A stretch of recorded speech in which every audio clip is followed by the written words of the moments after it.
국제 컨퍼런스에 거름해주신 모든 여러분 진심으로 환영합니다. 저는 이 소중한 자리 사회자로 함께하게 된 아나운서 이승희입니다. 현장에 정말 많은 분들께서 이른 아침부터 현장에 배석을 해주셨는데요. 진심으로 감사와 환영의 인사를 드리면서 본 컨퍼런스 개회식을 시작을 하겠습니다. 먼저 이 자리의 의미를 좀 설명드리겠습니다. 저희는 2023년 6월 1일에 출범한 유럽통합특허법원, 유럽 단일 특허 등 유럽통합특허제도의 현재까지 운영 현황, 또 시사점, 대응 전략에 대해서 여러분과 세션 1, 2, 3을 통해서 이야기를 나눌 예정입니다. 또 나아가서는 앞으로 아시아에서도 유럽처럼 지식재산 분야에서 협력을 강화하고 지식재산 공동체를 실현하기 위한 필요한 과제와 방향성에 대해서 논의할 예정인데요. 여러분 현장에는 법원, 국가지식재산위원회, 특허청 등 정부 부처와 지식재산 관련 공공기관, 또 기업의 지식재산 담당자와 변호사, 변리사분들까지 약 250분께서 함께하고 계십니다. 또 현장을 넘어서 지금 실시간으로 유튜브로 시청하고 계시는 많은 분들도 계시죠. 여러분들의 큰 관심과 열정에 진심으로 감사를 드리면서 여러분 저희가 준비한 시간 끝까지 함께 해주시고 귀한 인사이트를 얻으시는 의미 있는 시간이 되시길 바라겠습니다. 자 여러분 그럼 지금부터 함께 하시는 내빈 여러분에 대한 소개를 좀 해드리겠습니다. 제가 한 분 한 분 소개를 드리며 여러분 큰 환영의 박수를 보내주시기 바랍니다. 먼저 오늘 컨퍼런스의 주최기관인 국가지식재산위원회 이광형 위원장님 자리하셨습니다. 큰 박수로 맞아주십시오. 위원장님 고맙습니다. Thank you, Chairperson Lee. 이어서 컨퍼런스 공동 주최기관인 We are also joined by the co-organizer of this conference, Minister Tae-yeop Chun from the National Court Administration of the Supreme Court. 고맙습니다. 계속해서 과학기술정보통신부 And Minister Chang Yoon-lee of the Ministry of Science and ICT is in attendance. 고맙습니다. 이어서 오늘 기조 강연 And Honorable Justice Tae-yeok from the Supreme Court of Korea, who will deliver the keynote speech today, is with us. Please welcome him with a big round of applause. 고맙습니다. Thank you. 또 이어서는 멀리 유럽에서 And we are also pleased to welcome Dr. Klaus Grabinski, President of the Court of Appeal at the Unified Patent Court. Please give him a big hand. Please welcome Dr. Klaus Grabinski, President of the Court of Appeal at the Unified Patent Court. Thank you for joining us today here at the site. 이어서 한국지적재산권 변호사협회 And President Woon-ho Kim of the Korea Intellectual Property Lawyers Association is also here with us. Please give him a big hand, everyone. Thank you. 이어서 김두규 President Do-gyu Kim of the Korea Patent Attorneys Association is here with us. 마지막으로 특허법원 And last but not least, President Pam Cha-hun-gu from the IP High Court of Korea, he is present as well. Thank you so much. And we are honored to have many experts and panelists from both Korea and abroad joining us. It is right that we would introduce them one by one, but we ask for your cooperation that we are limited in time. Now we'll have opening remarks and officially begin the conference. First, we will hear opening remarks of the Kwang Hyung-lee, 17th President of KAIST and also co-chairperson of Presidential Committee on Intellectual Property.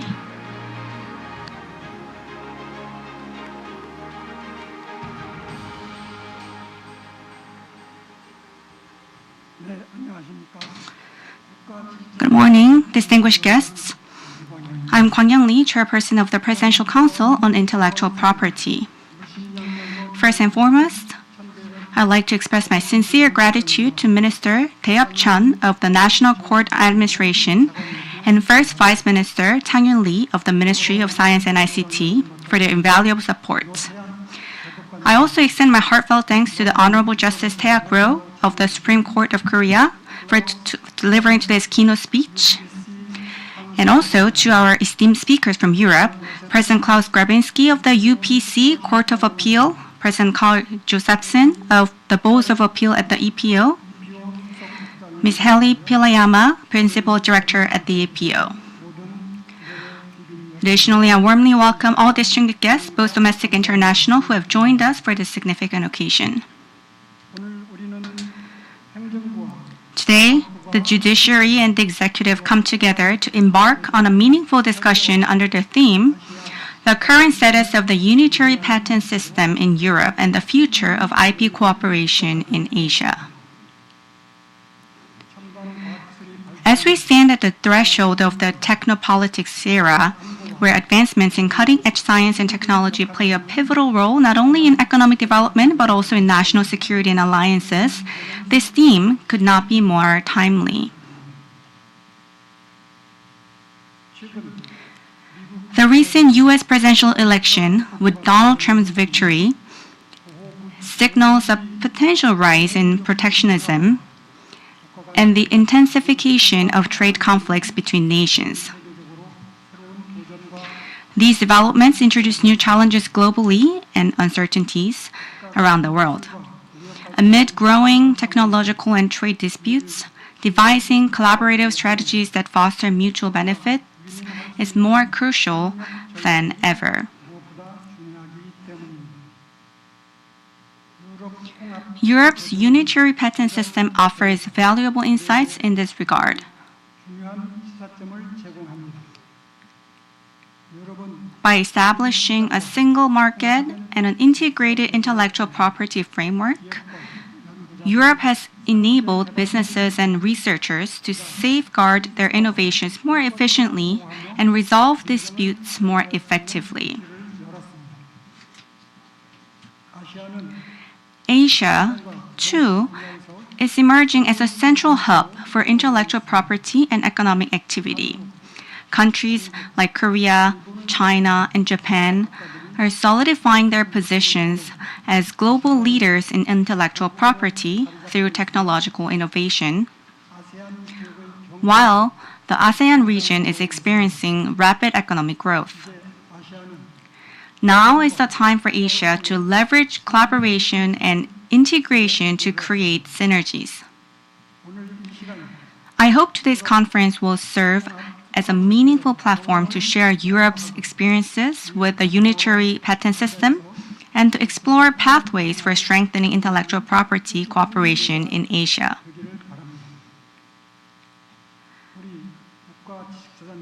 The Presidential Council on Intellectual Property is committed to fostering such collaboration in Asia and taking a leading role in the global intellectual property network. I understand that the judiciary has also been deeply engaged in researching and discussing the future direction of the intellectual property cooperation in Asia. I hope this conference will not only deepen these discussions but also extend to the government and private sectors, laying a critical foundation for the future prosperity of intellectual property cooperation in Asia. Once again, I'd like to extend my heartfelt gratitude to all of you for your presence today, and to the judges who worked tirelessly to prepare this conference. I wish everyone health, happiness, and a fruitful exchange of ideas. Thank you. A big round of applause, everyone. Thank you for wonderful remarks.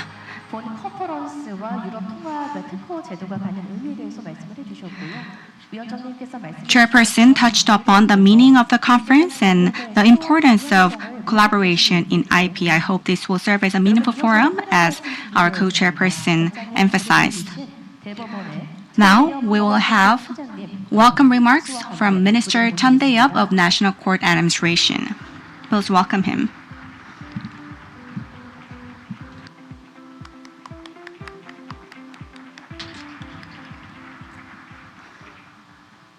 존경하는 예외 기빈 여러분, 그리고 법원 가족 여러분, 이번 글로벌 지식재산 협력 국제 컨퍼런스 Distinguished guests, esteemed colleagues, and members of the judiciary, it is my great honor to extend a warm welcome to all participants of the 2024 International Conference on Global IP Cooperation.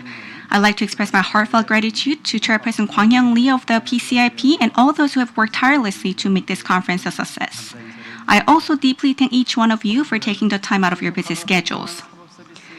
The judiciary has consistently strived to deliver swift and fair judicial services. Domestically, we have implemented measures to reduce trial delays, established fair personnel management systems, and advanced our judicial IT infrastructure. Internationally, we have sought to identify emerging global topics, rigorously examine their implications, and explore ways to incorporate them into our domestic judicial practices. Our efforts include studying foreign case law, facilitating direct judicial exchanges for judges and court officials, and hosting international conferences to gain insights into global judiciary systems and practices. Today's conference, with its theme, The Current Status of the Unitary Patent System in Europe and the Future of IP Cooperation in Asia, is a continuation of these efforts. In today's world, science and technology, grounded in cutting-edge information and knowledge, have a profound impact on all aspects of modern society. As information and knowledge have become the cornerstone of global competitiveness, the importance of intellectual property has grown exponentially. However, this increasing emphasis on IP has been accompanied by a surge in cross-border IP disputes, which are becoming increasingly complex. Resolving such disputes requires more than a sound understanding of the core technologies and relevant laws, such as IP law. In addition, it also demands comparative legal research, insights into judicial systems worldwide, and a flexible response to the evolving nature of disputes. As one of the world's top 5 IP powerhouses, Korea must take a further step forward to align with the global trend of IP dispute resolution and deliver swift and fair judicial services in international cases. This will be a highly challenging endeavor that requires a broad understanding of the judicial systems of various countries to achieve harmony and balance between national jurisdictions and integrated judicial procedures. The establishment of the United Patent Court in Europe on June 1, 2023 offers valuable lessons for us. Should we attempt to adopt a similar model for Asia, it could mark a transformative milestone in addressing the critical challenges of our time. This conference brings together timely and diverse topics surrounding the unitary patent system, such as litigation trends in the UPC and key implications, trends of the unitary patent in Europe and response strategies, and the future of IP community in Asia and preparatory tasks. I hope these discussions will lead to profound insights into the future of the Asian IP community and bear meaningful results.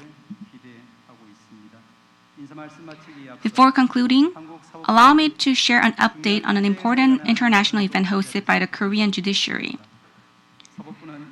In 2026, Korea will host the 20th Asia-Pacific Chief Justices Conference, which serves as a platform for exchanging ideas on judicial systems and advancing policies across the Asia-Pacific region. To thoroughly prepare for this highly significant conference, the judiciary plans to host the Sejong International Conference next September. I sincerely hope that today's discussions on the Asian intellectual property community will serve as a valuable foundation for the judiciary's international events scheduled for the coming years. Once again, I extend my deepest gratitude to everyone here today, and I wish you all good health and happiness. Thank you very much. A big round of applause, everyone. Thank you, Minister Chun, for putting emphasis on collaboration and integration. He also related encouraging words for the efforts of the judiciary for IP. Next, we would like to invite First Vice Chairman, Minister of Ministry of Science and ICT, Chang-Yun Lee, for his remarks.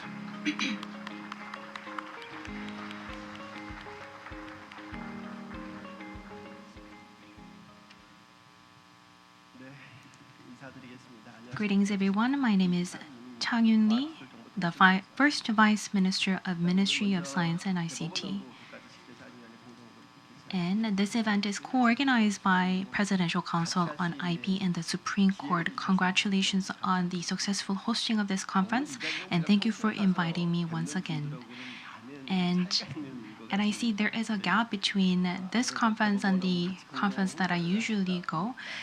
And I see a lot of people in the judiciary and legal circles because this is held and co-organized by the Supreme Court. I am regrettable that I want to see more of the faces here today in other occasions. And I see that some of you have been on TV, and I am very glad to see you in person. And Chairperson Kwang Hyung Lee is one of the persons that I respect deeply. And thank you for inviting me once again. And President Klaus Grabinski, I heard that you came yesterday. You must be very tired, but thank you so much for joining us. Dr. Grabinski, my special gratitude goes to you. Thank you very much for coming to Korea. 어떤 말씀을 드려야 될까 잘 모르겠습니다. I'm not sure what I should talk about during these congratulatory remarks.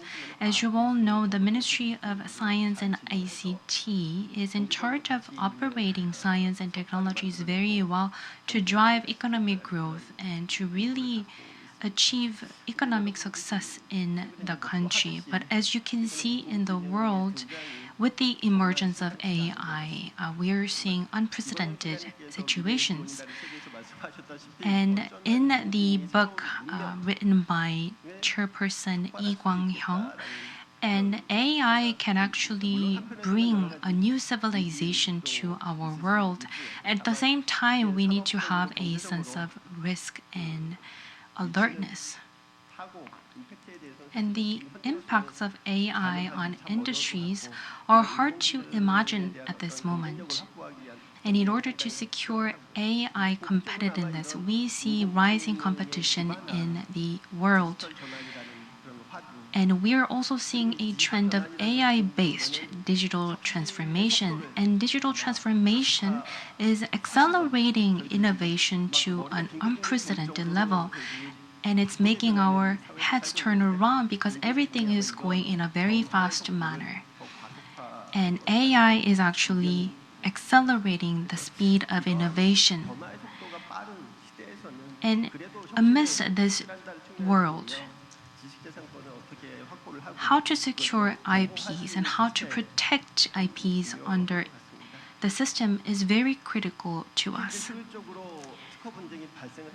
And when IP-related dispute arises, how do we address this dispute efficiently? And I believe these dispute resolution is really aligned with the technology development. And in that perspective, the unified patent core system can give us a good hint in order to process disputes in a very fast and efficient manner. UPC was launched, and UPC resolves disputes at a very lower cost as well. And it throws a lot of implications to Korea and companies. And I'm sure a lot of Korean companies are already tapping onto the system, and there are 17 contracting member states under this patent system in Europe. And if we can operate this unified patent core system, it would be very beneficial to our Korean companies as well. And going beyond the simplification of the dispute resolution processes for the unified patent in the Europe, it brings a lot of operational innovation. And this European advanced case will also bring inspiration not just in Asia but across other regions and other parts of the world. And I believe such discussions will unfold throughout the conference. Since I'm Korea, I wish Korea would play a more important role in the global market.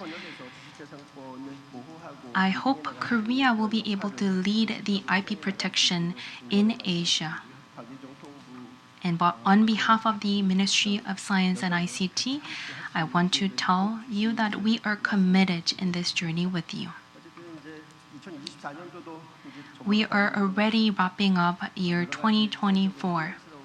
There have been a lot of issues in our society, but when we serve our role to the fullest, we will be able to overcome these challenges and become or achieve improvements, and I will serve my role to the fullest as well. 2024년도 건강한 잘 I hope you can wrap up the rest of the year with success and health, and I wish you a happy and successful new year. Thank you so much. 네, 차관님께 큰 박수 부탁드리겠습니다. Please give him a big round of applause, everyone. 고맙습니다, Thank 차관님. you. 기술과 혁신의 근간인 지식재산권의 창출과 보호의 중요성 말씀드리겠습니다. You have highlighted the importance of intellectual property, which serves as the basis of science and technology, and you also delivered hopefulness for insightful discussions throughout the conference. We'll dive straight into the keynote speech. The Honorable Justice Roh Tae-hyuk of the Supreme Court of Korea has prepared the keynote speech today. He has dedicated nearly 30 years to presiding over criminal, civil, patent, and administrative cases across various courts, leaving behind numerous landmark rulings. In particular, he has been actively contributing to the development of Korea's intellectual property system as the leader of the Global Dispute Resolution System Research Committee. In today's speech, under the theme of the need for a new international IP dispute resolution system, Justice Roh will share insights into the evolving landscape of international intellectual property disputes and propose innovative solutions for addressing these challenges. A big round of applause, please.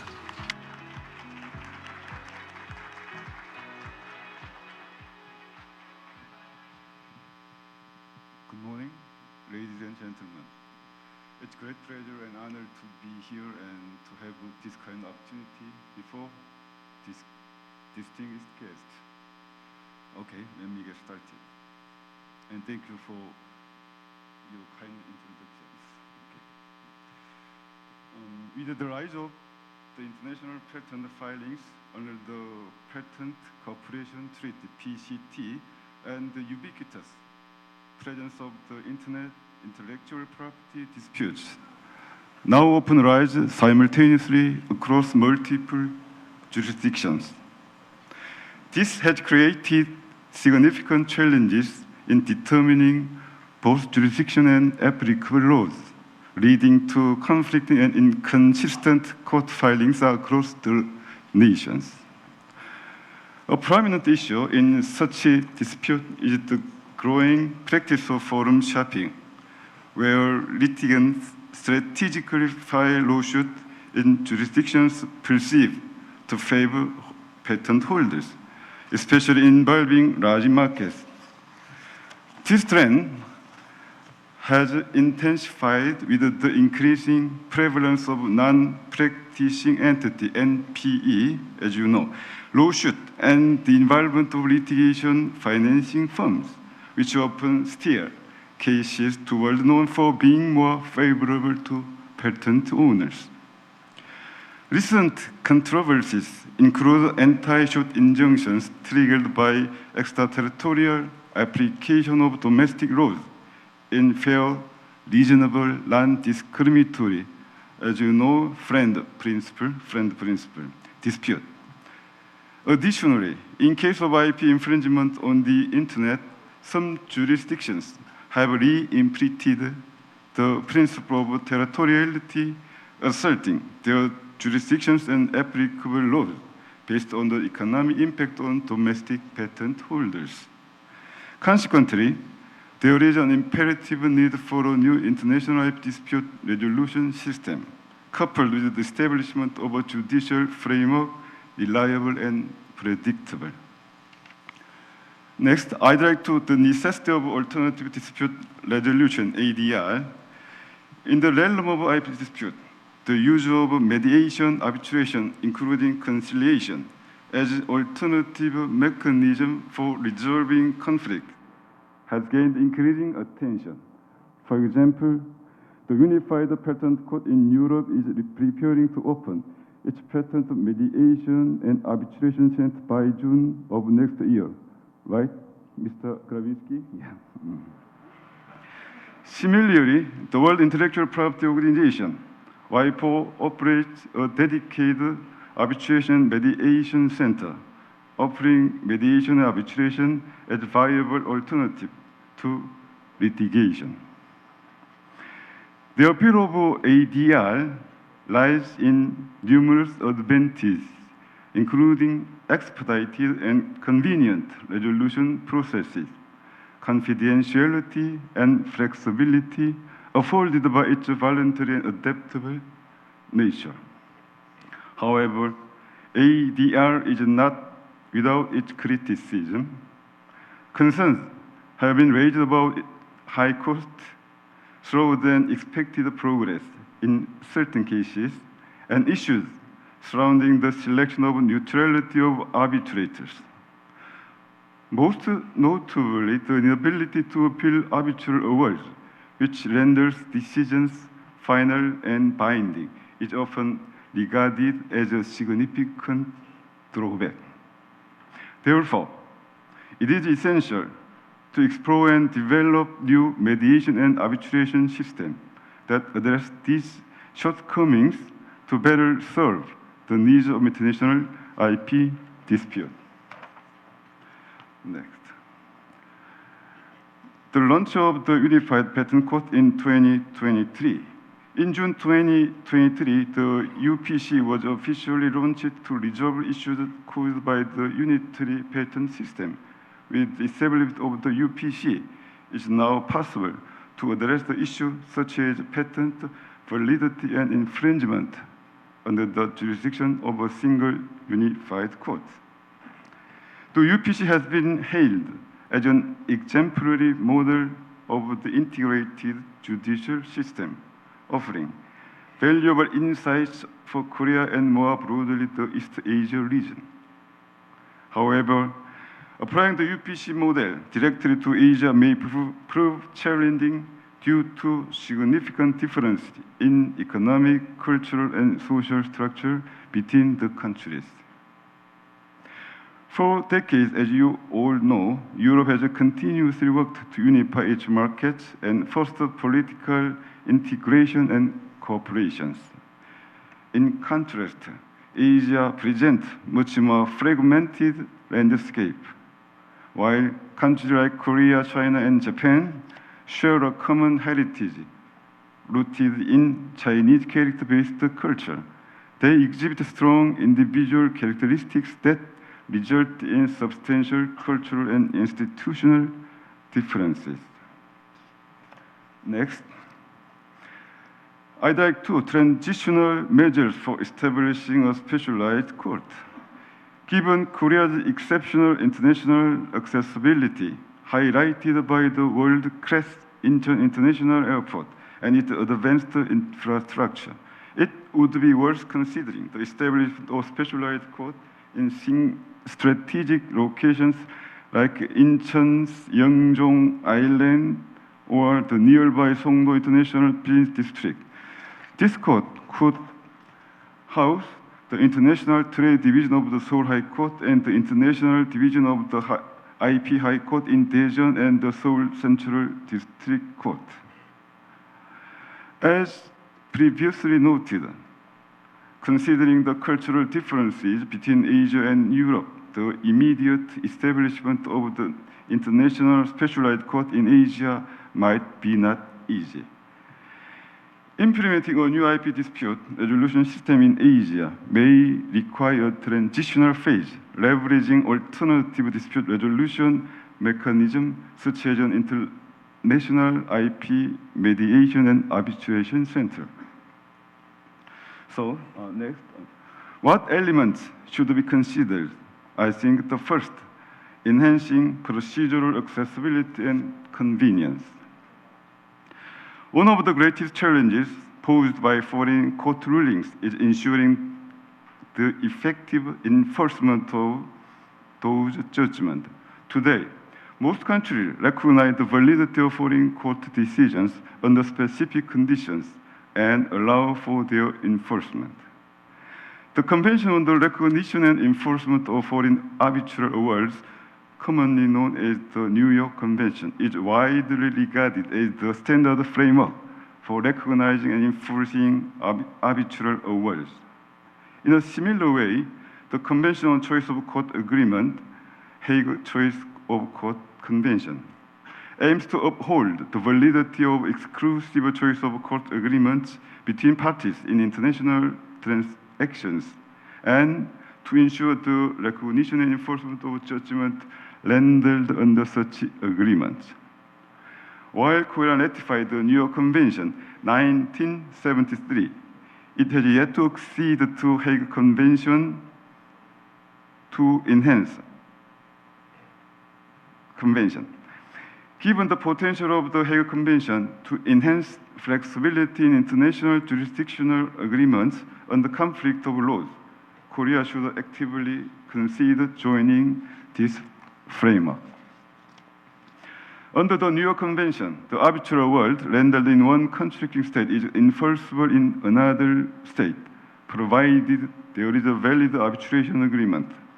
However, a limitation of the Hague Convention is its relatively low adoption, with only around 30 member states, which diminished its global applicability.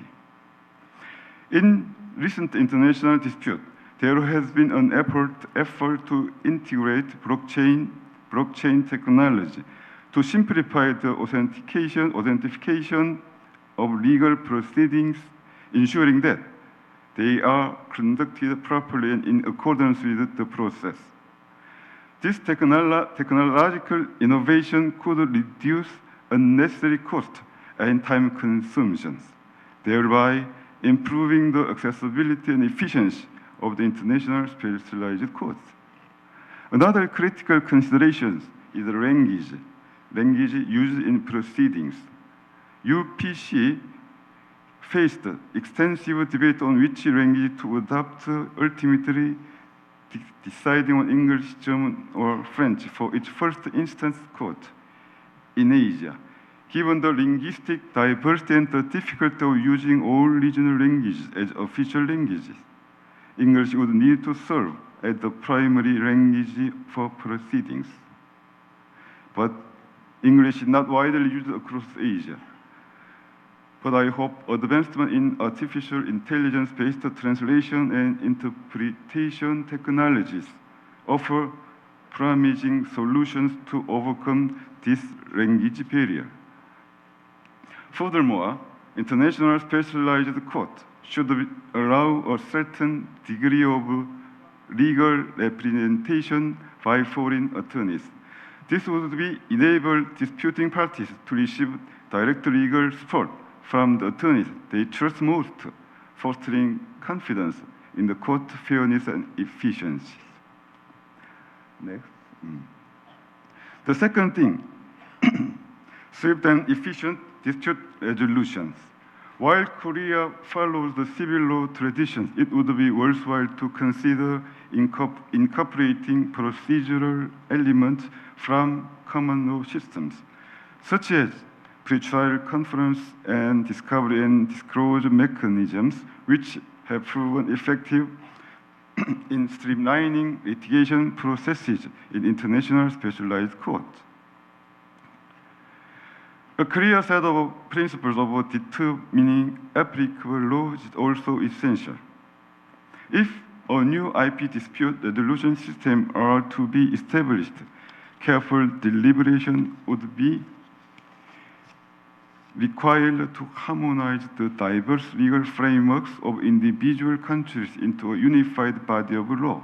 At the same time, it is crucial to engage in international discussions to harmonize conflict of laws principles, either alongside or as a precursor to unifying substantive law frameworks. Moreover, to ensure swift and efficient dispute resolutions, the focus should not be limited solely to litigation. Arbitration procedures, for instance, could benefit from allowing court actively intervene, like interim measures or preliminary injunctions, enabling more flexible and adaptive processes. The last thing, building trust. From the perspective of fostering trust, one critical factor is to diversification and specialization of judicial panels. While relying exclusively on specialized domestic judges is a feasible option, another consideration would be introducing non-permanent foreign judges through legislative measures. According to WIPO's intellectual property rankings, Korea placed 6th among 133 countries in the 2024 Global Innovation Index. Furthermore, in terms of international patent filings, Korea is ranked the first globally based on 2023 data. This remarkable achievement underscores Korea's exceptional capabilities in intellectual property, making effort to establish a new international IP dispute resolution system, a highly meaningful endeavor both domestically and internationally. This picture, as a starting point, the Supreme Court launched the Global Dispute Resolution System Research Committee in May this year to explore and develop such a system. The mission is to design a framework grounded in the universal principle of the rule of law, ensuring procedural justice and that is both predictable and trustworthy. In light of growing concerns, the traditional ideals of openness and shared values in the international community may be eroded by the resurgence of nationalism and protectionism. Today's conference, like this one, reaffirm the importance of judicial dialogue as a means of addressing such challenges. With this, I would like to conclude my presentation by expressing my deepest respect and gratitude to distinguished guests attending today's conference. Thank you.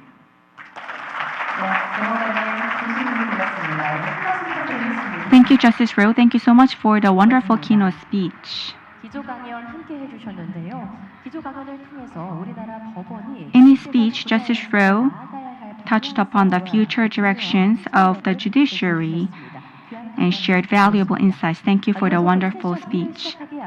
Before diving into session 1, we'll have a photo session. Please come up to the stage when I call your name. We will now proceed to our brief photo session. So once your name is called, please come up to the stage. Thank you. 먼저 국가지식재산위원회 이광영 위원장님 다시 한번 무대 중앙으로 좀 First, 모시겠습니다. 올라와주시고요. Chairperson Lee Kwang-young of PCIP, a big hand, everyone. 네, 안내에 따라서 올라와 주시고요. Please come up to the stage. 다시 한번 대법원 법원 행정처의 Minister Chun Dae-yup of National Court Administration, please come up to the stage. 과학기술정보통신부 First Vice Minister Lee Chang-yoon of Ministry of Science and ICT. 고맙습니다. 조금 전에 기조 강연 전해주신 노태학 Honorable Justice No Tae-ak of the Supreme Court, please come up to the stage. 고맙습니다. And Dr. Klaus Grabinski, we'd like to welcome you to the stage. 여러분 큰 박수로 환영해 주시고요. A big round for Dr. Grabinski, please. President of Court of Appeal of the UPC. 이어서는 한국지적재산권 변호사협회 김훈호 협회장님 무대로 모시겠습니다. 이어서는 And 대한변호사회 President of KIPLA, Kim Eun-ho, and President of KPAA, Kim Do-gyu, 법원 구자헌 수석 판사님 무대로 올라와 and Chief 주십시오. Presiding Judge of IP Court of Korea, Koo Ja-hun, please come up to the stage. We'll dive right into session 1 after the photo session, so please remain in your seats. Please look at the camera. 앞쪽 카메라 보시고요. 하나, 둘, 셋. 한 번 더 찍겠습니다. Look at the camera with your gentle smile. And next photo shoot, please give a big round of applause. 이어서는 큰 박수 한번 쳐 주시면서 앞쪽 카메라 보시면 되겠습니다. 박수 한번 주시고요. 네, 진심으로 고맙습니다. 자리로 모시겠습니다. Thank you, everyone. A big round of applause, please. Thank you.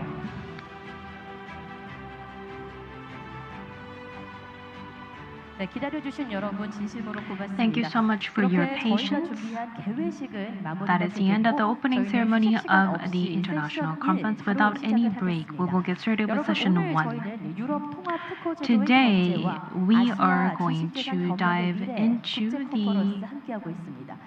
International Conference on Global IP Cooperation. We have 3 sessions ready for you. I hope that you will stay until the very end of the conference.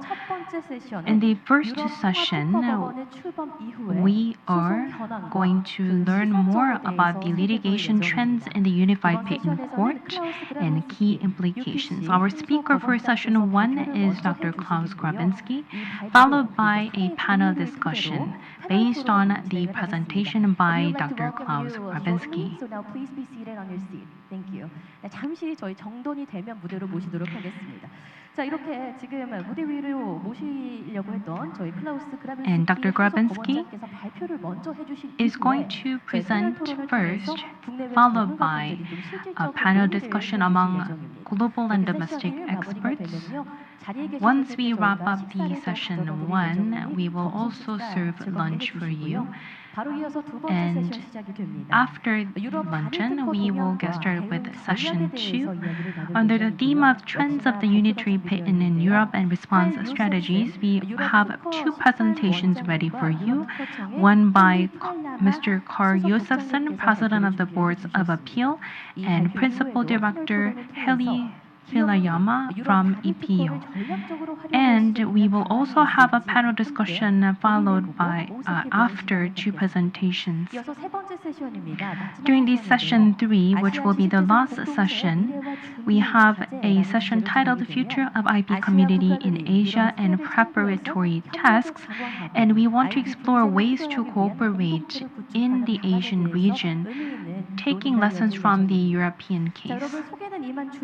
That is the end of the introduction of the overview of our sessions. I hope you will gain insightful lessons from the sessions prepared for you.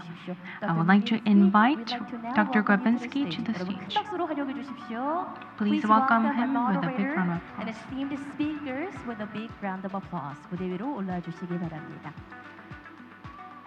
네, 무대 위에 착석을 해 주시면 고맙겠습니다.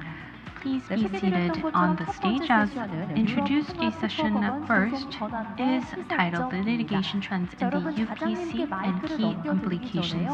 Before I pass on the microphone to the moderator, please make sure that you have receivers set in your own language, Channel 5 for Korean and Channel 6 for English. 네, 지금 자장님과 발표자분 We have moderator, panelists, and speakers on the 본 stage. 세션은 자장님께서 이끌어 주실 텐데요. The first session will be chaired by President Un-ho Kim of Kipla to introduce our moderator.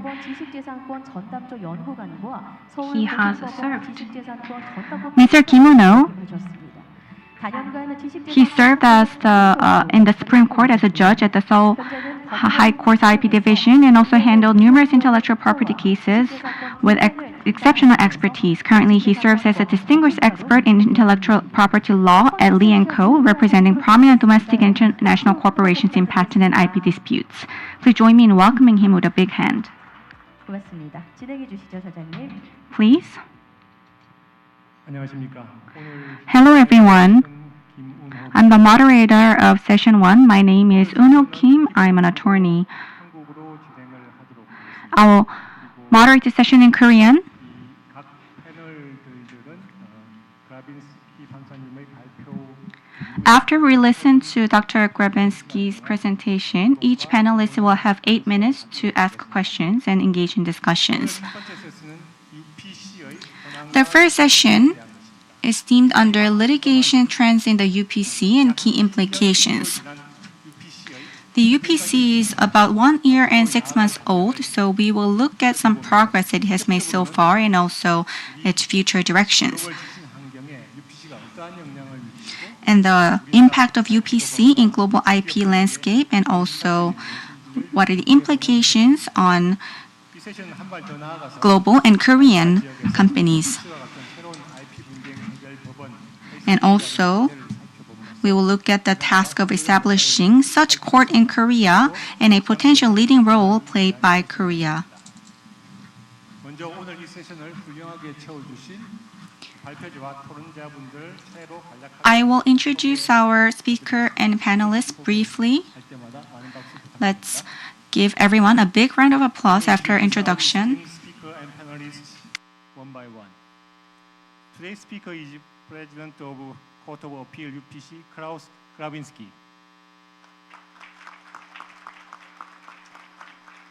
예, 그라빈스키 법원장님은 디셀도르프 지방법원 특허 전담부 재판장과 디셀도르프 고등법원 판사를 역임하고 독일 연방 대법원에서 특허 소송을 전담하는 President Grabinski 2022년부터 had numerous key positions in German Supreme Court, and also he's serving as the president of the Presidium of 김영기 판사님입니다. UPC as well as president of the Court of Appeal. Next, 김영기 판사님은 미국 Judge Kim Young-gi of the IP Court of Korea. 서울중앙법원 지재사 He had a fellowship in the US and also 서울 현재 특허법원 고법판사로 일하고 있습니다. he's a judge of the IP Court of Korea currently. Next, Mr. Alex Wilson.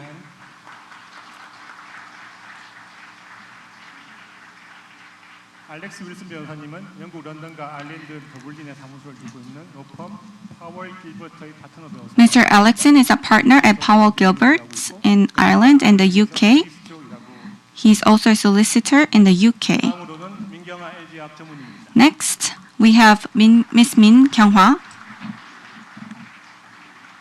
예, 민경아 전문님은 Ms. Min is the Senior Vice President in charge of IP at AG Chem, and also he has experience working at Korea IP office. Next, we have Mr. Lee Chang-un. 이창훈 변호사님은 Mr. Lee is the Vice President of the Korea Patent Attorneys Association and serves at Aju Kim and Chang-in Lee, specializing in domestic and international patent litigation and licensing. Lastly, we have Ms. Im Bo-kyung. 현재 Ms. 법무부인 Im 파트너 변호사 is a partner at Shin & Kim and also a board member of the Korea Intellectual Property Lawyers Association. She's a leading expert in IT and intellectual property litigation. Next, let's welcome Dr. Grabinski for his presentation. 저지 그라빈스키.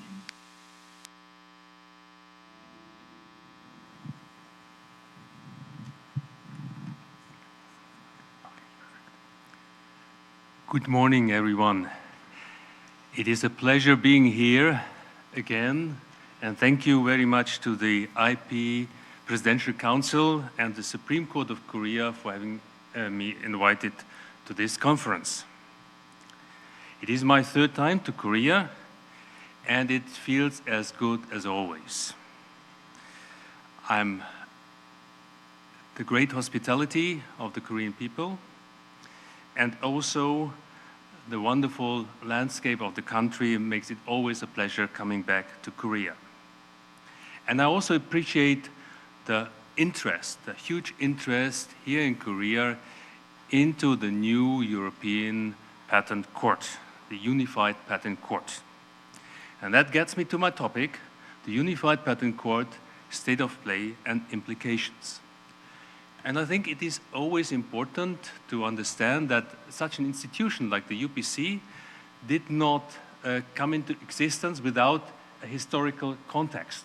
That helps to better understand what the UPC is all about. So please allow me to spend a few minutes, 2-3 minutes, on the history. So the state of play until 31st May 2023, so the situation before the coming into existence of the UPC. And just look back to the time before 1977. At that point of time, there were just the national patent offices in the European countries.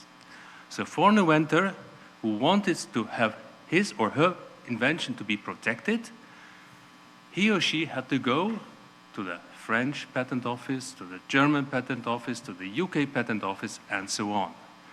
So this was a burdensome way.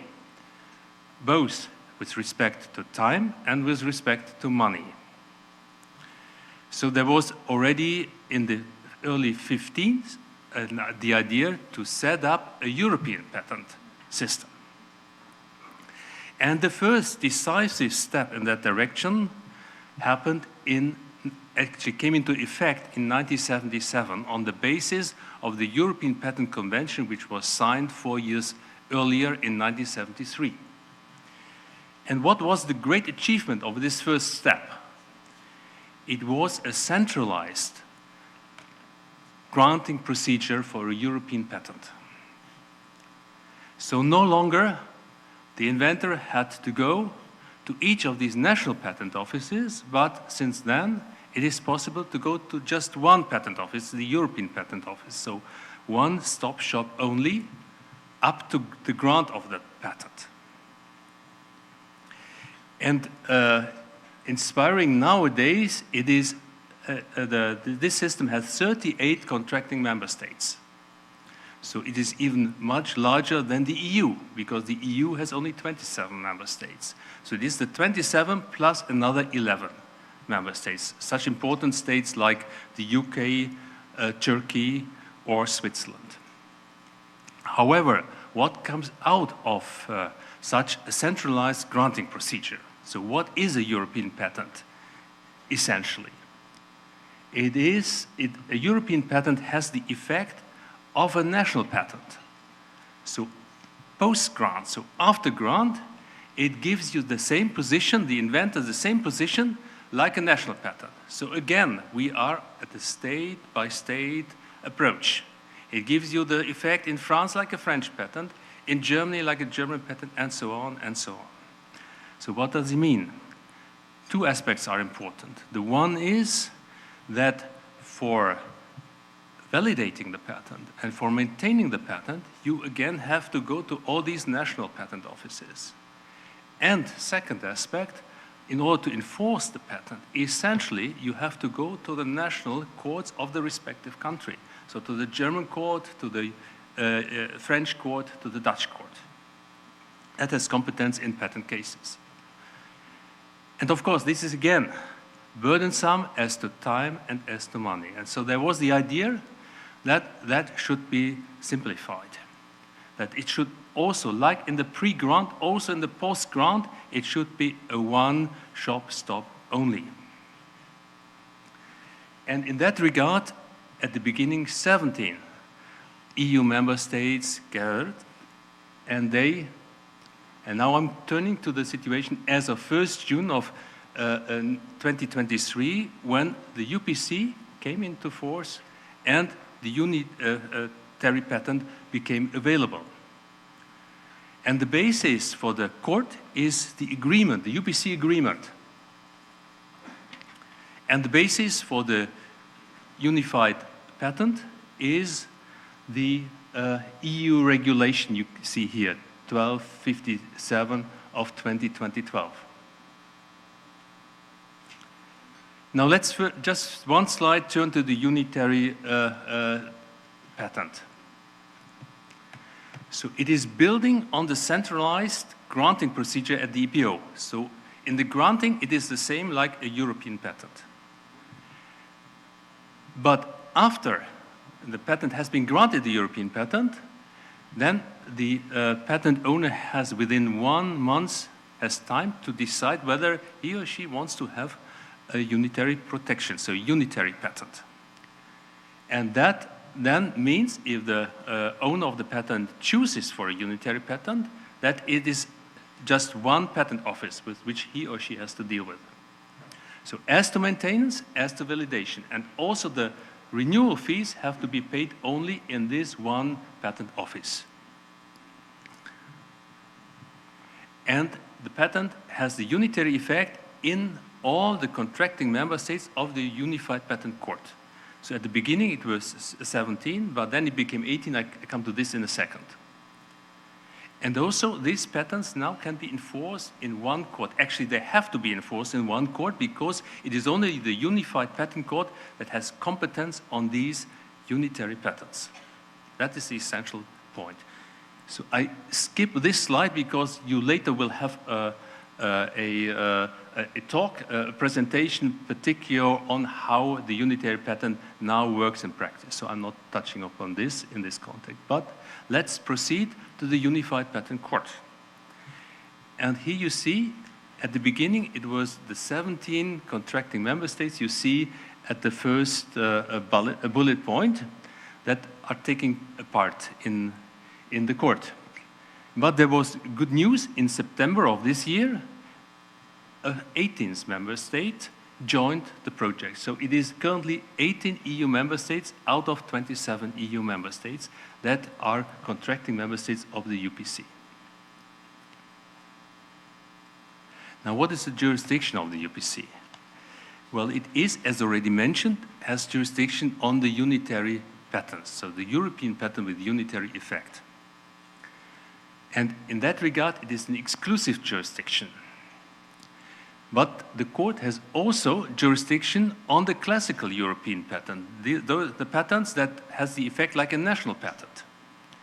But for a transitional period of 7 years, which may be extended, but nobody knows at the moment, but it's going to be extended, there is a double jurisdiction. So the patent owner of the classical European patent can decide whether he brings the case to the UPC or to a national court, provided the European patent has not been opted out. If it has been opted out, then the situation is like before 1st June 2023. So everything I told you about the situation before 1st June 2023 is applicable, still applicable to all the European patents that have been opted out. And as to the numbers, about a third of the European patent application have been opted out. The motivation for doing this may be different, but one aspect could be a kind of wait and see positioning. However, opting out means that you may have to stay out, because as soon as there is a litigation in a national court after opt-out, you cannot go back to the UPC and cannot take advantage of the UPC any longer. That is a risk everyone takes who opts out his or her patent. Let's move on. Now, this is the picture of the structure of the UPC. The UPC has a court of first instance and a court of appeal. And the court of appeal splits up into local divisions. Local division is a division that is hosted by a contracting member state. For example, there's a local division in Paris, which is hosted by France. There's a local division in Austria, in Vienna, hosted by Austria, and so on and so on. There is also a regional division, which means that it is shared by a number of contracting member states. There's just one regional division at the moment, which is located in Stockholm, and it is shared by the 3 Baltic states and Sweden. And there is a central division that is located, has its seat in Paris, and has a section in Milan and in Munich, depending on the technology of the patent. And there's also a patent mediation arbitration center. It is not operational at the moment, but as Judge Rowe already indicated, is going to happen next year. And currently there's already a director who is trying to make it, do all necessary steps to have it happen next year. Here you see the map of Europe, and you see UPC territory. Actually, it has not been updated. It is still showing you the 17 contracting member states only, so you should have to add Romania to it. So it's territory actually a little larger than there. You see all the local divisions, central divisions. It is a bit all over Europe. So, and essentially the patent owner, if the infringement takes place in all the contracting member states, which can easily be the case, because when there is an offer on the internet, and the internet is available in all the contracting member states, then already the patent owner can choose where to bring the case. So this is the landscape of UPC land, put it like this. And you see still the EU member states that have not yet joined. important member states like Spain and Poland. The one that may join very soon is Ireland, because in Ireland there's a lot of interest in ratifying the UPC agreement at the moment.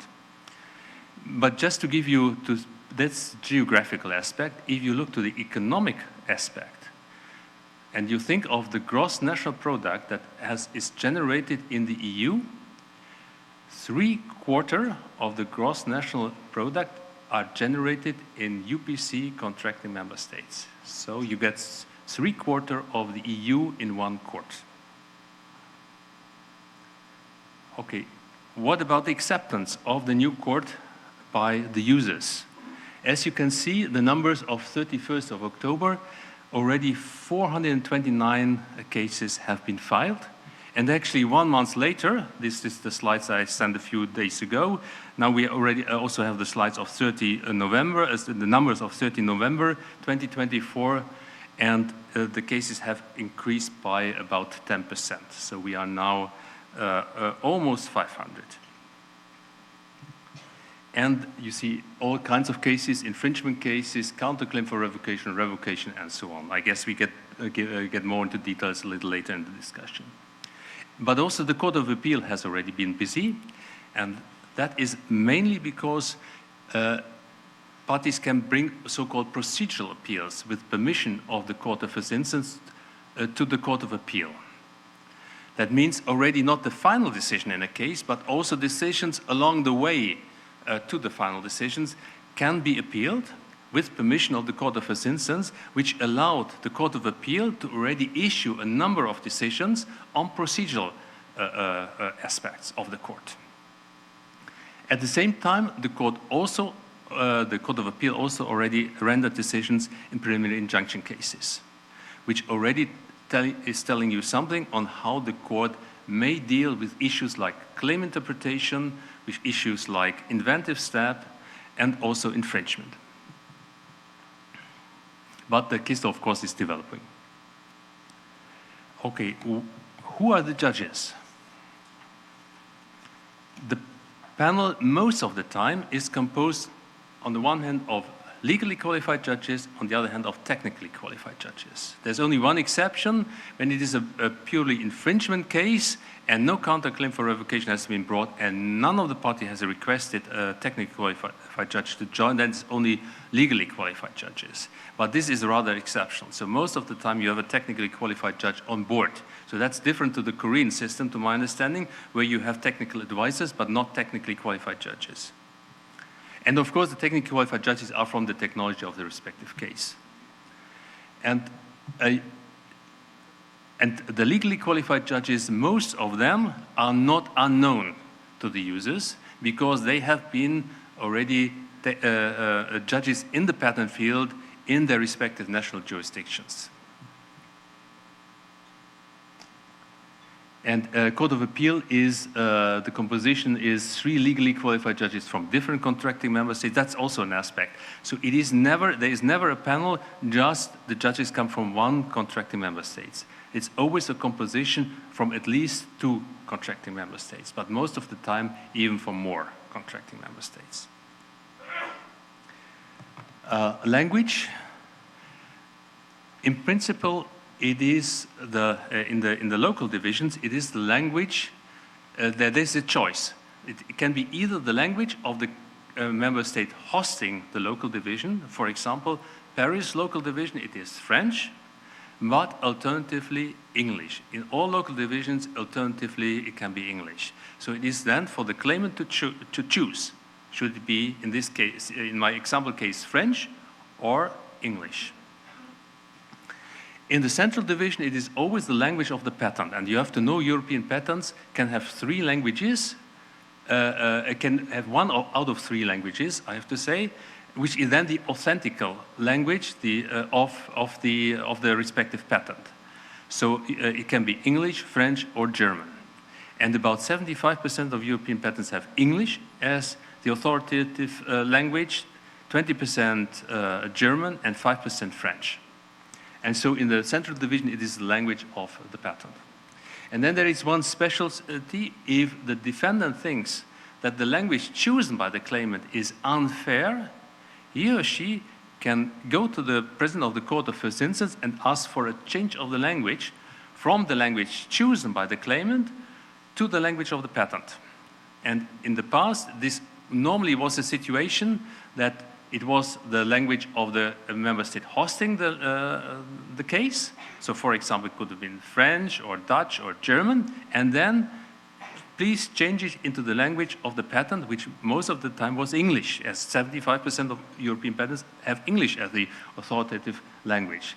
And we already have case law there, and it is quite in favor of a defendant for a change of the language. But this also led to a very interesting development. As you can see, English is already the dominant language in the proceedings. In most of the proceedings, you have English. At the moment, 31st of October, 54%, but this part of the pie is increasing steadily.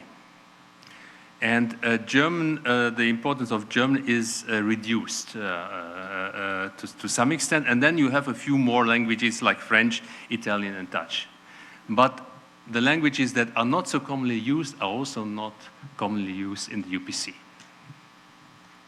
which on the whole makes it easier for running the cases, because the judges also have, of course, different language backgrounds. But the one language that is spoken by everyone is English.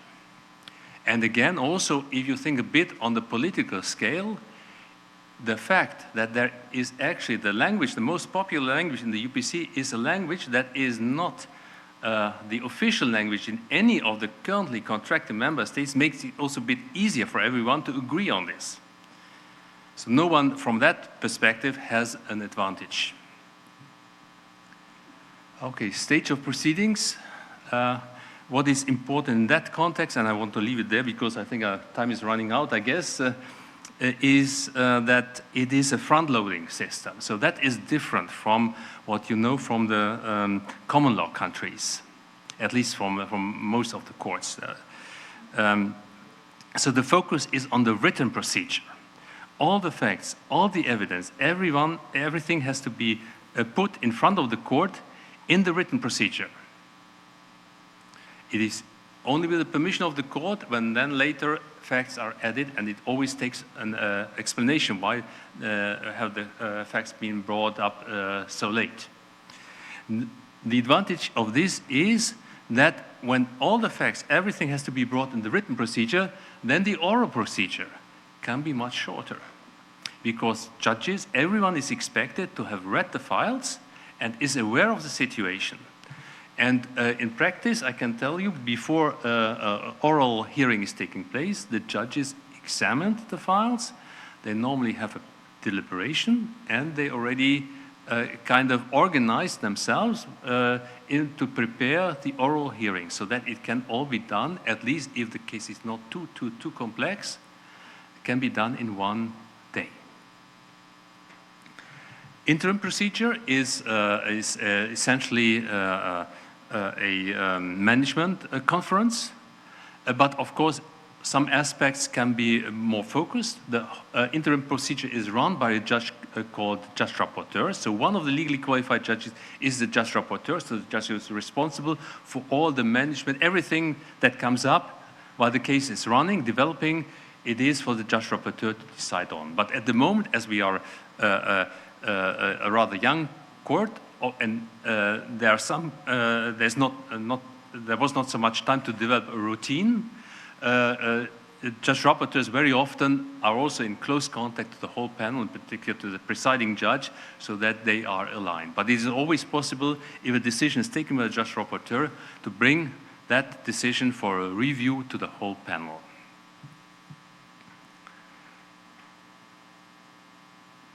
A few more details, but very briefly, video conference in principle is possible, but it is the hearings, in particular when it is the hearing and then before the final decision, that normally is an in-person hearing. but the court can allow parties or representatives to join from remote, which is very often we see hybrid situations where the main representatives are in the courtroom while some of the parties join from remote. But this is always subject to approval by the court. And if there's an exceptional situation, like the COVID situation, then it is also possible that the court decides to have it all only online, in an online hearing. Public access to the register, decisions and orders are published. And please feel free to go to the UPC website where these decisions are available. Now it's a lot of decisions already, hundreds of decisions already, procedural decisions, but also final decisions on the case. And also written pleadings and evidence are available, but there was this important decision from the Court of Appeal saying that in principle access to the files is only allowed after proceedings have been terminated. So, but this is terminated in one instance. So you can already have access to the files of the first instance when still the appeal is ongoing. With one exception, when there is a case, there's a revocation case and there's an interest by third persons who are accused of infringing the patent, then they may have an interest to see about the validity of the patent, and then they may have get access to the files even before the case has been terminated in the respective instance. Protection of confidential information. Yes, confidentiality clubs are available, particularly in SAP cases. And by the way, there's already a first decision of the Court of First Instance in the Frank case, which made the headlines already. Procedures prior to a case on the merits. So there's no pretrial discovery US style, which costs a lot of time and a lot of money. And it was a decision already taken by the EU lawmaker when they set up the so-called enforcement directive, that this is not the model for Europe. The model for Europe is a more focused procedure. This order to preserve evidence and to inspect premises is possible, but not US style pretrial discovery. Also possible is provisional and protective measures, so I already touched upon this. Preliminary injunction are available. Experts, another aspect, party experts. We've seen already in the past a lot of opinions from experts that have been submitted, and the court takes always reads them and is aware of these expert opinions. The practice to hear them in oral hearing is quite limited. And up to now, I'm not aware that it is possible to have a court-appointed expert, but I'm not aware that this happened in the past already. So, final slide. So what are the characteristics? Because I was asked, okay, what could be interesting for Korea from the system, from the experience? And of course, it is not for me to give any advice, but just to identify the characteristics of the UPC. And one is, well, it is a court common to a number of EU member states. So it's a court shared by a number of states. I think it's the first court all over the world that has this principle. It is in particular when, where you also, individuals can bring a case to. Of course, the European Court of Justice was also a court, but their courts make references to that court. So the difference is here the parties can bring the case directly to a court shared by EU member states. Another aspect is the multinational composition of panels. So there's all the panels have at least the judges coming from different states. Experienced legally qualified judges. So most of the judges were known already from the national jurisdictions. Of course, there are a few that coming from countries where there were not so many cases in the past, which is not bad, as long as the relation is correct between experienced and maybe a little less experienced judges. It is the same like, I know it from my own perspective, there is no born patent judge. you have to be educated as a patent judge. You have to make your experience as a patent judge. And the same applies here. So you have maybe on one panel, you have 2 experienced judges and one who is less experienced, but who learns and learns and learns and gets experience. That's the way how it works normally. Technically qualified judges, that's another important aspect in this context. So technically qualified judge, I can, from my context with technically qualified judges, is really enriching to get their views also in the deliberations. But what is also important to me is to get the opinion of the technically qualified judges to make it transparent to the parties, so not hide away and then later it comes as a surprise. So I personally, in my cases, I give introductory remarks, and by that also make transparent the views, well, of the whole panel, including the technically qualified judges, so that really the decisive issues of the case can then be discussed in the oral hearing. Language of proceedings, dominance of English language, which I think is obviously probably a natural thing for an international court, that you agree on the language that is simply practiced most. It's a pragmatic approach to it. That's the essential point there. And of course, also in technology, the language nowadays is English. That's the dominant language, and that is somehow also reflected in that regard. And then finally, short duration of proceedings, and that is achieved by a front-loading written procedure, interim procedure for management issues, essentially, and preparing the oral hearing, and endeavor to complete the oral hearing in 1 day, which does not mean that it has necessarily to be like this. If it is a very complex case, it may take another day.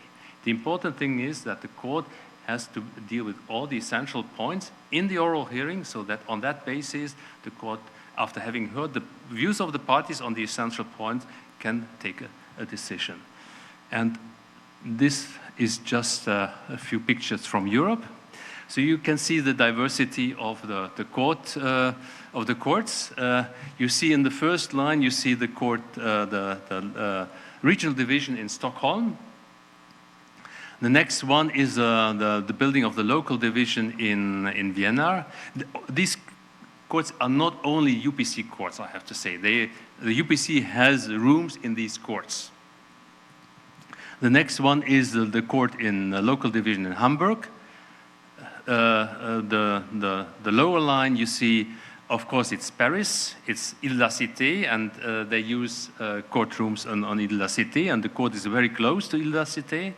The next one is the Court of Appeal in Luxembourg, where we had also a visit of Judge Rowe, actually. That was very a nice visit in spring of this year. And finally, it's a local division of Milan. So thank you very much.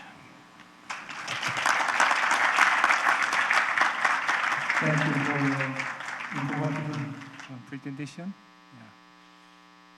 본격적인 토론을 하기 앞서서 Before diving into the panel discussion, I have 2 questions to Dr. Grabinski first. 첫 번째는 독일 시스템과 First, the difference between the German system and the UPC system, and the impact of UPC system on each country. court procedure has a big impact on the UPC systems. Could you give us the big difference between the UPC and German court system, and what is the major impact from the German system to UPC? There are 2 questions. Yes, I think is it working? Yeah. There's one aspect, of course, when you hear German patent litigation system, and the issue of bifurcation comes up, and that is different. But actually, my view is that the German system is not a bifurcation system. It is it's a system where you have two streams in parallel. So you have the infringement before one court, and then you have the revocation before another court. While with the UPC, you start with the litigation in one local division, infringement, and then there's a counterclaim for revocation to be brought in the same court, in the same place, local division. But then later, the local division may decide to bifurcate the case. But this is not happening very often. There's exceptional cases where it's happening, not as a rule. Exceptional case, and there was one exceptional case already in practice. Now this was a case where there was first a revocation action raised in the Central Division in Paris. Then, in response, the patent owner sued the claimant of the revocation action for infringement in a local division. And but not only the claimant of the revocation action, but also two other companies, and all the three companies belong to the same group of companies, of course. So the situation was there was a claimant in the Central Division, a revocation case. There was an infringement case against three defendants, including the claimant of the revocation case in the local division. And then there was a counterclaim for revocation by the two other companies in the local division. So the situation was there was one revocation in the central and two counterclaims for revocation in the local division.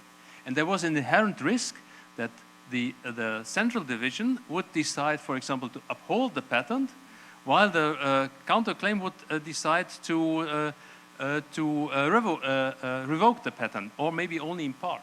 So there was an inherent risk that they come out with different decisions.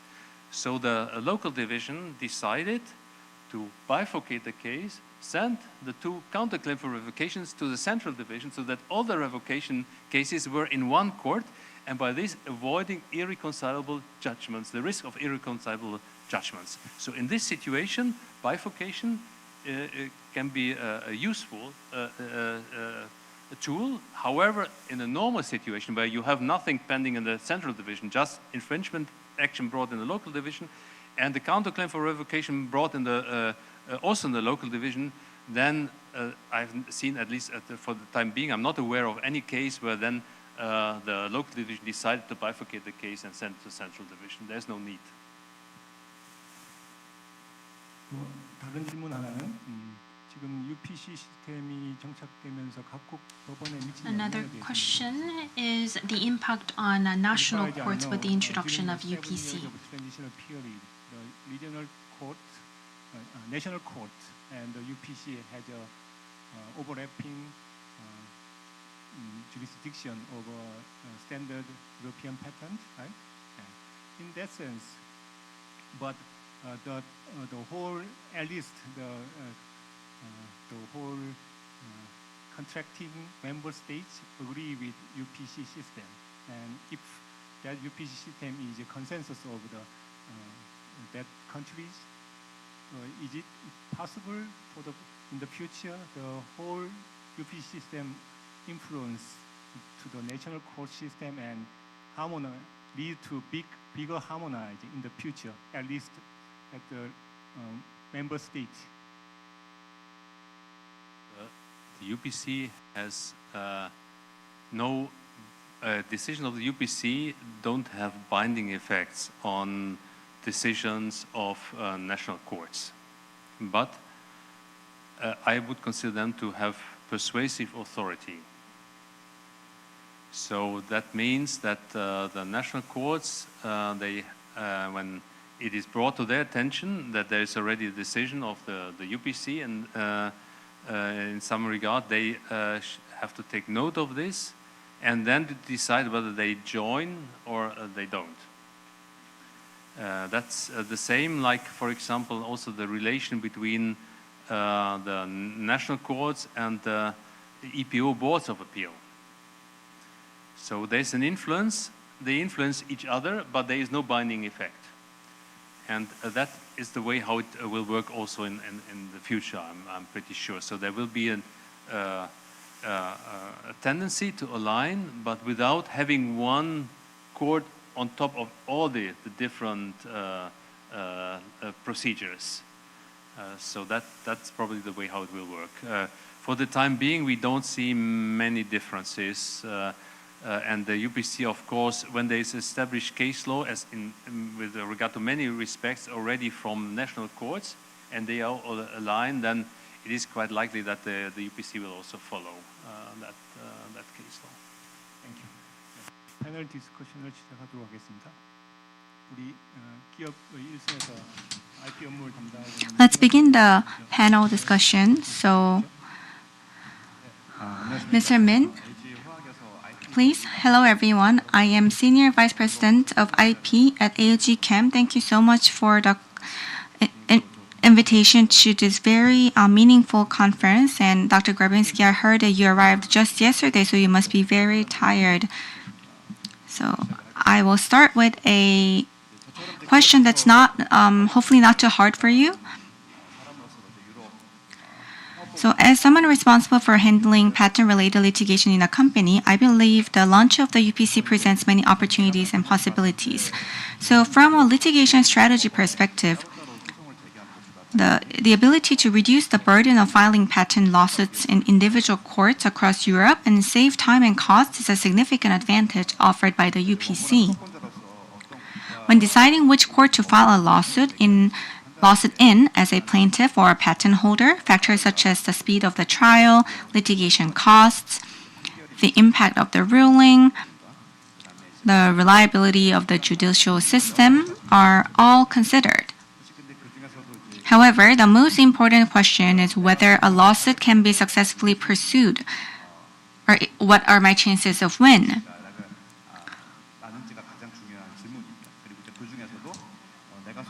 And within that, the key element is whether the necessary evidence to win the trial can be secured.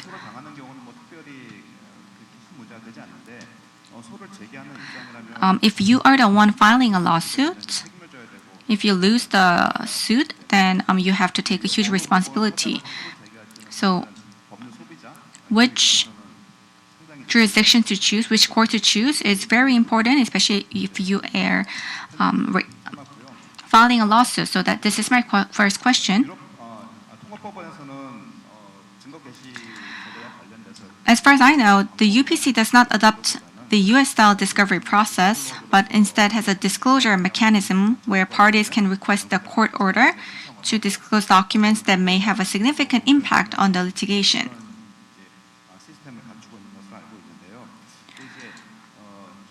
However, based on my experience, I wonder how effectively the court can enforce evidence submission of the other party fails to comply with the court's order, or just claims that it doesn't possess or cannot find the relevant documents within its reach.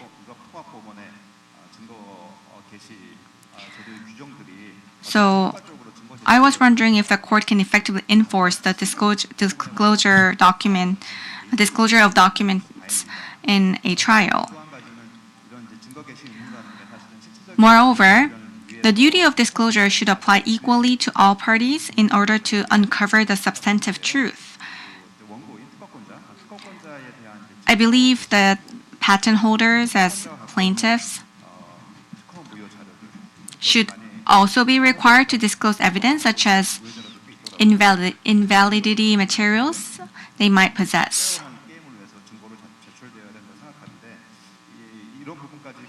I'm curious about how the UPC will manage the procedures for securing such evidence and enforce them effectively and fairly.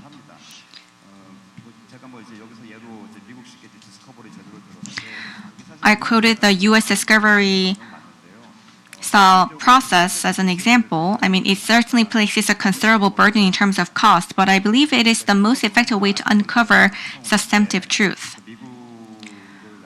The fact that the US is a preferred jurisdiction for many patent and IP-related lawsuits is not only because of the largest market size, but it is also due to the efficiency of its legal system and the plaintiff-friendly nature of its evidence rules.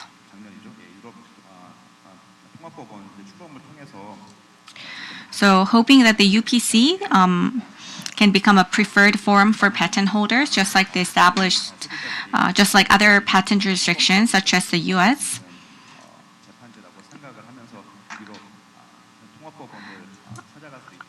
I ask these questions to you. Thank you. Do you have any comment or thought? Yes, thank you very much for raising the question about how to get hold of evidence.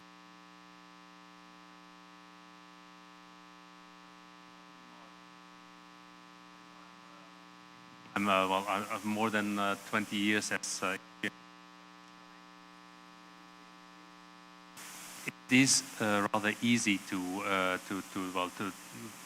get the necessary evidence, as the challenge is only to prove an infringement, and that can be often done by buying the product and analyzing the product and showing that all elements of the patent claim can be found in the product. And as soon as you can do this, you already have good prospect of success in the case. So it is, to my experience, rather exceptional that evidence is not really available on the market already. But there are these situations, I fully agree. And in that respect, in Europe, you have the possibility to ask for a saisie, so a seizure of evidence, and you can ask for an inspection of the premises of the other party. And these tools are available also prior to the litigation. So that is one way to get hold of evidence.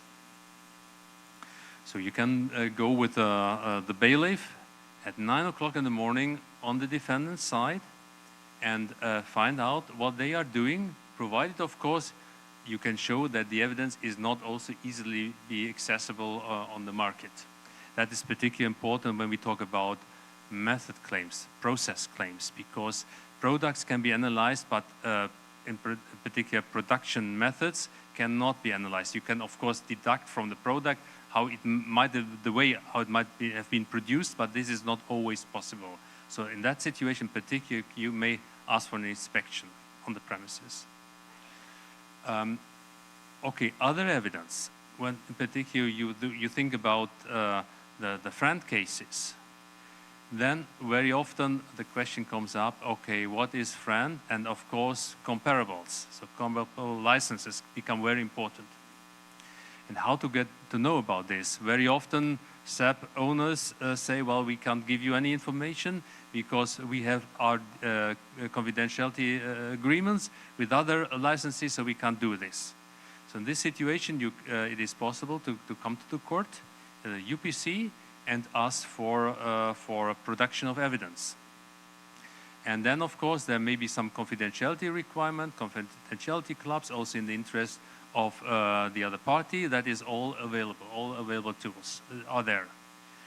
So, in case there is an order to produce evidence and the other party is not producing evidence, so what can be the consequences? One consequence can, of course, be you try to enforce it, but this very often is not really effective. So another, to my experience, much more effective way is that the court takes this into consideration. Then they can just work on certain assumptions maybe in their decision. You're not producing evidence, you're not giving good reasons why you are not producing evidence, so we assume this and this and this. That is possible. There's a specific rule on this regard in the rules of procedure. So that's another way. That's a very easy way. You don't have to go for penalty payments, all these kind of things. That is one way. And then, of course, if the party says, well, we are not, the other party is saying, okay, we are not having these documents, then, of course, they have to give reasons for it and make it plausible. So you never know. Both sides can be right. The one that is asking, but also the one they may really not have the document, and then court to decide on what the parties tell the court about this. And what I hear from the Court of First Instance, in particular in the SAP cases, it makes the whole case very complicated. All these confidentiality issues. It goes back and forth, but I think they are doing pretty well. And some of these cases also come to the Court of Appeal level for this with so-called procedural appeals. And I know on my docket there's also 1 or 2 cases. So in the next future we will also in particular context. Thanks. Thank you. As your housekeeping items, please when you grip the microphone, please grip the upper part, to lessen the noise. Good. Thank you. 네, 다음 순서로 이창훈 변리사님의 패널 디스커션을 듣도록 하겠습니다.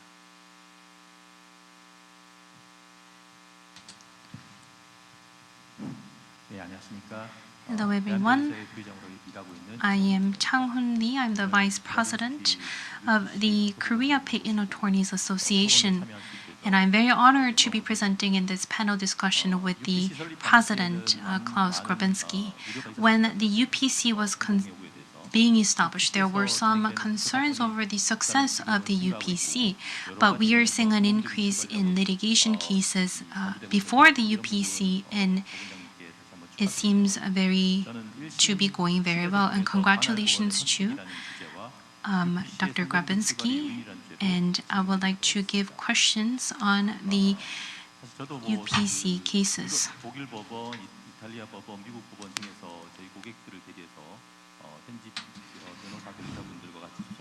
So I have a lot of experiences dealing with cases in European courts with other patent attorneys. So my first question is, which jurisdiction will be most advantageous for our clients? And also, when my clients are sued, is it really advantageous or beneficial for my clients to pursue that lawsuit in the jurisdiction? So currently, the UPC First Instance Jurisdiction Clause applies the traditional personal jurisdiction rules, which provides for filing in the local regional division where the infringement has occurred or where the defendant has residence or a place of business. As the geographical scope of patent infringement in a UPC patent case has expanded, patentees may be tempted to engage in forum shopping by filing patent litigation in the first instance division of the UPC, where they can expect a more favorable decision.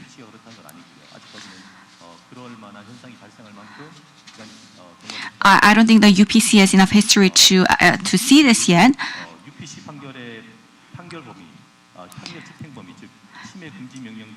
However, this may not ensure procedural fairness or justice in patent litigation.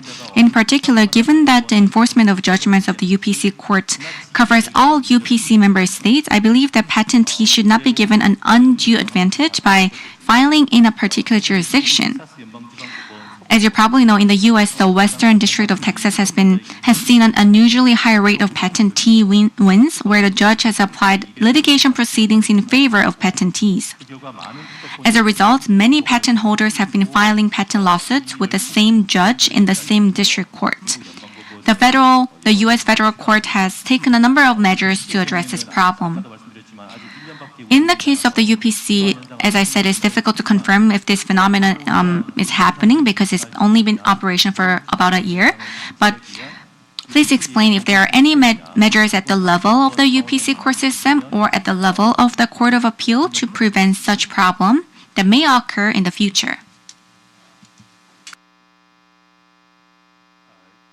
Yes, I think there, when you compare it with the Eastern District of Texas, there are a number of differences, not only the landscape. So one is, for example, when you look at the composition of the panel. So to my understanding, in the US, it is one judge who decides case first instance. At the UPC, it is a panel of 3 legally qualified judges, 2 or 3 legally qualified judges, and normally also technically qualified judge, which makes it a different story already in that regard. Then the composition of the legally qualified judges is multinational. So even if you go to a local division where you have the prospect of finding 2 judges that you know, maybe because they are experienced, they already had a history, put it like this, they are always joined by a judge from another country. And then they usually also have a technically qualified judge who also brings in his or her view. So that makes it less predictable, much less predictable with regard to the forum shopping than other courts. There's also another aspect that I think I should mention, and that is when there is a decision that comes out of a court of first instance proceedings, and in particular, of course, when the injunction is issued, and the party has the feeling that it is utterly wrong, then you can go to the Court of Appeal and ask for ordering suspensive effect. So normally, filing an appeal from a decision does not have suspensive effect, but exceptionally it can have. So that's also always a possibility. But currently, I have to say, we are more confronted at the Court of Appeal with a situation where there was a request for suspensive effect, but there was not really a reason for suspensive effect. So that, of course, can also be used in the other direction. So that it should only happen, of course, in exceptional situations. So these are two ways to kind of align all the divisions, but I think they are pretty much aligned. Maybe another aspect that might also be important in that regard is that the judges, of the UPC and also the Court of First Instance, they are not isolated. They come together from time to time. We have trainings every year. We have a big training where all the judges, legally qualified, technically qualified from both instances, come together. We had this training this year in Vienna, and we have another one next year. And there, of course, the judges are discussing their practice, and that is also a way to make sure that they align to a large extent. And they also internally they have they call it a judges' corner, which is a virtual judges' corner, where they meet and they discuss certain issues, also to learn from their respective experiences. So there's also mutual exchange of mind in that regard, which also helps to avoid differences that might lead to forum shopping.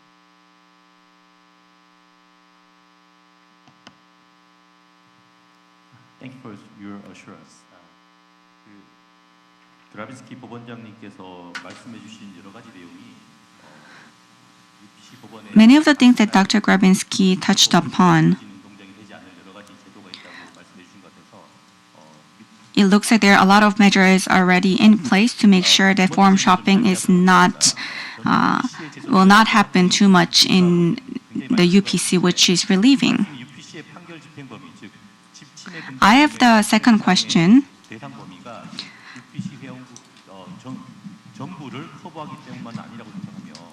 And I believe that the UPC, the success of the UPC is not because of the scope of the ruling that applies to all member countries. I think the operation is also a great advantage.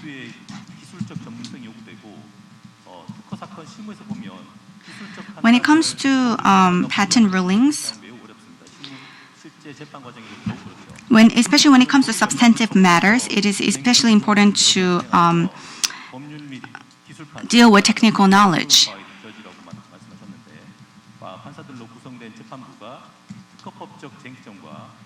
In a German Supreme Court, technically qualified lawyers, technically qualified judges, and also legally qualified judges work together to reach an effective conclusion in oral hearings. I believe that the UPC also includes technically qualified judges in its bench.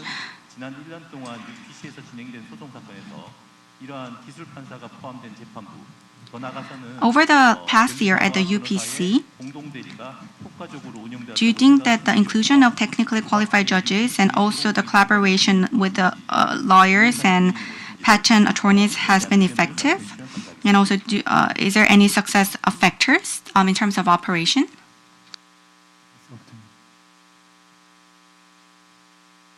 My own experience with technically qualified judges is very positive because they, of course, help the legally qualified judges to better understand the case. However, at the same time, I have to say, also all legally qualified judges are required to read the files and to make themselves familiar with the respective technology of the case. That is very important. So it should not be that on the one hand the legally qualified judges decide on the legal issues and the technically qualified judges decide on technical issues. No, that's not the way how it should work. It should be that both legally and technically qualified judges decide everything together. And only complement themselves with regard to particular issues. And another point I think that is important is that already indicated this also in my talk, that this becomes transparent, the input of the technically qualified judges to the parties, so that it can be discussed with the parties as well.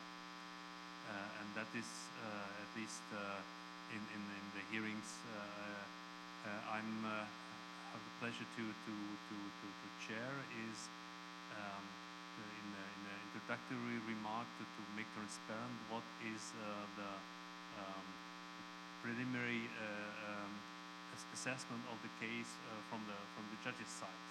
So then also technically issues can be discussed in a focused way in the oral hearing with the parties.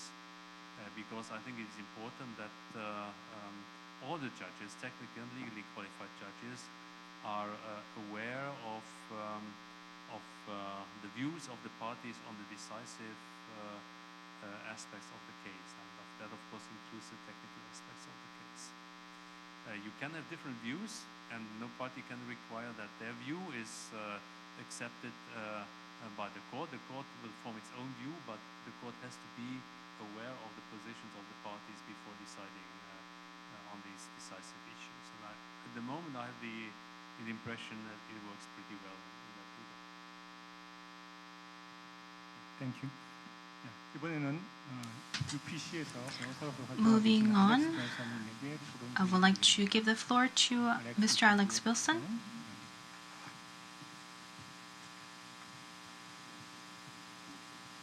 So, okay, thank you.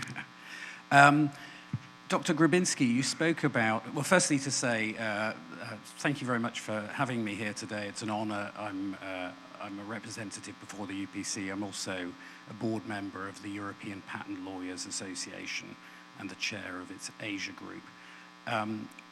Dr. Grabinski, you mentioned the multinational panels of the courts in the UPC, and of course judges which are taken from the different contracting member states with different levels of experience, but all specialized patents judges, and those with less experience are gaining experience very quickly, as I think you said. And they come to the court system with a very broad range of different experiences from their national systems.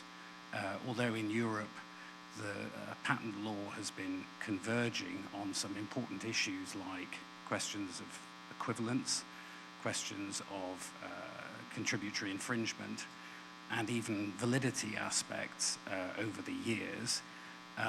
There are differences in terms of procedures in the different national courts and in terms of the procedural approach to patent litigation. So that, for example, in an Italian national court, the idea of the seizure of evidence through a sort of SESI system was very common and well known, whereas in other European countries, national courts like in Germany, this was not a feature. So there are significant differences in terms of the procedures that judges are coming with experience of from their national courts. Another example is maybe the Scandinavian judges that are more used to having expert evidence, live expert evidence and documentary production than judges from some other national courts that are coming into the UPC system. And then, of course, there's the way that proceedings are conducted, how a hearing takes place, whether you have a long trial like in Scandinavian countries or in the German national system of having a shorter oral hearing where there might be an introduction by the judge explaining the panel's consideration of the issues. So there are lots of different traditions coming to this. And on the question of how we advise our clients for the UPC, obviously these differences of tradition that judges have when they come to the panels are very important. But also as an advocate, we have to be sensitive that if we are facing a panel like I was not long ago of a Portuguese judge, a Finnish judge, a Belgian judge, and a technical judge from Austria. They all come with different legal traditions to this new system. So my question for Dr. Grabinski is really how, in practice, he has found that this has worked in the UPC, what his experiences are of this richness of international panels in the UPC. This is not really an easy question, but it's an exciting question. So the first thing I also told the judges when we had our first training, actually it was in 2023, in January 2023, is think UPC. So not think Italian, French, German, whatever, think UPC. Of course, at the same time, it is true that judges come from a certain jurisdiction, and of course, they don't forget about this as soon as they act as a UPC judge, but they have this, they carry this with them. Of course, the idea is to align.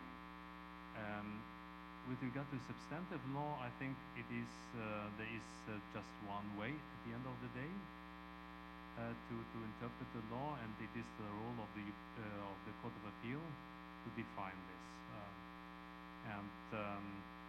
But the Court of Appeal is, of course, also has a multinational composition in the panel, so that makes sure that it's not going to be one national jurisdiction becoming UPC, but it is going to be hopefully the best approach of all realized at the UPC level. But with substantive law, so how to interpret the pattern, essentially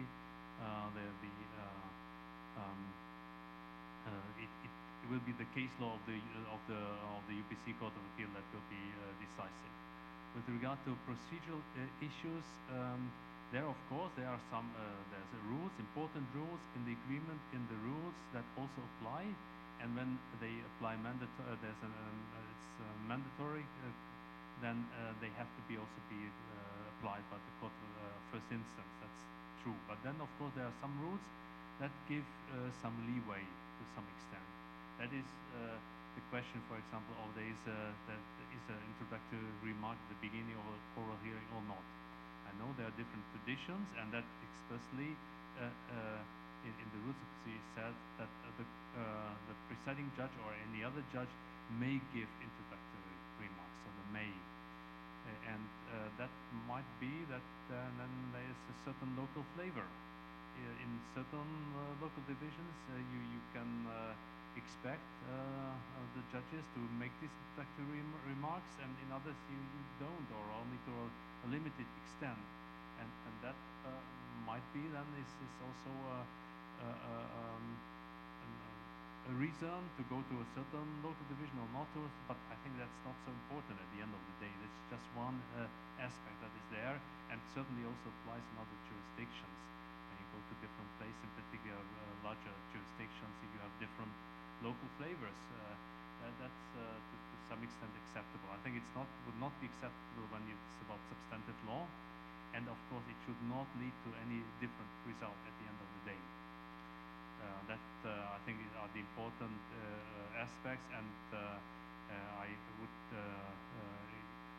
expect the Court of Appeal to make sure that it's going to happen like this. Thank you for the answer.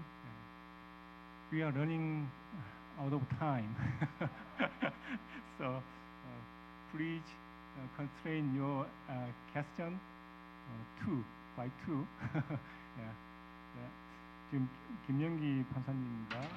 Moving on, we have questions left by Young-gi Kim and Po-kyung Lim, but due to time constraints, we are going to keep these questions very short and limit the questions to two only. I ask your cooperation. I am Young-gi Kim, High Court Judge of IP High Court of Korea. I would like to give one question to President Grabinski. With a very quick question to you. Do you know what is the very first IP specialized court in Asia?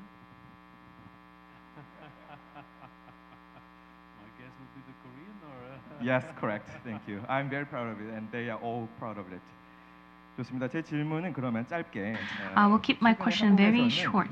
In Korea, we are very interested in carrying out an efficient proceeding. So I would like to ask this question. 진행하기 위해서 재판부가 소송 초기에 In order to carry out 스케줄링 컨퍼런스와 같은 협의기를 litigation very efficiently, 계획을 세밀하게 세우는 does the UPC court hold a scheduling conference with the parties at the beginning of the case to carefully plan the subsequent procedures? Or could you introduce the relevant regulations or rules and procedures if there are any specific systems related to case management to facilitate the efficient litigation? 원고의 침해 소송을 지연할 만한 시도들을 예방하는 장치들을 둔 So is there 소개해 주시면 any mechanism that delays the procedures?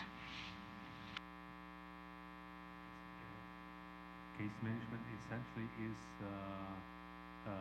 done by the judge rapporteur. So it's in his or her responsibility to make sure that the case is running smoothly and that all the provisions are respected. And it already started. That's we've seen a discussion on this. There are rather tough deadlines for the lawyers or party representatives to submit their statements.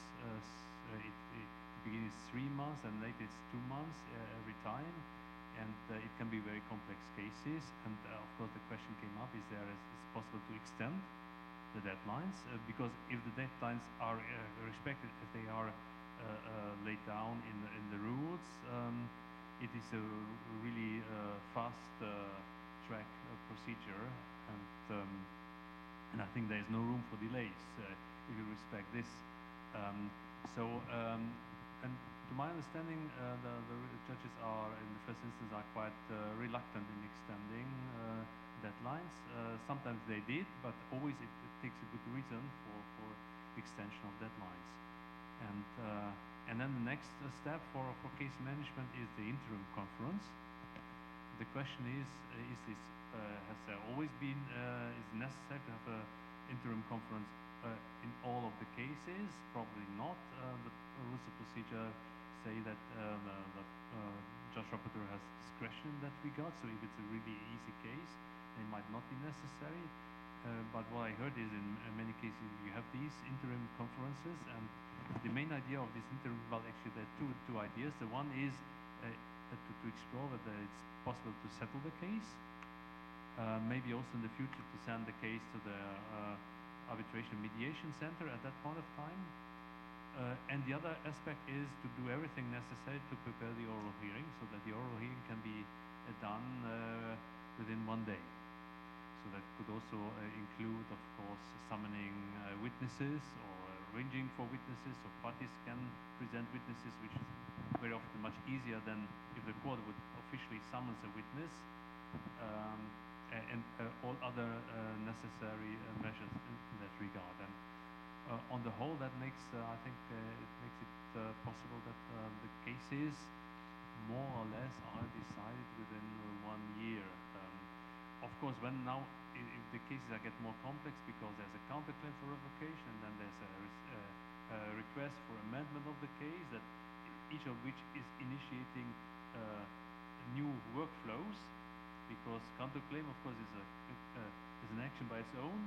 Then you have again 2 times each of the parties has to react, and then amendment again 2 times the parties have to react. That, of course, then can lead to longer duration of the process. But this is due to the complexity of the case, and that, of course, is to some extent justified, because at the end of the day, the judge can only make a good decision of the case if all the aspects of the case are covered. Thank you, Chief. Actually, I have something more, but we have one more panel, so I will leave it there. Thank you. 예, 우리 김영기 판사님이 최대한 자제를 해주셨습니다. 감사드립니다. Thank you for your understanding, Judge 김보은 Kim. 변호사님 많이 기다리셨습니다. 마지막 패널 Moving on, I 디스커션입니다. would like to invite Ko Kyung Lim for his last 법원중에서 panel 근무하고 있는 discussion. 임보경 변호사라고 합니다. 오늘 I am Po Kyung Lim. I'm 자리에 working at Chin 참여하게 된 Kim 것을 Law 영광으로 Firm. I am very 생각하고 honored to be 멀리 joining this 오셔서 conference. UPC 현황에 대해서 And 좋은 thank you so 말씀을 much, 전해주신 President Grabinsky, for your wonderful presentation and coming all the way to Korea for this. And I'm the last person to speak, and I know you are all hungry. I would like to give two questions in summary. First of all, I have a question regarding revocation case. Recently, I see that recent Court of Appeal decisions, EPO's opposition proceedings can be in conflict with the UPC revocation proceedings. And UPC Court of Appeal said that even if two proceeding results are in conflict, the court that judges or rules in revocation takes precedent. That is why they should not be in conflict. I believe this is very interesting. So UPC's rulings do not have binding effect on EPO's proceedings. And EPO's opposition proceedings can be in parallel with UPC's revocation proceeding. However, UPC's proceedings are faster than EPO's opposition proceedings. So that means there can be a flip in the decisions, and judiciary decision does not have any binding effect on the administrative decision. And are there any concerns raised about this? And I would like to ask President Grabinsky's view on this issue. And my next question is, recently there was a case where the UPC has adopted a more likely than not standard in determining whether the sufficient degree of certainty requirement was satisfied in a preliminary injunction case, which means that the petition for preliminary injunction can be dismissed if a respondent demonstrates it's more likely than not that the patent at issue will prove to be invalid in proceedings on the merits. And recently, the UPC is said to have followed EPO's approach to the assessment of added matter ground for invalidity, known as one of the strictest gold standard. In light of these UPC positions, it seems that the patentees may perceive the UPC as a forum that is unfavorable to the patentees and thereby be reluctant to litigate at the UPC. So I would like to ask President Grabinsky's views on this as well. Again, two difficult questions. So the first one, yes, it is about parallel proceedings in the UPC and in the EPO. So you have to know within 9 months' time after grant of a European patent, anyone can file an opposition against the grant of the patent. And in first instance, it is a opposition division of the EPO that decides on the opposition, and then the decision can be appealed to a technical board of appeal that then has a final say on this, and sometimes it goes back from the technical board back to the first instance, and it goes up again. So these proceedings sometimes can take some time. However, the EPO as well as the boards of appeal have set up so-called acceleration proceedings in case there is also a case pending in the national courts, but also now in the UPC. So normally, as soon as there is a case in the UPC, EPO will accelerate opposition or appeal proceedings in opposition cases. I think that's a very good news, and that is promising that also the decisions can be taken there. However, now what is the position of the UPC? If there's a revocation action filed in the UPC, and at the same time an opposition proceeding is pending, and now the opposition, the opposition division decided to accelerate the case. Well, it depends on the circumstances. but in the first decision, it was the situation was that they wanted to accelerate the case, but at the end, the hearing was about 4 months later than the hearing that was decided by the Court of First Instance in the UPC.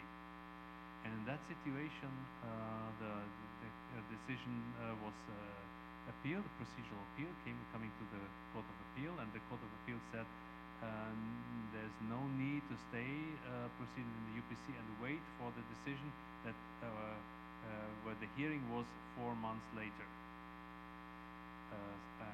In that decision, as rightly cited by Mr. Lim, is that the UPC also said the Court of Appeal that when you have in parallel a revocation action and an opposition, there is not necessarily a conflict of decisions, because at the end of the day you will have to see to what extent the patent has survived. And if, of course, if opposition is rejected and the revocation action is rejected, then the patent survives in its entirety. But if the patent, for example, in the opposition proceedings is revoked completely, then it is the end of the case also in the UPC, of course. And also if the UPC in the revocation action revokes the patent in its entirety, then it's the end of the patent. So these are the two ways when it is a clear situation. However, it is an unclear situation, of course, when the patent is upheld in part. And then you normally what you should do is you look like this. One decision and the other, and you see what has survived. That's you put it like this, and you see what has survived. So you see the overlap. Thanks a lot. Thanks. It's always helpful to have good colleagues on the near side. So that is the way how it is essentially what is the idea behind this decision. However, there can be, of course, a conflict when there is an infringement case pending and you have an opposition. And the infringement case is based, for example, on the patent as granted, and then later in the opposition proceeding it is revoked. And this situation, there might be there might be a good reason to stay the proceedings. However, there are also other ways to deal with this.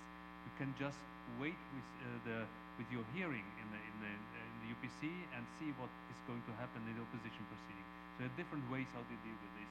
That is, by the way, was also decided in a very recent decision by the Court of Appeal. And the other issue was about how to deal with inventive step, if I got it right. Sorry? Okay, edit matter, I think the court has not yet touched upon, so I can't say much about edit matter, but inventive step, and the question was, is the UPC applying the same standard like the EPO boards of appeal? And in principle, it does. However, there were a few, it does not say, okay, we adopt the standard of the EPO. It also used a problem solution approach to it, but taking also into consideration that it is a litigation, not an administrative process, and that means in a litigation, normally as a court, you have to deal with all the, in the context of obviousness, with all the prior art that has been represented to the court, and that the court will do. So there's not necessarily a necessity, for example, to identify the closest prior art. That is maybe a difference, but at the end of the day, I think the approaches in the UPC and in the EPO go along the same lines, and there's not much of a difference. 네, 감사합니다. 지금 시간에 우리가 쫓기고 있습니다만은 우리 We're running out of time. 모신 아주 귀중한 기회인 만큼 패널 아닌 Since we have the very special presence of Dr. Grabinsky here, we will take one question from the floor, if there is any. 예, 다행히 다들 점심시간을 걱정하시는 것 같습니다. I think everyone is hungry already and ready for Thank lunch. you for your participation and please give a big hand to the speaker and panelists. 네, 큰 박수 부탁드리겠습니다. Big round of applause, everyone. 기다려주시면 식사 바로 서빙을 해드리겠습니다. We'll serve your lunch right away, and before going back to your seats, let's have a photo session. Before you return to your seat, we will now proceed to a brief photo session with our esteemed speakers of this session 1. So now please step forward a little bit that we can have a great photo on the stage. Please gather towards the stage. 네, 중앙으로 조금 모여서 서 주시고요. 사진 촬영 바로 진행을 하겠습니다. 네, 착석해 계신 분들께는 다시 한번 식사에 대해서 안내를 드리겠습니다. 자, 여러분 자리에 Once again, 모든 분들께 저희가 식사를 everyone who's seated will be served lunch. You have to be seated. You have to remain in your seats in order to be served your lunch. So please don't leave your seats. 두 걸음 정도만 이동해 주시죠. 네, 사진 촬영하겠습니다. Please look at the camera. 네, 활짝 웃어 주시고요. 네, 1, 2, 3, smile. Thank you. Thank you for your cooperation. You may return to your seat and please enjoy the lunch break. Thank you. 네, 자리로 모시겠습니다. 여러분 식사 맛있게 하시고 저희는 다음 세션 1시로 예정이 되어 있습니다. 식사 마치시는 시간 봐서 다시 한번 안내를 드리겠습니다. 식사가 서빙이 될 예정이니까요. Lunch will be served right away. Please remain in your seats. 다시 한번 현장에 자리해 주신 Once 모든 again, 분들께 점심 식사가 everyone in this hall will be served lunch. Please remain in your seats. Thank you very much.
Still in the lobby, please enter the hall and be seated. Thank you.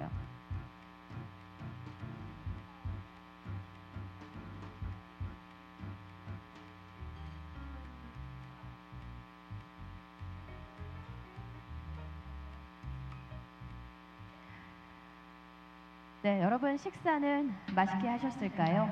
Hope you enjoyed 맞습니다. 그럼 lunch so 지금부터 far. 저희 두 번째 세션을 시작을 하겠습니다. Without further ado, let us get into session 2. We will be talking about trends of the unitary patent in Europe and response strategies in session 2 under the big theme of current status of the unitary patent system in Europe and the future of IP cooperation in Asia. First, we will start with the presentations and wrap up with the panel discussion. First, I would like to invite all the chair and panelists to the stage at this moment. Please give them a big round of applause, everyone.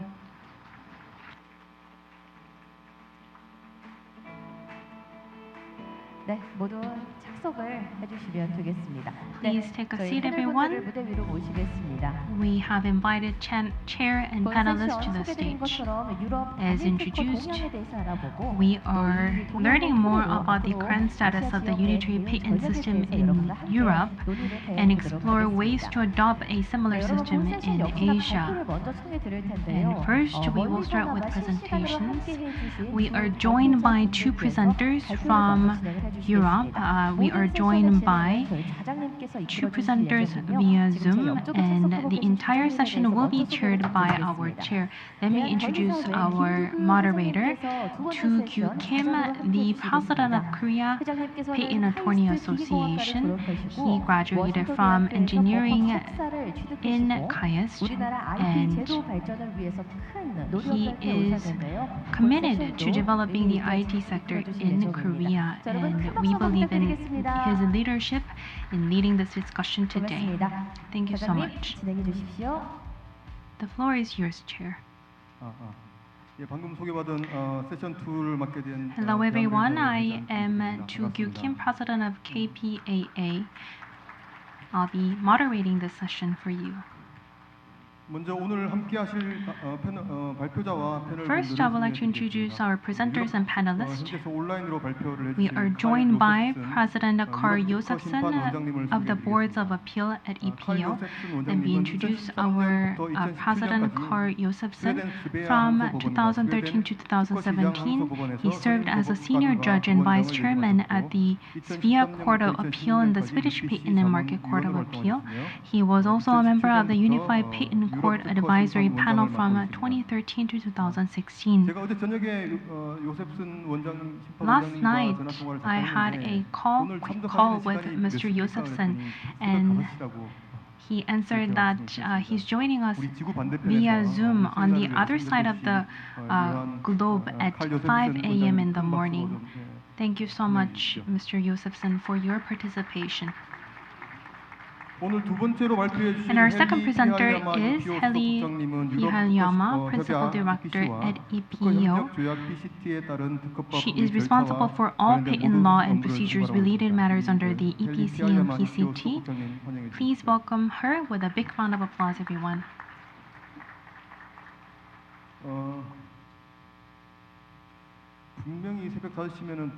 If it's 5 a.m. in the morning, I'm sure you all want to get more sleep, but thank you so much for your participation in this very early morning.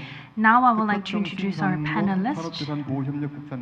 We are joined by Director Sang-gun Shin, Director General of IP Protection and International Cooperation Bureau at KIPO.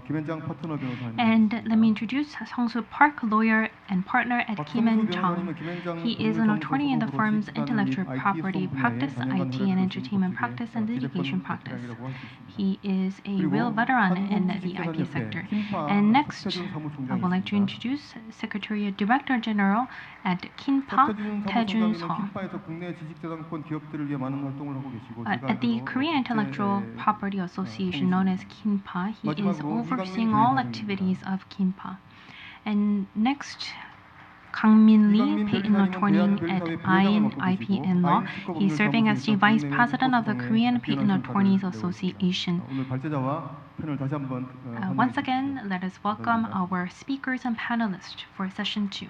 이번 세션이 저한테는 엄청난 This 도전입니다. session is a huge challenge for 잠이 me. 부족하신 발제자 두 We have 분이서 two sleep-deprived 식사를 금방 presenters 마치시고 and the audience who just finished at lunch and who might have food coma afterwards. So I have to deliver the session to very well with this audience.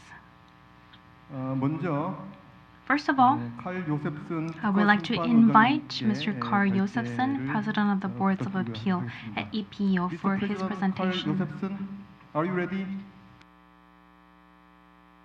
Yes, thank you very much, Mr. President Kim. So I hope you hear me well. Yeah, we can hear you well. I'll give you 20 minutes, but you can spare some minutes for further questions and answers. Please go ahead. Thank you very much. And I'm very honored to be joining the conference, and thank you very much for allowing me to participate this way. Dear Minister Cheon, Vice Minister Lee, Chairperson Lee, Justice Roh, President and Moderator Mr. Kim, dear colleagues, ladies and gentlemen.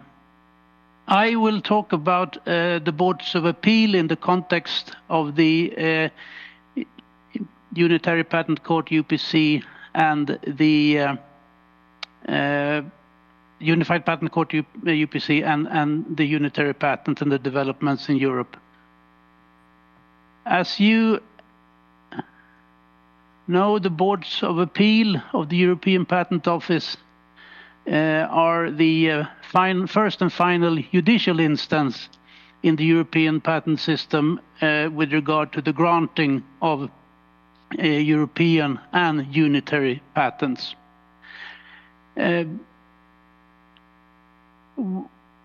In parallel to our final trying of grant and opposition procedures, we have validity proceedings then before the national courts, including the Unified Patent Court, the UPC. So this is one of the features of the European system, that we have parallel proceedings. A few figures on the Boards of Appeal.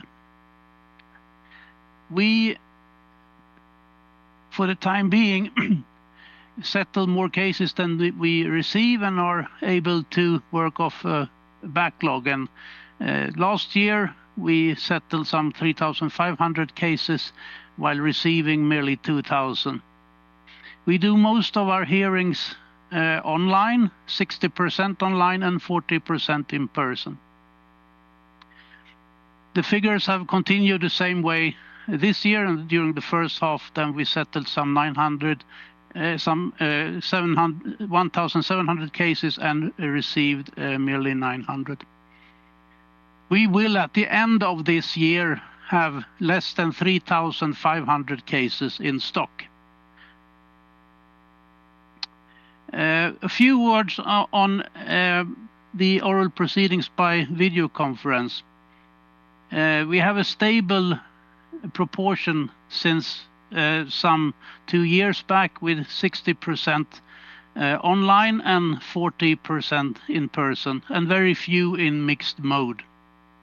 It's the discretion of each technical board to decide whether to conduct the hearing online with Zoom, this very tool that I am using and we are using at this conference, or in person. And this discretion is exercised with the application of factors as the complexity of the case, the number of parties, and the recent requests by the parties. And we did in 2023 conduct a survey with the users regarding the video conferencing technique, and we had very positive outcomes. The vast majority of users find conducting hearings by online good or excellent. And we are still improving the system, but overall the experiences are very good. And we don't really see any differences with regard to the outcome of the proceedings, whether we conduct them online or in person. And I think all are now well used with both ways of doing this.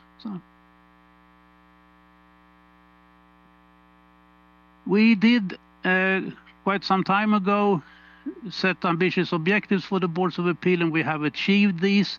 And these have been focusing primarily on improving the timeliness. So we did earlier this year reach the objective of having less than 10% of the pending cases being older than 30 months. And the backlog, as I said, will at the end of this year be approximately below 3,500 cases. The success in this regard has paved the way for us to set even more ambitious objectives, and by the end of next year we are aiming at having less than 10% of the pending cases being older than 24 months. And this is achievable for us, and we are looking forward to improving even beyond this. So we settle cases within 2 years and are looking forward to improving beyond that. Maybe a few words on what we have done and what has paved the way to improve our timeliness. I think a key factor for us has been to plan the work better and have a more in advance planning of hearings. We have also had some additional capacity, and we have made, and that is, I think, of particular importance also, we did 5 years ago have a coming into force of a revision of our rules of procedure. And this included a number of facets which I will shortly address. We have tightened the procedural framework and defined better the exercise of discretion when allowing amendments to cases. And we have improved the procedural guidance for parties. With regard to the planning, we provide before every year a list of the cases we intend to deal with. And we have then implemented also a stricter so-called convergent approach on the amendments of parties' cases. And this, according to this convergent approach, it becomes more difficult to amend the case as the longer the proceeding goes. And at the very end, you need exceptional circumstances. When you're at the final hearing, you need exceptional circumstances to be allowed to admitted to amend your case. We have also enhanced the cooperation between the Boards of Appeal, and that enables us to even out the workload over the year. Before every oral proceeding, and most of our cases needs a oral proceeding to be settled. 4 months, as a rule, before the oral proceeding, the parties receive a mandatory communication, which, as a rule, includes a preliminary opinion of the case. And this is an important preparation for the parties before the hearing, and then we can have a concentrated hearing. And this also triggers to a large extent withdrawals of cases also before the oral proceeding, which can then be efficient for all parties.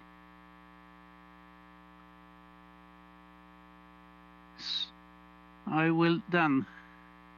So once the European Patent Office has granted a patent, then there runs the opposition period of 9 months, and as from the point in time of publication of the patent, we can have parallel proceedings. We can have an opposition proceeding before the first instance of the EPO, and then an appeal proceeding after that.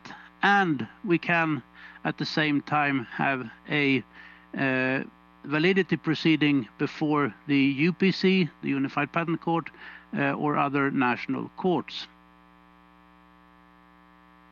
And this is Europe. Then the blue countries here are the UPC contracting states that are participating in the UPC. There are 18 at the moment, and it's a growing number. But then we have also still 21 states who are EPC contracting states but are not participating in the UPC.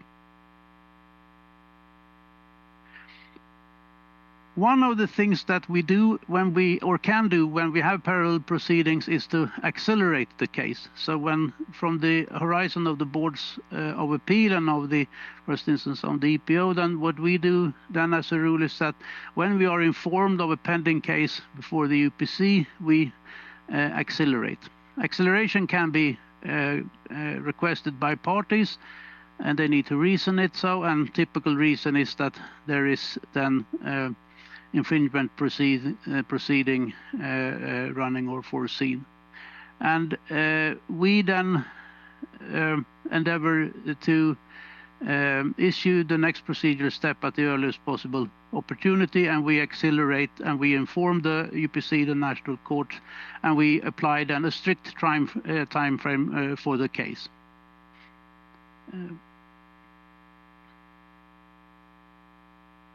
These are the legal provisions with regard to boards of appeal, acceleration, and also the UPC acceleration provision. I will not go into details on those.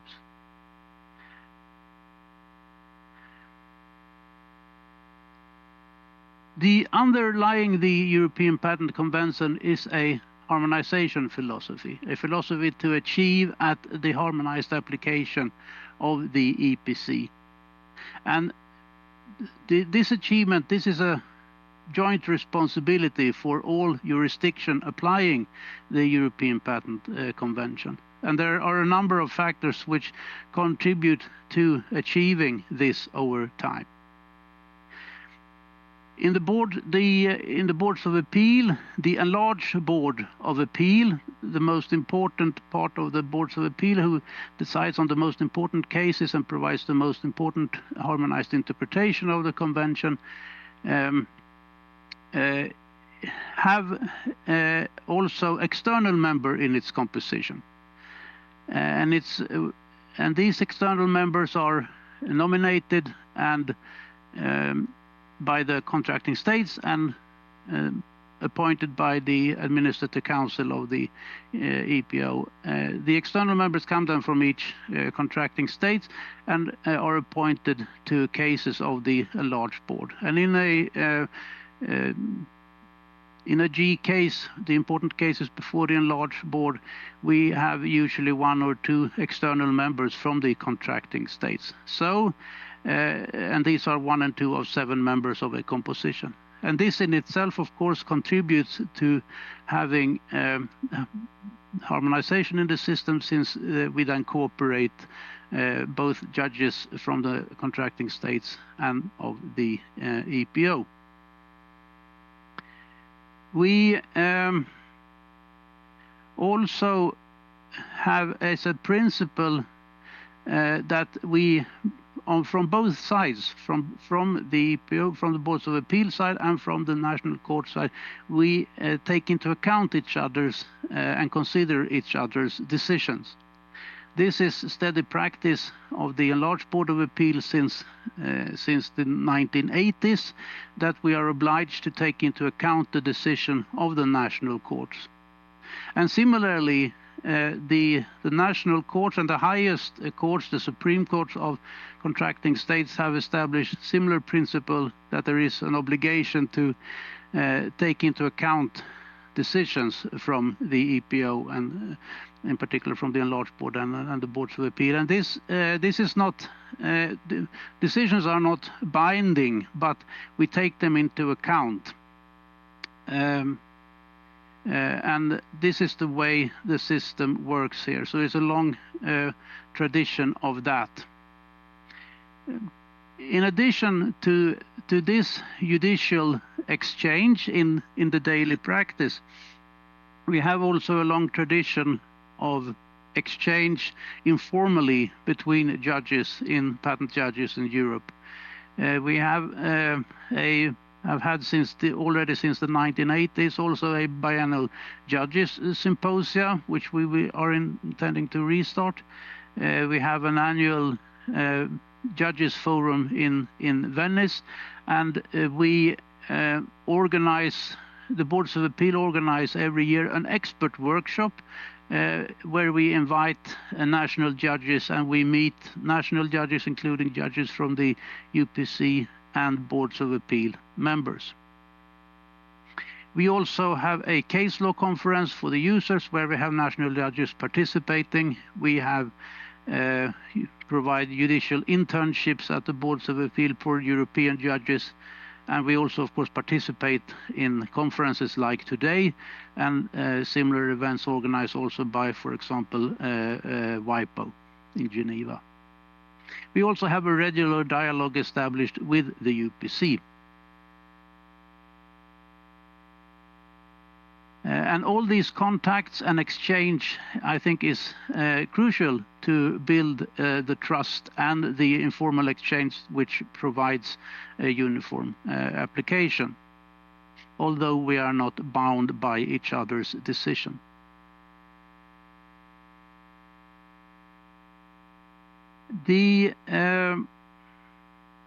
Another part which I would like to mention is that we provide our decisions to the public.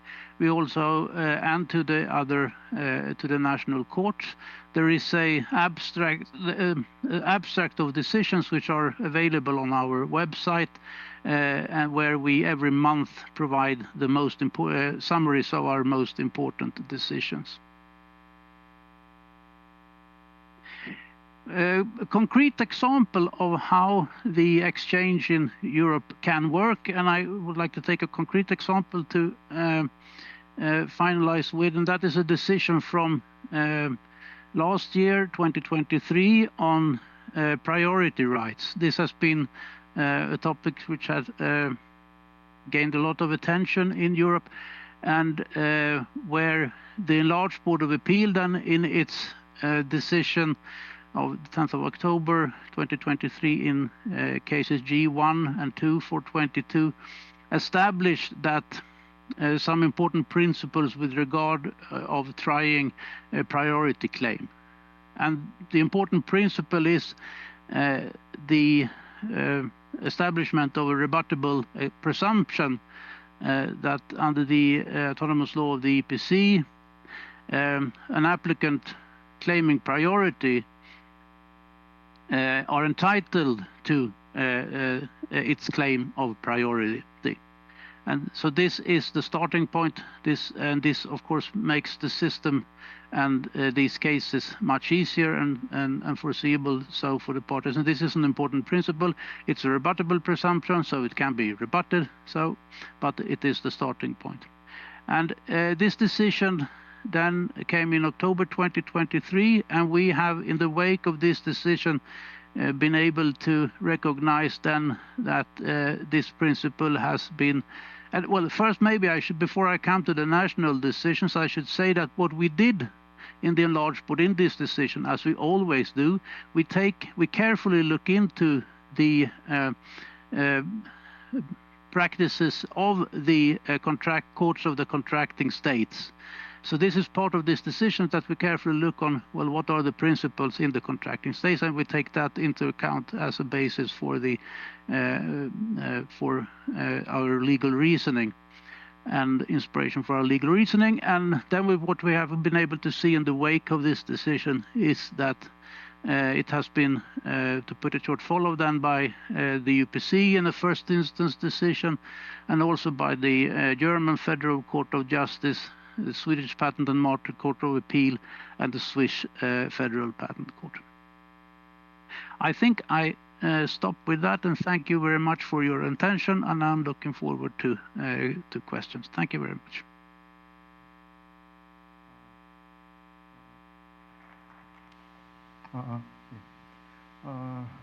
다시 한번 큰 박수 부탁드리겠습니다.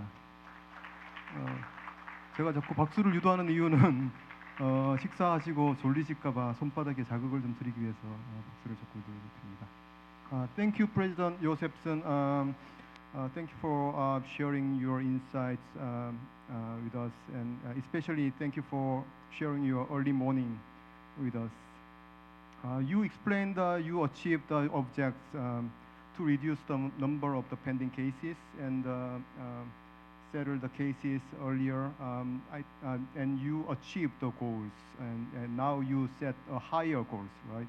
That's very impressive, and I would like to learn more about your trade secret to achieve that later during this session. Please talk about that for us.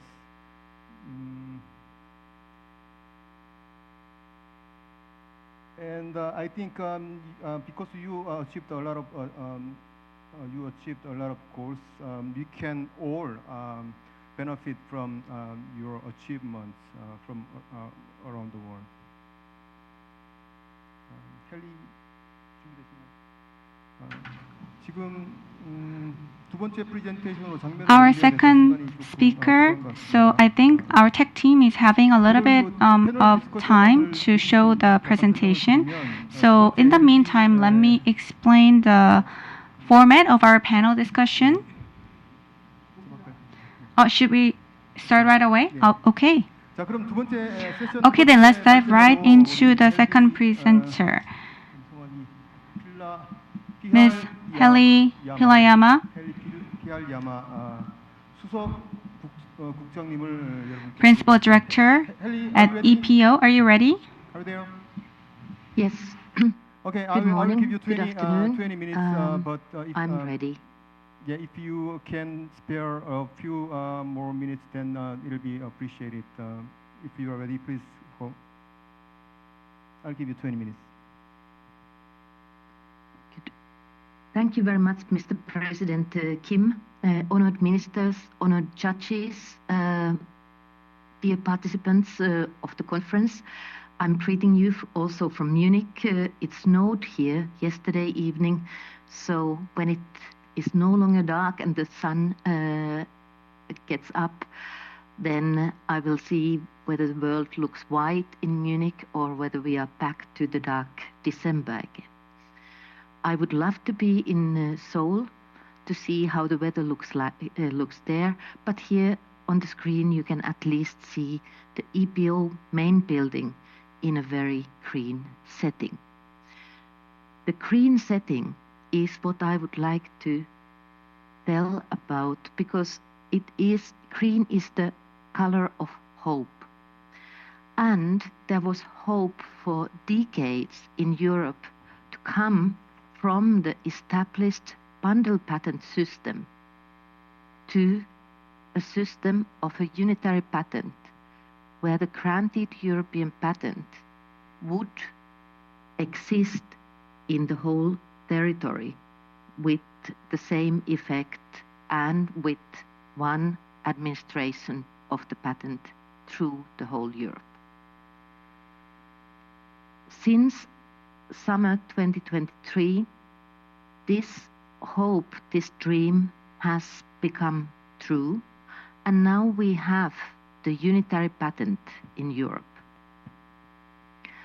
The unitary patent is registered on the basis of a granted European patent. There is still also, as we heard in the previous presentation, the European patent, which falls into the national patents existing in parallel. The unitary patent, however, is then a unitary title for all the 18 states that are participating at the moment. That means that there is no need for multiple parallel national validations. There is one place for paying the annuities, one place for any register entries, like registering licenses and transfers of rights. As we saw in the previous presentation, of course, here on the slide is the normal European grant procedure until grant. After the grant, when the publication of the mention of the grant takes place, there is 1 month time limit for the patent holder to request registration of unitary patent, registration of unitary effect, which then brings that patent to a unitary patent for the 18 countries. For the remaining 21 EPC contracting states, validation actions need to be taken in each of those contracting states separately. As we also heard already, is that the opposition period begins from the publication of the mention to grant, and then we might already have for the 18 countries a unitary patent.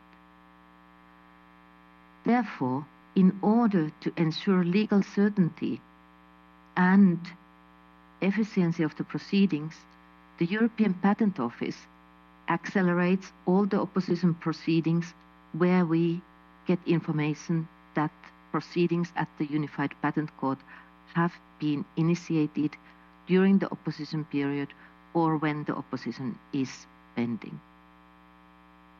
Usually, the opposition proceedings take about 19 months, and with the acceleration measures, we will shorten them by about half a year.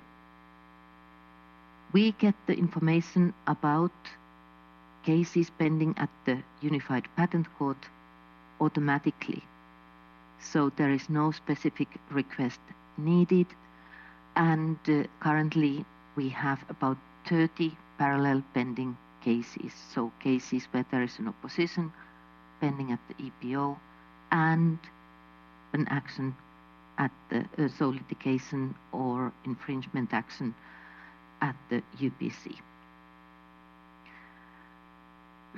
Territorial scope of the unitary patent, you already saw that. The system started in June 2023 with 17 contracting participating member states, and since September this year we have 18 states. We are very much looking forward to further states to join the unitary patent system, and there are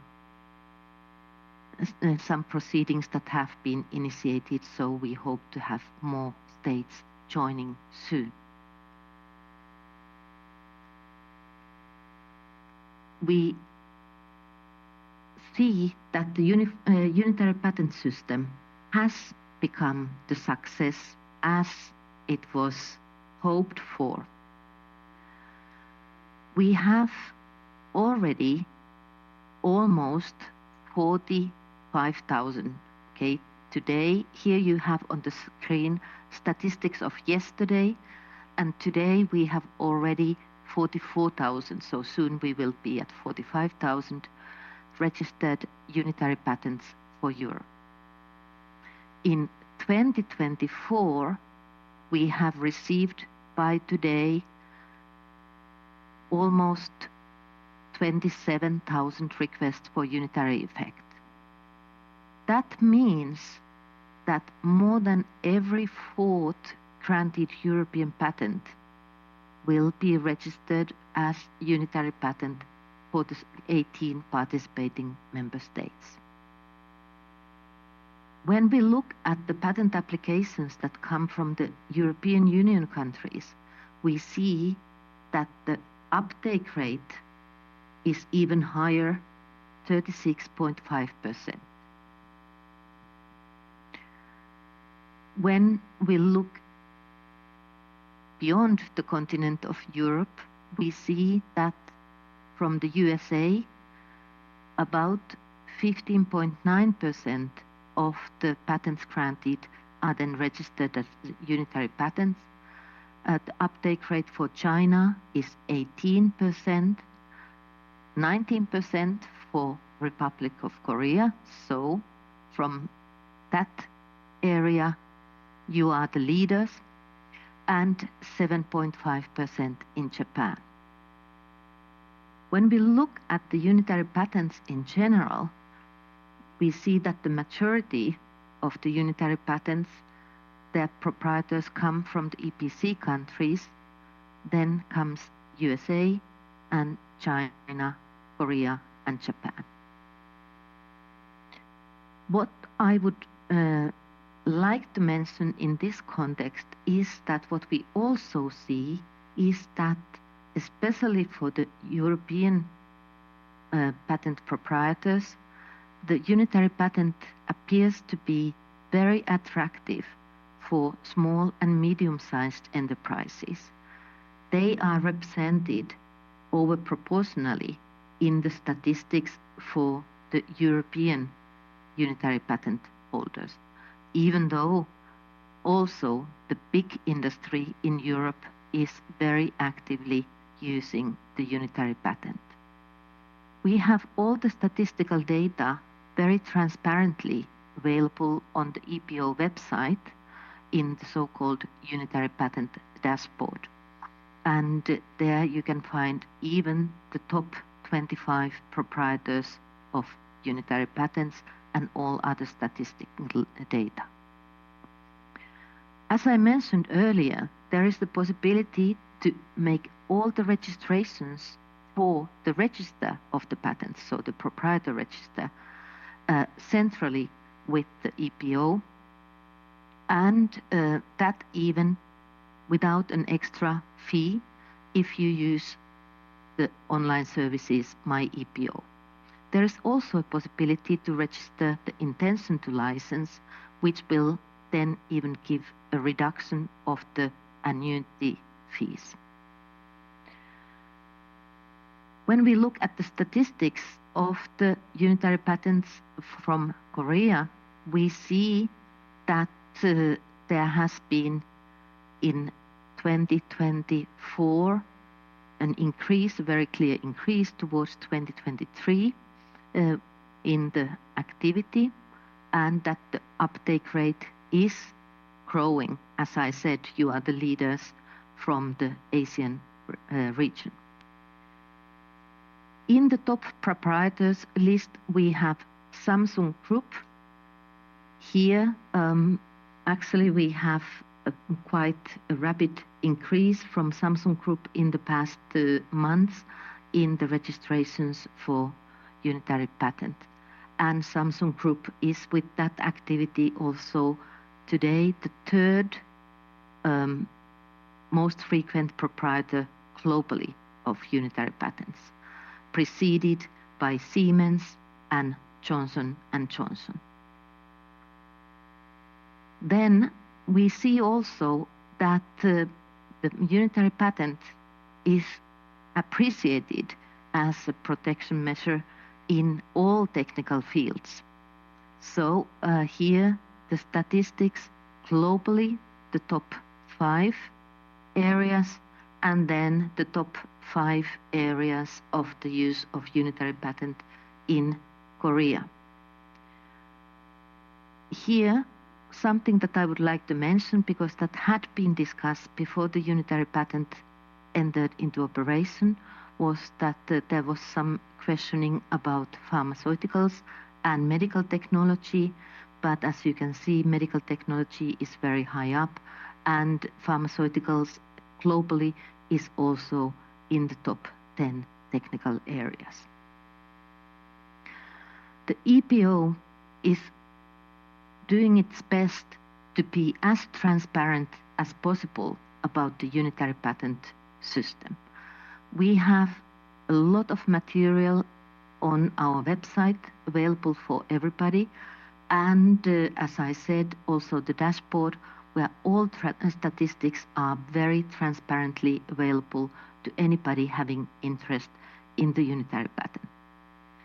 Regarding transparency, we also try to provide all the services about unitary patent as rapidly as possible, and that means that today the registration of the unitary effect takes about 1 week, not longer than that from the receipt of the request.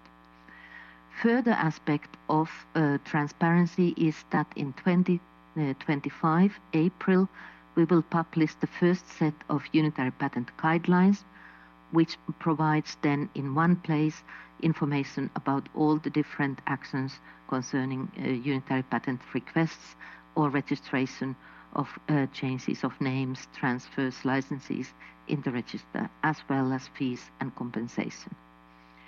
These guidelines follow the model that we have for the already existing European patent guidelines and the European PCT guidelines, which will also be revised again and enter into force in April 2025.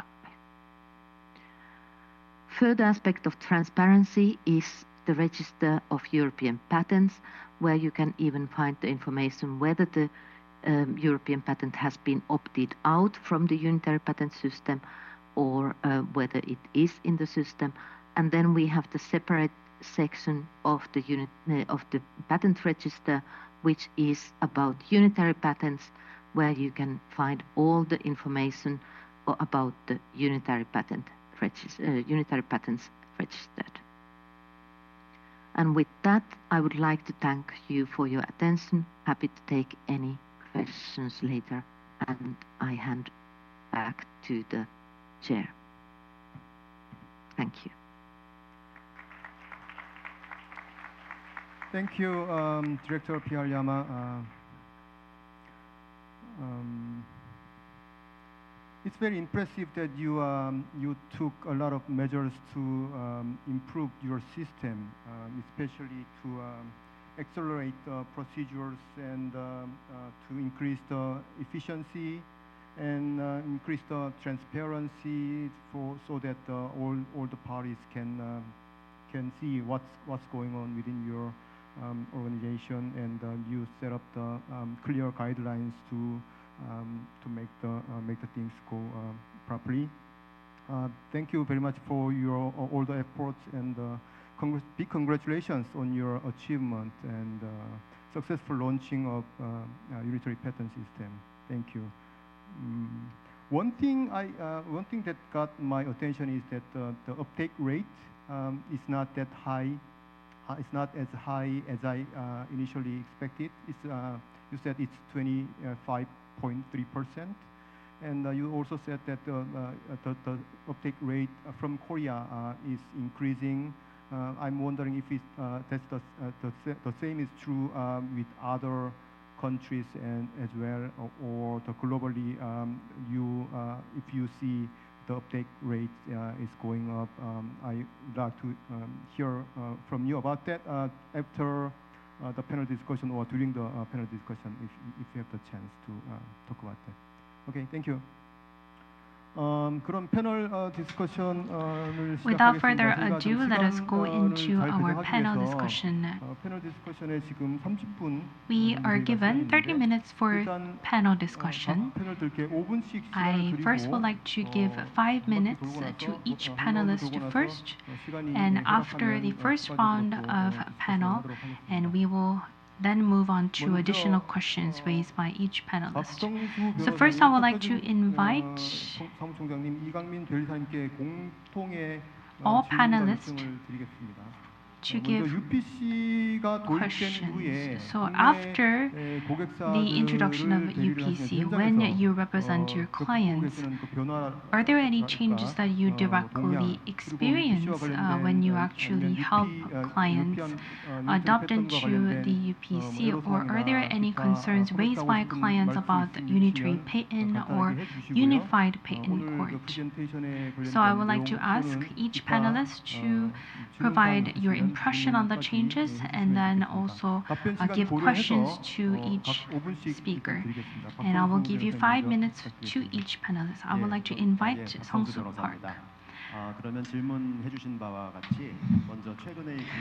Hi, thank you. So to answer your question, I will briefly talk about the recent trends in the domestic industry. Since the launch of the UPC last June of last year, there has been definitely a growing interest among domestic countries about the UPC. And Ms. Pia Lama mentioned in her presentation earlier that there's an increasing update among Korean patents. I can definitely see that trend happening. Until before the UPC's launch, our Korean companies didn't really consider Europe as a main forum for patent litigations, but after the launch of the UPC, I have had a lot more clients of mine that want to consider Europe as the main forum. Before the launch of the UPC, it was the US that was considered as the main jurisdiction for patent litigation, but I think now with the launch of the UPC, Europe is a contender definitely in the field.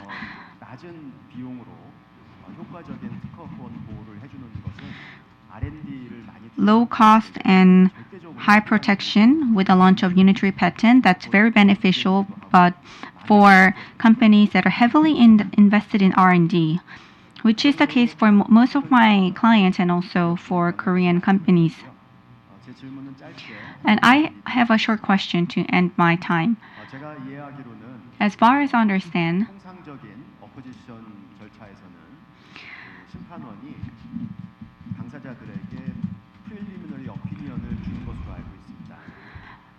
there is a preliminary opinion that's given in the traditional process. In the accelerated process, does the judge give a preliminary opinion? If so,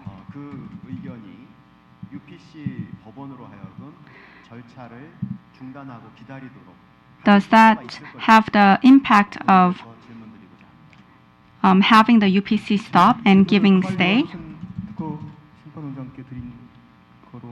Is that to Mr. Yosefson? I'm not sure who can answer this question. Whoever can answer this question. Mr. Carl Johansson, you can answer. Thank you very much for that pertinent question. On the first part, yes. In the proceedings before the boards in accelerated cases, a preliminary communication is provided as well, with as a rule with a preliminary opinion. So, and what might be different from the traditional procedure is that the timelines are then shorter. So it might come since the whole proceedings are shortened. It might be that the preliminary opinion and the communication with that is submitted shorter before the hearing, but there is also in this proceeding a preliminary opinion. And as with the relationship with the UPC, so here what we do, our ambition here is that we keep each other informed. So, and whether it is possible for the UPC to await a preliminary opinion and a hearing and a final decision by the board depends. The UPC has very ambitious timeliness frames, and so if it's possible, I think it's natural for them to wait, but sometimes it will not be possible, and then it will be the other way around, that we at the Boards of Appeal, we will know when there will be a preliminary injunction or a final decision from the UPC, and we will be able to take that into account in our proceedings. At the end of the day, we are not bound by each other. So there may be at the end of the day differing outcomes. Yes, as it has always been with the national courts, but of course, and that may depend on different procedural factors, different facts in the cases, and so on. But of course, the endeavor is always that we are harmonized. So, and that the principles we apply are harmonized. So yes, one receives a preliminary opinion, and we then. There might be a stay, but it may also be that a UPC decision comes first, and we come later. But it's ideally, I would say, it should be the other way around. So, but it depends on where the cases lie. We can, in the Boards of Appeal, if we have a case up and running when we accelerate it, we can do it as quick as in 6 months. Otherwise, from scratch. We can settle accelerated cases within 10 to 12 months, so approximately. Thank you very much. Thank you very much. Do you have anything to add? Yeah, please. Yes, please. I just wanted to add that also for the opposition divisions, the preliminary opinion will be issued also in the accelerated cases, and the opposition divisions also and the UPC try to follow that there won't be too many conflicting hearings at the same time. Thank you both for the answers. 박정수 변호사님 혹시 follow-up question이나 뭐 더 추가적으로 질문하실 Any follow-up questions, 네. Mr. Park? 예, 감사합니다. Thank you. Thank you. 자, 우리 좀 졸리니까 박수 한 번만 치고 할까요? Okay, another round of applause, everyone, not to fall asleep. 조시고 계시는 분 계시는데. I can see some of you falling asleep and dozing off. 네. 그러면은 같은 질문을 서태준 총장님께 드리겠습니다. Then I'll direct the same question to Mr. Seo. Any recent trends since the launch of the UPC, or any concerns or any questions regarding the two presentations? 부탁드리겠습니다. 네. 김파 사무총장을 맡고 있는 서태준입니다. Hello, my name is Taejun Seo. I'm serving as the 특정 Secretary Director 기업을 General at 위해서 일하는 건 Kimpa. 아니고 I am not working for 김파라는 specific companies, but rather for an association, which is an association of companies. 저는 그 기업의 그 소리를 전달을 해줄 수밖에 없는데요. 좀 약간 싫은 소리를 전달할 때는 저를 좀 활용을 하는 것 같습니다. Companies want to say something unpleasant. 이번 그 UPC 관련해가지고 UPC 출범으로 이제 그 단일 법원 체계가 도입된 것은 굉장히 긍정적이지만은 현재는 지금 뭐 시작한 지가 한 1년 반밖에 안 되고 법원에서 이제 판례가 충분치 않다. 그게 이제 가장 큰 문제인데 그 전에는 뭐 주로 이제 독일에서 소송을 하게 되면은 뭐 독일 düsseldorf나 마나임 법원의 이제 판례를 바탕으로 이제 사건을 조금 뭐 예측을 할 수 있었는데 이제는 판례가 그렇게 많지 않아서 아까 그 우리 그라빈스키 법원장께서 한 500건 정도가 파일이 됐다고 하는데 빨리 늘어는 나고 있는데 기업 쪽에서는 상당히 부담으로 올 수밖에 없습니다. 소송을 진행을 하면은 뭐 이 법원에서 어떤 전략을 써야 될지 그리고 이제 법원을 고를 때도 이게 어느 법원으로 가야 되는지 하는 그런 포럼 쇼핑 문제도 발생을 하기 때문에 이거는 상당히 이제 좀 법원에서 그러니까 그 기업 쪽에 상당한 부담으로 작용을 하고 있습니다. 그리고 두 번째로 이제 그 단일 특허를 도입을 해서 이제 기업들이 시기가 되면은 이게 이제 우리가 그 단일 특허로 전환을 해야 될지 아니면 옵트아웃을 그냥 그 해야 될지 옵트아웃을 하게 되면은 이제 완전히 select the unified or unitary EU, patent. 그러니까 UP 시스템에서 Once 빠지게 they're 되기 opted 때문에 out, they 이제 will be 그 completely out of the 확실한 그 결정을 하는 게 참 부담으로 이제 기업에게는 이제 전달이 되는데 아까 그 내용을 보니까 삼성 쪽에서는 뭐 세 번째로 세계에서 세 번째로 많이 UP 시스템으로 전화를 하는 거를 봐서는 아무래도 좀 호응을 좀 많이 하는 것 같기도 한데 이 옵트아웃을 할 거냐 말 거냐 이 부분에 대해서도 이게 기업 쪽에서는 다 어떤 코스트로 들어오거든요.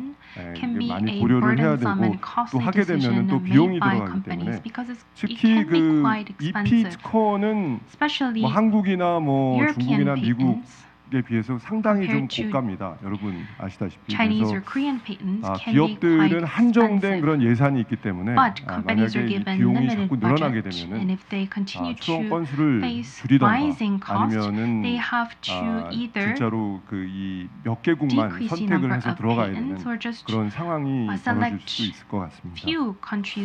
그리고 이제 마지막으로 이제 좀 부탁을 이제 EPO 쪽에서 이제 그 드리고 싶은 거는 저희가 이제 한국 특허청이랑 좀 비교하면은 좀 적절할지는 잘 모르겠지만은 한국 특허청은 아무래도 그 심사 품질 측면에서 고객에 좀 맞추려고 많이 노력을 하거든요. 그리고 얼마 전에 특허 등록료도 뭐 10% 다 인하를 하고 그리고 심판 수수료도 뭐 문제가 있으면은 다 반환을 해주고 그런 것도 있고 또 융합 심사국을 만들어가지고 어떤 맞춤 심사를 기술이 변화에 따른 그 맞춤 심사를 하려고 굉장히 노력을 하는데 EPO 쪽에서는 약간 이런 게 좀 부족하지 않나 그런 좀 아쉬움이 있습니다. 이 정도로 하겠습니다. 그리고 질문은요. 두 번째 그 발표하신 그 우리 Principal Director Heli. 예, 헬리 필라라마 국장님께 So I have a question to Principal Director of EPO.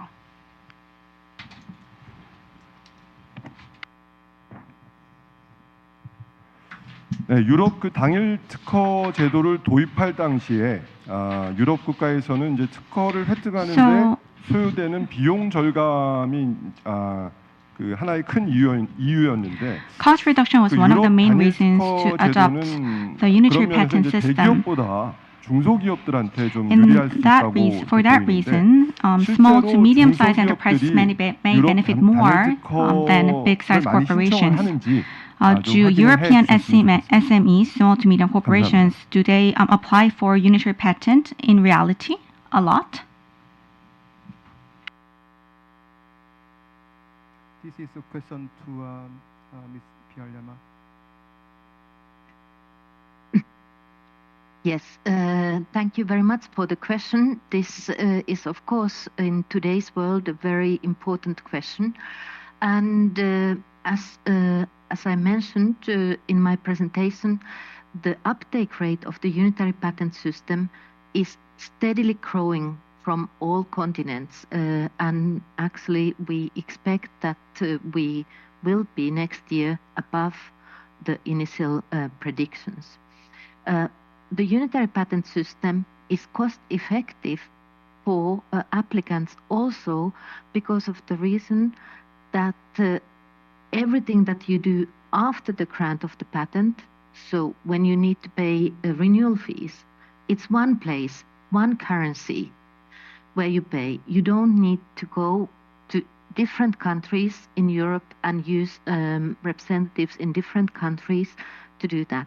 Also, when you want to keep your information in the register up to date, that is in one place. The register is one place.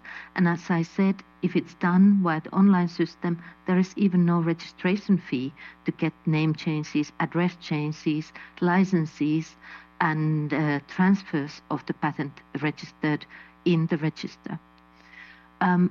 Furthermore, we have at the EPO, we are also looking at the SMEs and the ways to support SMEs even further. there is in the European patent grant procedure, there is recently a microentity fee compensation scheme that has been introduced, with which the microentities can get a certain compensation of the 5 first European patent applications they file. In addition, what has been what I mentioned in the presentation for the unitary patents, because of the efficiency in administration of the unitary patent after the grant, which is often also a financial and administrative threshold for small and medium-sized enterprises, we really see that there is proportionally higher uptake of the unitary patents by SMEs than what is in the traditional European patents. In discussions with the user community, and especially in events that we have had for SMEs, we have also heard from SMEs the comment that, okay, there is the administrative advantage for them, but also because many of the SMEs might be startups, small companies that don't yet in the growth phase know where they will be establishing their business in the future. So therefore, with the unitary patent, they have the 18 countries, and the renewal fees, the annuity fees, don't correspond to what they would have for the 18 countries otherwise. So for them, it's always beneficial to have an area that is geographically as large as possible, because when they grow further, they might have different interests in different countries. I hope that this answered your question.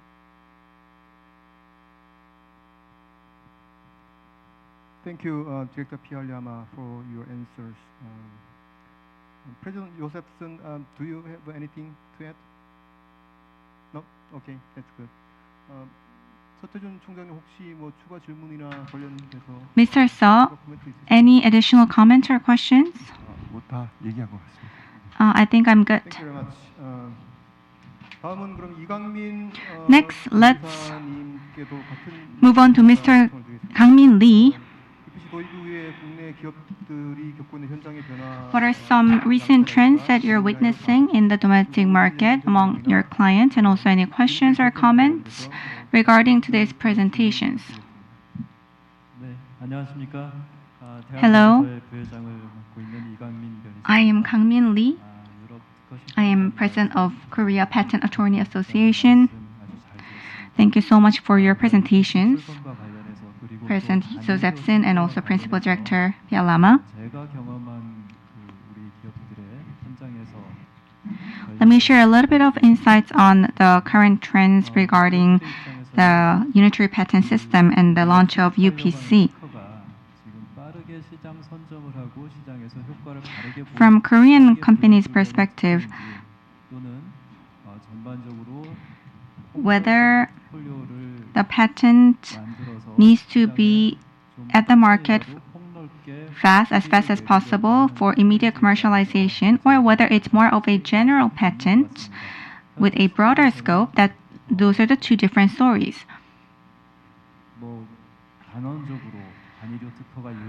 Currently, whether the unitary patent is absolutely more beneficial, that's still uncertain. Depending on the situation, some clients prefer unitary patent, others prefer to opt out. With more time and with more cases, we may see a trend moving into one direction. Like I saw in Principal Director's presentation, we are seeing different trends depending on the technical domain. So I think it's hard to say at this moment which type of patent is absolutely preferred or beneficial depending on the position or industry of the company. Their choice might differ. And I have one question. First, to Mr. Josephson. 특허심의위원회가 유럽 특허청 내 최종 사법적 단계로서 그 EPC에 따른 특허 부여 절차의 결정에 대해서 독립적인 사법 절차를 제공한다. 사법 검토를 So 제공한다. 이런 내용이 좀 눈에 띄었습니다. I heard that the Board of Appeal 우리나라 같은 경우에는 특허심판원에서 has the final say. 확인되더라도 특허법원과 대법원에서 추가로 However, when it comes to 약간 차이가 있는 것 같은데. our country, it's a little bit different. 또 눈에 띄는 게 항소심의원회하고 UPC 국가법원. I also was particularly interested about how the Board of Appeal, the UPC, and national courts have harmonization under the EPC framework through shared responsibility. He also mentioned the involvement of external members of the EBA and the use of exchange forums. 이루어지고 있다라고 말씀하신 내용에 대해서 많이 관심이 됩니다. 한국도 이러한 In Korea, 사법 조화를 위한 I believe expanding exchanges between the Intellectual Property Trial and Appeal Board and the courts could also contribute to stronger harmonization. So could you provide more details about what the external members of the EBA and the exchange of forums are in Europe and how these exchanges are being carried out in practice?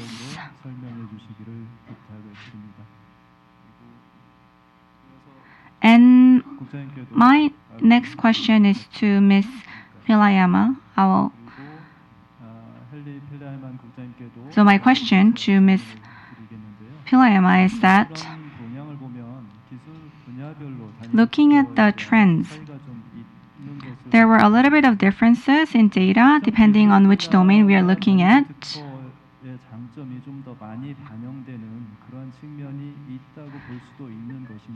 Do you think that specific industry benefit more from unitary patent? Also, what are some key benefits that companies from outside Europe, such as Korea, can gain from using the unitary patent system? Mr. Lee gave us the two questions for you individually. First question was to President Josephson, and the second question was to Director Pierre Lama. Josephson, are you ready? Yes, thank you very much, Mr. Lee, for your question. The external members of the enlarged Board of Appeal are nominated, as I think I said, by the contracting states, and those are judges from the contracting states which have then patent experience. It works this way that in the most important cases from the enlarged board, the so-called G cases, we have a couple every year of those. There, as a rule, there is one or two of the 7 members of such a panel which are national judges, and they participate then in these. Well, they are ordinary members in these decisions, so they participate in the decision making. So that is one important facet of the European system at the EPO. But I think in also great importance is the exchange that we organize informally. So and there we have in particular every year an expert workshop where we invite some 20 of the national and UPC judges, and we are some 20 from our side. So we meet during a day and then every year, and we discuss then internally. It's an internal discussion where we discuss the hot topics of the year. So, and this informal exchange, I think, is very important to for us to pave the way for a harmonious application. And then I would also like to stress that what we do today, so and in similar for us, is something which is important. So where European judges, as the President Grabinski did earlier on today, and I do, and we participate in the user dialogue, and we and that we do in different forums, and that is another part I think which is important for us to explain decisions and so. And we also do quite an effort, and I would like to reiterate that, to make known our decisions on a developing basis. So you can find on the EPO website under Boards of Appeal, we publish every month a summary, abstracts of decisions, which is summaries of the recent decision during the last couple of months. So this is an easy way to keep updated, of course, for all users, but also for judges in our sister courts. And similarly, we from the Boards of Appeal, we follow closely the patent practice developments in the UPC and in the national courts. Thank you very much for the question and your attention.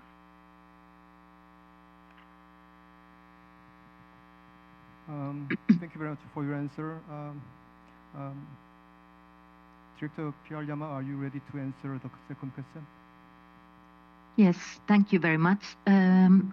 Regarding the second question, so the first part of the second question was whether there are some specific technological areas where the unitary patent would be especially attractive.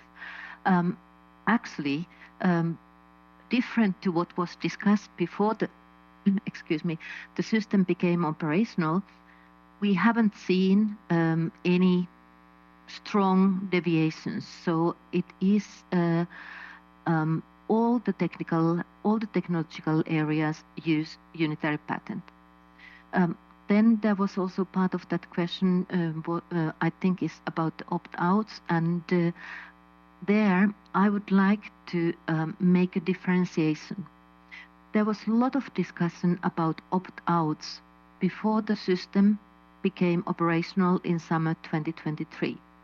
Of course, that is quite natural, because the patents granted in the past had been filed and prosecuted without idea that there would be a unitary patent that would be also for these patents. We started at the EPO already before the unitary patent system became operational. We started to do even a further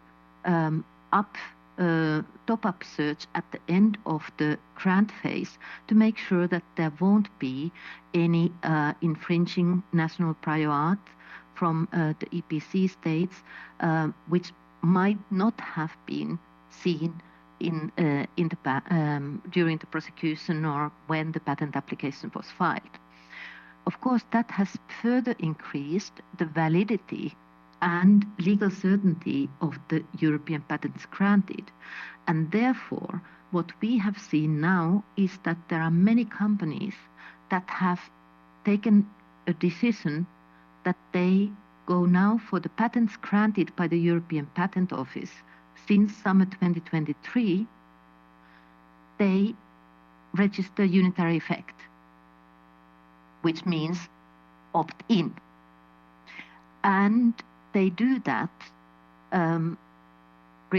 trusting on the high validity of the patent, and also trusting and having taken the choice that the unitary patent system is the system for the future.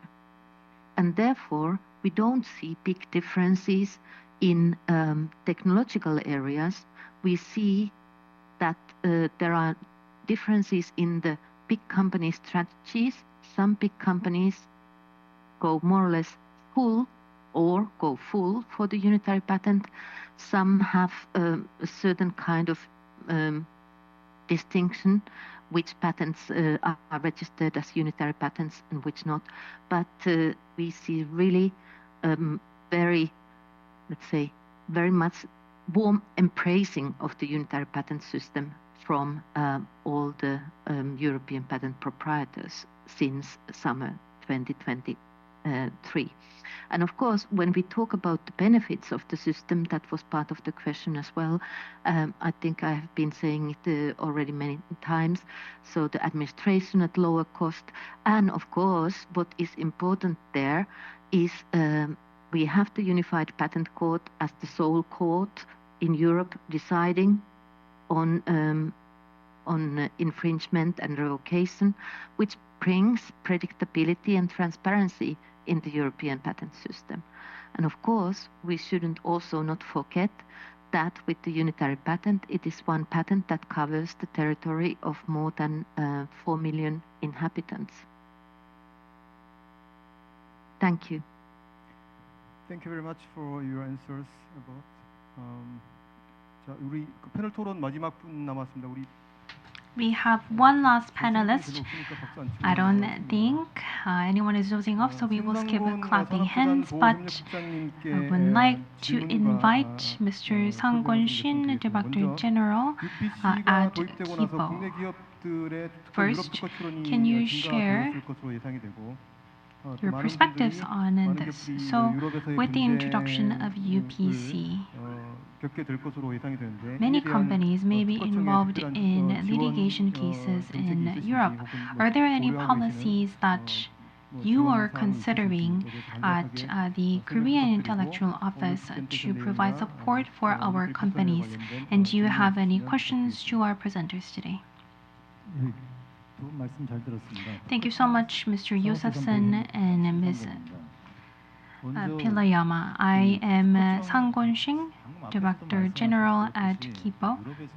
As mentioned, we are seeing increasing attention on the unitary patent and European patent, and at our office we are trying to leverage our resources, and first we are providing initial response on site in Europe. Whenever there are litigation filed against Korean companies in Europe, we are providing support through our center established in Germany. So we are trying to provide consulting services to our companies in Europe, and the support includes analysis, helping companies to write warning letters, and providing strategies to actually exercise rights. And we are providing tailored solutions to our companies. To be specific, when a foreign company sues our Korean company, we provide consulting services on MPEs and trying to respond to these litigation. And when the case is vice versa, we help our companies to file opposition proceedings as well as other proceedings. We have other measures, but for the time being, I will skip the matters. But I have been impressed by the presentations by EPO, and it's very linked to our own work, so I was very interested in hearing your presentations.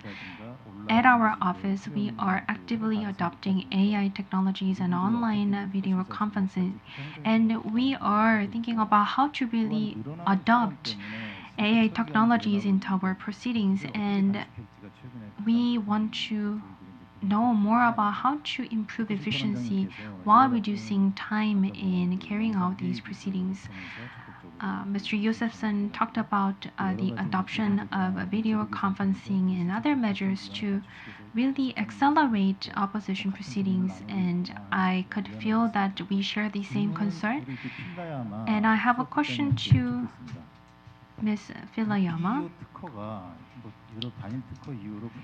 With the introduction of the unitary patent, European patents now have the effect of patent registration in 17 countries. So I'm sure there are many efforts being taken, but are there any changes in or differences in quality before and after the adoption of UPC? Are you ready to answer?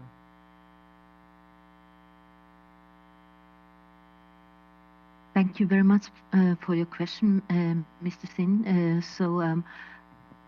The EPO has always had the strive to grant patents with the highest possible validity and in the highest possible quality. We, of course, what I mentioned earlier is that before the launch of the unitary patent, we started even with further top-up search to make sure that we capture all possible prior art from all EPC contracting states. I have to admit that the statistics show that it is a very, very minimal percentage that there is something new found at that additional search at the end of the grant proceedings, because everything has been captured that is relevant already before. But of course, for us, that has been a good kind of checkup point to make sure that we really have been doing good work before that. And concerning the quality measures otherwise, so the EPO, we are in constant dialogue with the users to even further enhance the already high applicant satisfaction and the high quality. And there are many, many activities. And those activities are also written down in the quality reports and quality action plans of the EPO, which are also transparently available for everybody on the EPO website. Users can also follow progress towards the EPO's key performance indicators in our public quality dashboard. And this year, we have had really a strong focus on complete search and correct assessment of novelty and inventive step. We continue even further to identify opportunities for further improvement. For example, we regularly check the quality of samples of patents in so-called stakeholder quality assurance panels, SQAPs, they are often called, together with the users. So we have users as assessors of the quality of the products that we have brought out. If there are any aspects identified in the SQAPs, those are taken up as action points in the quality action plans, which are then again published on the EPO website, and everybody can follow whether we have dealt with those action points. Most recently, a couple of weeks ago, we organized a workshop on clarity as one of those measures where we collect user feedback to see if there are some specific points that we should deal with. So we try, and we don't only try, but the whole time we work to get even better in quality of the patents that we grant. I hope that I answered your question. Thank you. Thank you very much for your answers. We are approaching the end of time. President Josefsson, I figure I mispronounced your name a few times. I'm sorry about that. You have every right to mispronounce my name.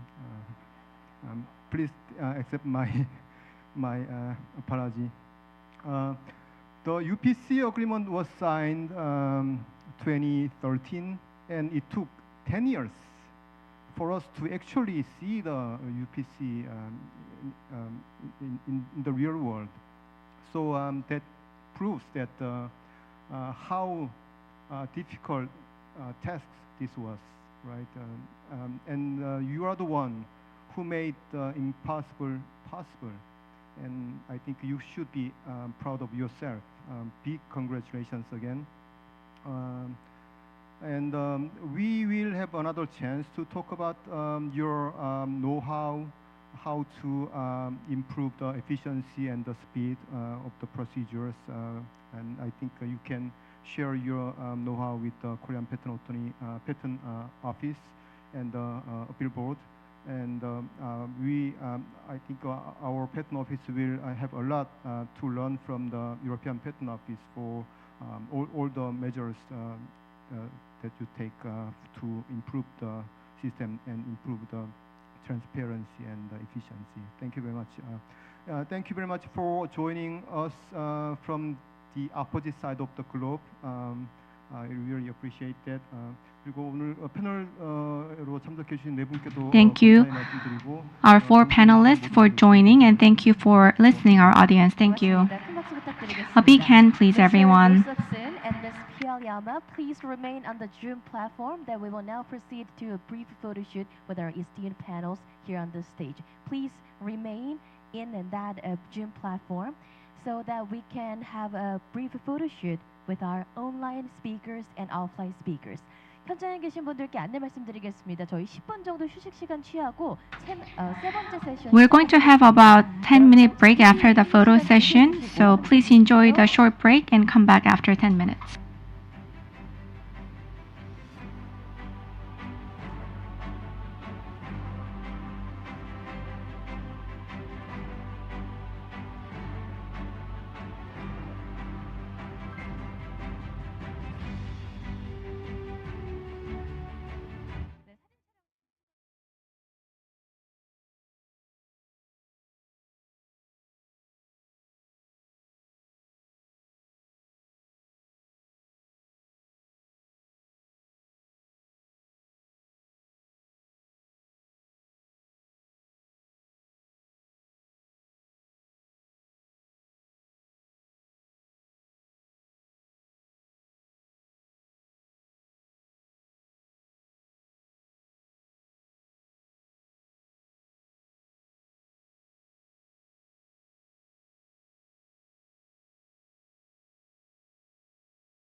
네, 착석을 해주시면 되겠습니다. Please be seated, everyone. Please be seated on the stage. Thank you. Thank you.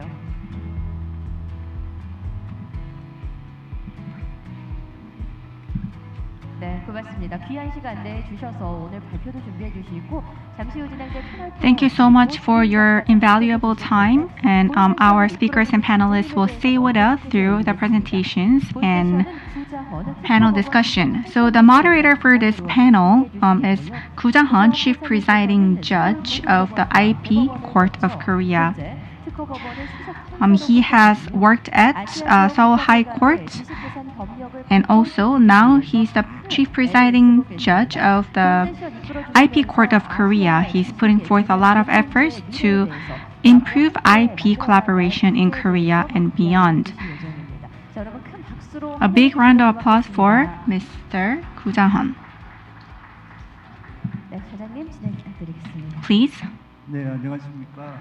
특허법원의 Hello everyone, I am Koo Jang-hun, the Chief Presiding Judge of IP Court of Korea. So the title of the third session is actually very meaningful.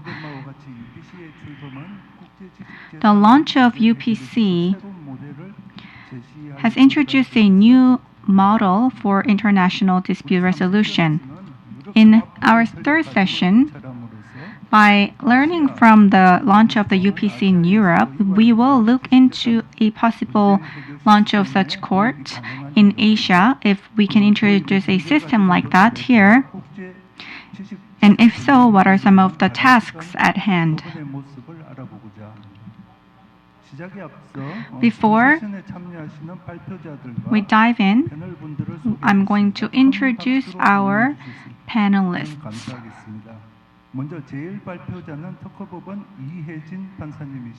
So we have High Court Judge Hae-jin Lee from IP High Court of Korea. The second presenter is Mr. Sung-pil Park, Dean of Moon-Seoul Grad School of Future Strategy at KAIST. And I will introduce our panels one by one. We have President Klaus Grabowski of the Court of Appeal of the UPC. We have Mr. Alex Wilson, partner at Powell Gilbert, and also UPC representative. Next, we have High Court Judge Gangnam Kim of Seoul High Court. We have President Bum-soo Ye of Korea IP Association, KINPA. I'll give you a brief. So first, Ms. Hae-jin Lee will make a presentation.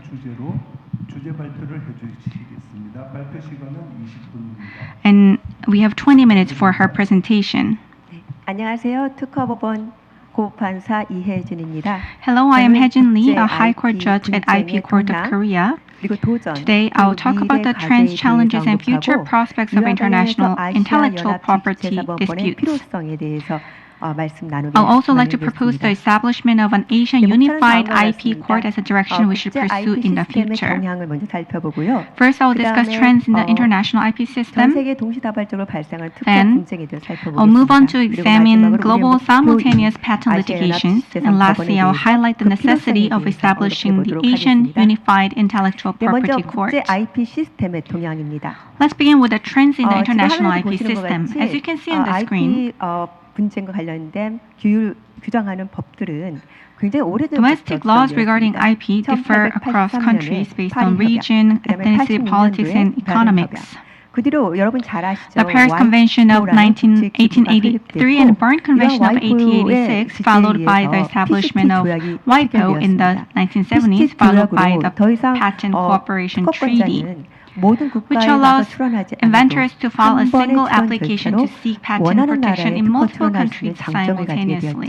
그리고 국제 무역의 발달과 함께 그리고 And we have international trade advancements which led to the TRIPS agreement. 필요성이 있게 되자 TRIPS 협정에 이르게 됩니다. 이렇게 which 조약과 협정에 establish 대해서 global standards for 우리 IP 지식재산법은 protection. These 발전하게 developments have 되었습니다. significantly 이걸 contributed 조화와 to the 통합이 그 harmonization 근본으로 and 하고 있습니다. integration of IP laws 그리고 across 가장 nations. 큰 조화와 통합의 The 원동력은 most advanced 바로 form of integration is 유럽연합이라고 할 수 regional 있습니다. integration. The best 가장 example would 바람직한 be European 형태이죠. Union. 그 1958년도에 로마 The 협정을 EU began with the 시작을 Rome 해서 Treaty 현재 in 27개국의 1958. 연합국이 유럽연합을 이루고 It 있습니다. currently comprises 27 member 2012년도에는 countries. 단일 In 2012, 특허제도가 출범했고요. 24 member states 단일 agreed to the 특허를 unitary 보호하기 patent 위해서 system. UPC 유럽 And in 통합 2023, the 특허법원이 작년 unified 6월에 patent for 개원하게 UPC was 되었습니다. established. 이전에는 유럽에서 소송을 하고자 한다면 각 유럽 Before its 국가마다 establishment, 소를 parties had to 제기해야겠죠. file lawsuits in 이제는 each European UPC에서 country. 한 번의 소송으로 Now the UPC 판결의 resolves 모든 these 교섭 problems 없이 by offering a 통합된 결론을 이룰 centralized 수 있다는 forum. 점이 가장 큰 장점입니다.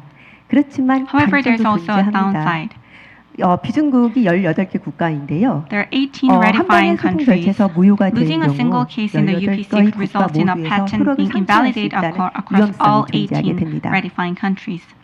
그리고 두 번째 열합 국가에 대해서는 아세안을 Turning 들 수 to 있습니다. 여러분 ASEAN, 생소할지 모르겠습니다. might not be too 2003년에 familiar for you. 아시아 경제 연합체가 설립되었습니다. 그리고 2009년에 In 아스펙이라고 하는 2003, ASEAN Economic Community was established, and in 협력 2009, ASEAN Patent 설립되었습니다. Examination 아직은 Corporation ASPEC was 아스펙이라는 이 established. 프로그램이 그 구체적인 UPC나 단일 특허 제도와 같은 구체적 협력 기간을 이루진 않았지만 ASPEC has not launched anything like UPS or UPC, but someday we will reach that 그리고 stage, hopefully. 이렇게 IP 동향의 가장 큰 특징 중에 하나는 MPD And when looking 소송의 at trends in 증가입니다. IP 여러분 disputes, MP라고 one 하면 notable trend is the rise of 특허 non-practicing 괴물을 많이 entities. 생각하시잖아요. When thinking of MPs, you might imagine patent trolls, entities that aggressively file lawsuits to profit from licensing 그렇지 않은 fees. non-PA도 존재합니다. But MPs are not 소송의 증가로 해서 어떤 all 현상이 patent assertion 나타나는지 entities are 먼저 2010년도에 미국 특허 소송은 PAs as well. 드라마틱하게 증가하게 됩니다. 3배가 증가했어요. In the US, for example, MP lawsuits have surged dramatically since 2010 by threefold. 지금 미국의 특허 소송을 About 끌고 70% of that 것은 바로 is MP라고 all 볼 수 있습니다. IP disputes. 그리고 이 MP 소송의 특징은 이들은 특허 소송을 If you look 위해서 at MPE 손해배상액으로 lawsuits, 이익을 얻는 단체이기 때문에 They 자신에게 profit 유리한 from 법을 IP 찾아나가는 litigations, so they 따라서 look for 포럼 laws 쇼핑이 굉장히 that 일반화되고 are beneficial and 있는 advantageous for 텍사스나 them. That's why we see a trend of forum shopping. Texas and Delaware, for example, are very favored courts. Then MPEs, are they all bad? There are non-PAEs as part of MPs as well. There are research institutions and universities and individual researchers who are MPEs. For example, Nokia and LG, they used to be smartphone developing companies, but they have transitioned into MPEs. 기업이나 이런 단체들이 과연 기술 혁신을 저해할까요? Today, 그렇게 보진 않습니다. impede innovation? Do they hinder innovation?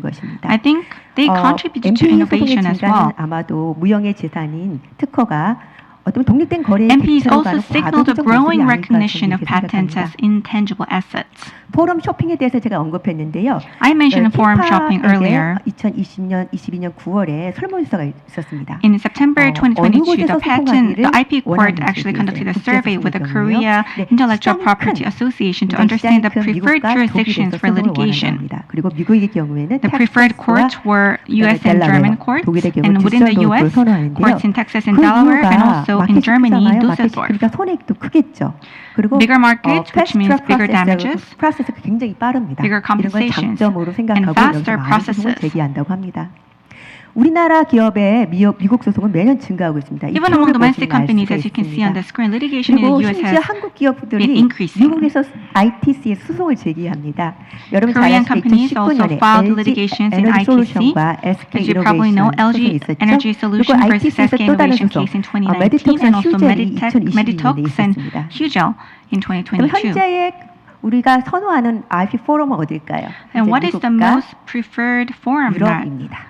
U.S. and now Europe 두 too. 번째로는 다수국에서 발생하는 Let's 특허 분쟁의 look 대표적인 at 사례에 대해서 살펴보도록 하겠습니다. patent 첫째, infringements 노키아와 taking place 애플입니다. 노키아는 여러분 simultaneously. First, 아시겠지만 Nokia versus 스마트폰의 Apple. 선두주자였습니다.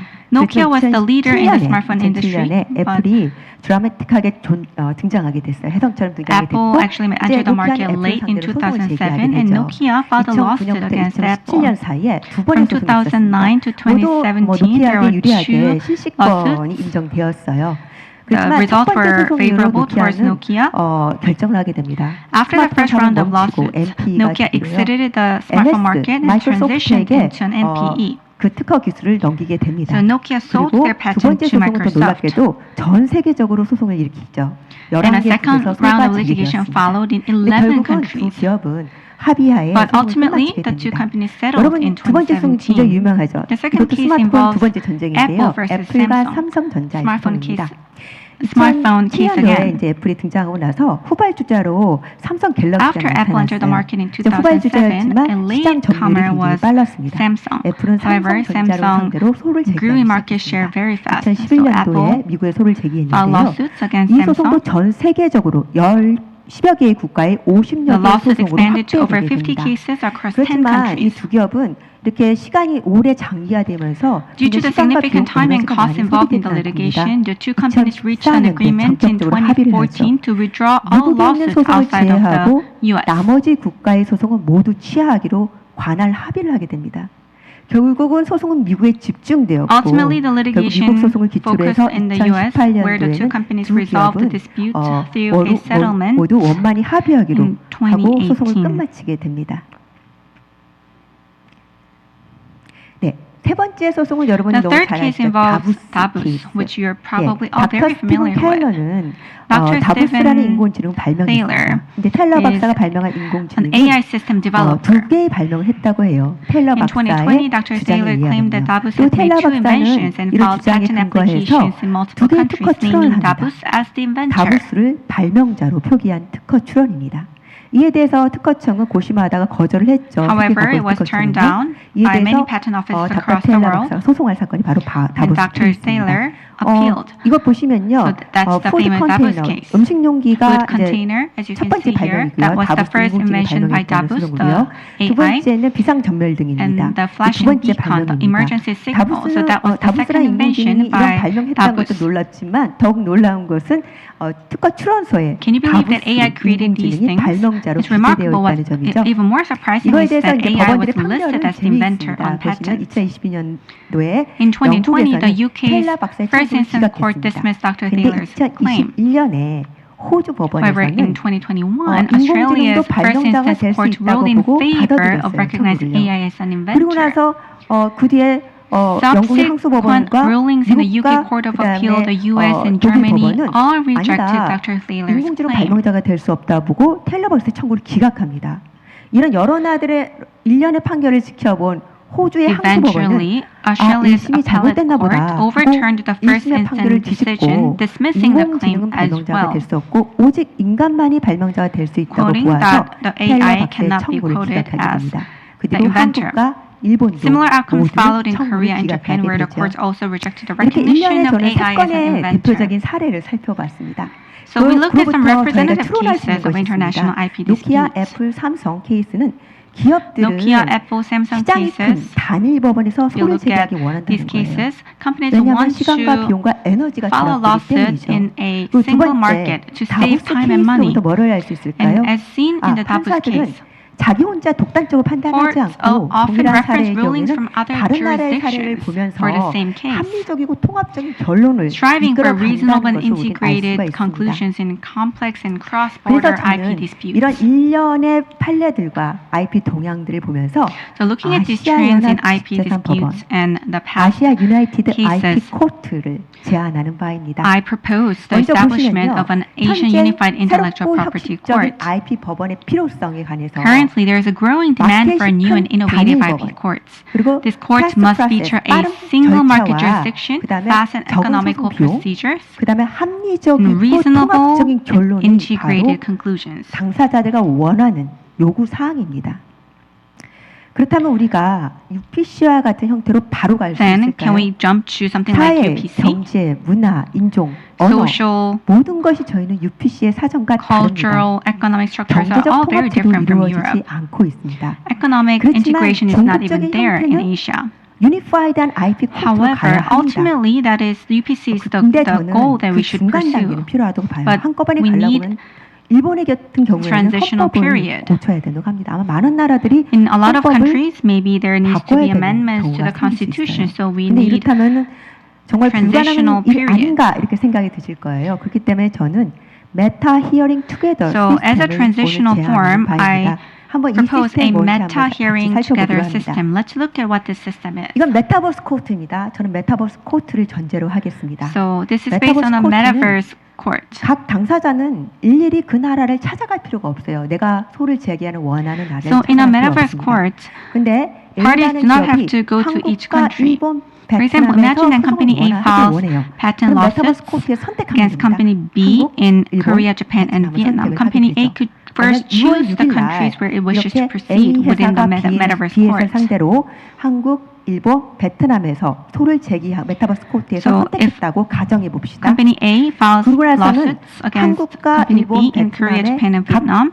각국의 판사들은 모여서 Judges in Korea, Japan, and Vietnam come together within the metaverse court and agree on the 12월 10일 procedures. 오늘 같이 심리를 하자라고 심리 날짜를 So they 정합니다. decide on the 그리고 hearing 12월 date for 30일 December 날 10th 동시에 판결 선고를 하자. and judgment date for 각국의 December 법원들이 절차 31st. 합의를 하게 됩니다. So these are the procedural agreements. 당사자는 각 나라마다 찾아갈 필요 없겠죠. 메타버스니까요. So since this is a metaverse hearing together 보는 가정 system, 가운데서 참여한 가정과학에서 they don't need to 원고와 visit 피고는 each country. 한 번의 심리 절차로 소송을 끝마칠 수 있게 됩니다. So the plaintiff 각 and 나라마다 defendant 변호인을 can just 선임하면서까지 participate 시간과 one 비용을 들여서 노력을 들여서 할 hearing. 필요가 없는 것이죠. They don't need to hire 그렇지만 attorneys 이거 in each 과도기적 과정이기 and 때문에 every country, 이 결론은 which will save 각 time 나라의 and 법률, money. 우린 절차법은 우선 통일해 놓지만 아마 So this 실제법은 will 갑작스럽게 integrate the 어려울 겁니다. procedural 그렇지만 이 법률의 다른 차이점으로 인해서 분명히 problems, 결과는 달라질 수는 depending on 있습니다. the laws of 우린 each 그걸 country, 받아들입니다. outcome will differ. 한국에서는 한국 특허가 유효할 수 있지만 In Korea, 일본과 Korean 베트남에서는 patents 일본, might be 베트남 valid. 특허가 각각 In 무효로 Japan 선고될 and 수 있습니다. Vietnam, 한국에서는 이기고 these 일본과 patents may be 베트남에서 질 수가 있는 invalidated. 거죠. A So you 기업이요. can win in Korea, but you 근데 might 왜 lose in 아시아냐 Japan 이런 and 얘기를 하실 것 Vietnam. 같아요.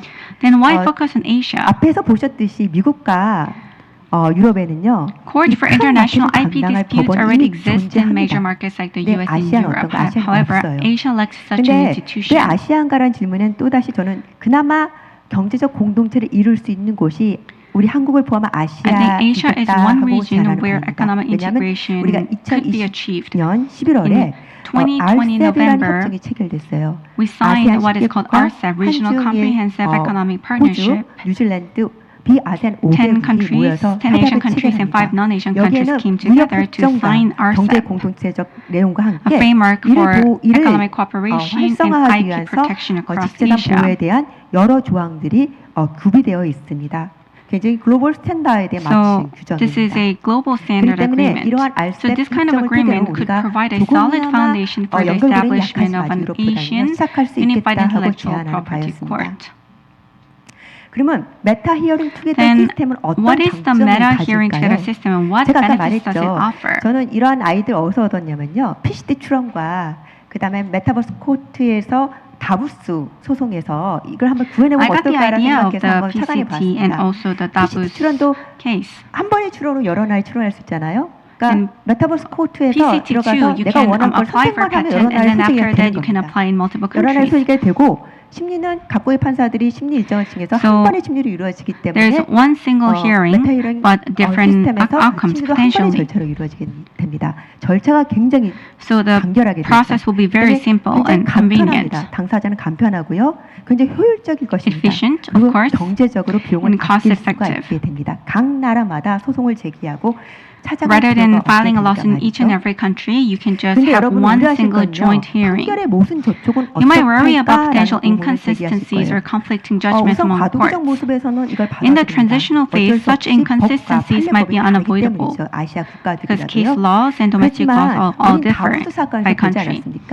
However, 판사들이 as 만약 the 다부스 Davos 사건을 case 같이 함께 provides, 심리했더라면요. 저는 결론도 하나로 나왔을 것 같아요. in the 근데 Davos case, for 다부스 사건 example, if 시한적 all 차이를 judges 두고 각 came 나라마다 together to 이루어지지만 합리적이고 통합적인 사고를 하는 판사들이 have a joint hearing, I believe that the outcome would have been the same in the first 않았을 place. 것 같아요. 일부 차이는 있겠지만요. Although there could be a little bit of differing opinions. 여러분 굉장히 익숙하시죠? 패밀리 And you're 특허에서 probably familiar with the OPD system, one portal dossier system, 등록을 해줬나 안 해줬나 우리는 which enables patent examiners to share examination progress for family patents for IP5 countries. 등록을 해줬구나. 아니면 이건 거절했구나 하면 우리도 그걸 보면서 So we 거절하는 게 can 상당하겠구나라고 utilize the OPD system to look at the rulings of other cases. 통합적인 사고하는 시스템은 이미 구축되어 있는 So the system is already there for a reasonable and integrated process. 심리를 하고 So 그리고 through 각각의 the 법률과 metaverse hearing together system, we have one joint hearing. And despite the differing national and domestic laws, although the outcome might differ by country, ultimately there is a higher chance of meeting an integrated decision. 조촉의 우려는 존재합니다. 그래서 우리는 이러한 메타 히어링 투 시스템이라는 판결 절차와 함께 So together with the meta hearing together system, there will be alternative distribution resolution ADR mechanisms for mediation arbitration, which will further minimize conflicting rulings. 법원에서 아시아라는 거대한 마켓, So 1년 내라는 metaverse 아주 court, 빠른 a single 프로세스를 court, 통해서 a large market as the Asian market, fast process within 1 year, and the integration with ADR, and ultimately reaching a reasonable and integrated ruling. We can greatly save time and cost. 저는 가장 바람직한 모습은 Unified IP Court라고 말씀드렸어요. Unified IP courts in Asia, like the UPC, is the ideal goal. It's a destination that we should pursue. However, as a transitional phase, the metaverse hearing system could be an option for us to pursue. 국제 IP 소송을 담당할 훌륭한 법원이 존재합니다. In the US and in Europe, we already have a good framework, but in Korea and in Asia, we don't have one yet. 오시기까지 굉장히 힘들었을 수 있어요. 아니 나라가 너무 힘든데.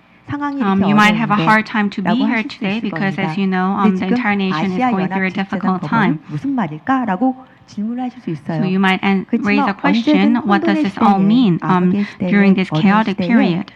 희망이 더욱더 빛날 거라고 저는 생각합니다. But I believe that hope is even more meaningful through such challenging times. 여러분 눈앞에 펼쳐질 것을 One day I 기대합니다. hope to see the birth of a truly unified IP Court of Asia. Thank you very much. 이혜진 선생님 발표 감사합니다. 다음으로 카이스트 박승필 교수님이 아시아 지식재산 we would like to invite Mr. Song-il Park, Dean of Graduate School of Future Strategy at KAIST. He'll be presenting on unexplored potential and an ambitious proposal for Asian IP community. 네, 안녕하세요. 박성필 Hello 교수입니다. everyone, I am Song-il Park. Nice to meet you everyone. 저는 그 발표 자료를 준비를 했는데 영문으로 준비를 해서 이렇게 이제 좋은 분위기인 줄 상상을 못하고 외국 손님들이 많이 오시니까 이제 영어로 해야만 되는 게 아닐까라고 해서 이렇게 했는데 갑자기 또 한국어 바꿔서 하기가 힘들어서요. 근데 이제 제가 듣다가 너무 낙서를 많이 하고 막 고쳐서 잘 이해할 수 있을지 모르겠습니다. Okay, I prepared my script in English, but while listening to the great speeches today, I took memos and notes and keep updating, revising my script, so I may not be able to understand what I have written, I'm afraid. Okay. My presentation is on the title, Asian IP Community, Unexplored Potential, an Ambitious Proposal. So this is an ambitious vision for the AIPC, Asian IP Community, that leverages the metaverse technology and AI-driven solutions to harmonize IP laws and form a value-creating IP ecosystem called AIP Meta. So I address the challenges of multi-jurisdictional IP disputes while capitalizing on Asia's emerging dominance in global innovation and economic growth. This proposal draws inspiration from historical IP treaties and the EU's successful integration model. We all watch it today. My presentation will also embrace the transformative potential of the virtual worlds and AI-assisted legal services to create this unified and efficient IP ecosystem for the future. Okay, pass. The global IP hub landscape is currently dominated by the two key players, as you already know, the United States and the European Union. The United States, as the pioneer and leader, has established a robust IP ecosystem centered around the Silicon Valley in the States. And it is supported by the strong pro-patent policies and specialized courts such as the CAFC. The European Union has recently emerged as a formidable IP hub. We all noticed today with the introduction of the unitary patent system and also the UPC. It streamlines the patent protection and enforcement across the member states.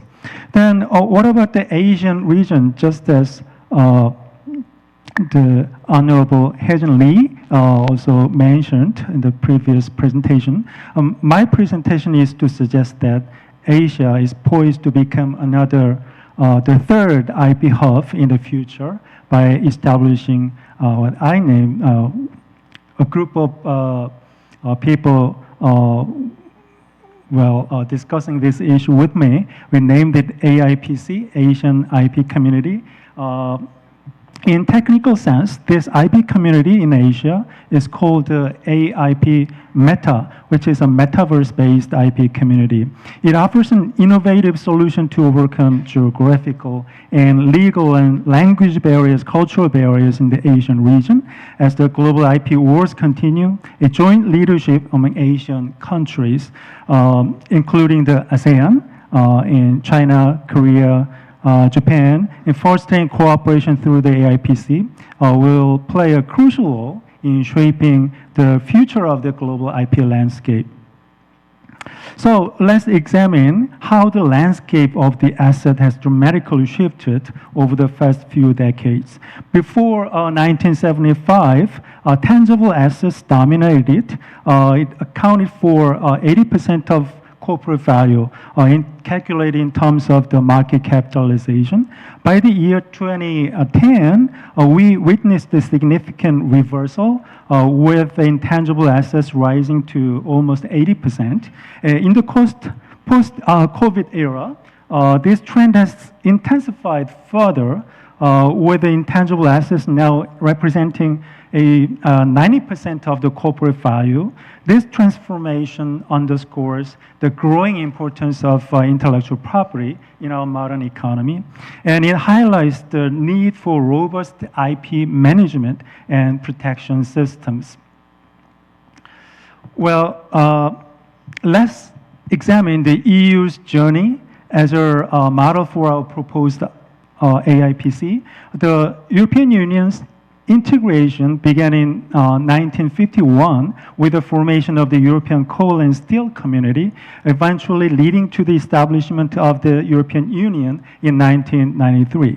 Just as the coal and steel were the foundation for European cooperation, intellectual property, the very specific type of intangible asset with the legal protection, IP has become the cornerstone of collaboration in this century. Well, Asia has thrived in the globalizing world primarily because of its geographic and economic diversity, with an impressive 59% of Asian trade occurring within the region itself. Despite facing modern challenges like trade tensions and aging populations, and with a net zero transition, Asia continues to excel in value creation through technology and innovation. The region's dominance is clearly demonstrated by its contribution of 57% of global GDP growth between 2015 and 2021, along with 56% of the world's middle-class households. Looking at the comprehensive data across multiple domains, from the GDP growth to R&D spending, patents granted, and clean energy investments, Asia has consistently moved toward achieving majority share in these crucial indicators over the past 3 decades. Such a transformation is widely recognized by business leaders through a survey. It shows that with 82% expressing optimism about the new era, though 74% acknowledge the need for significant strategic shifts to adapt to this challenging landscape.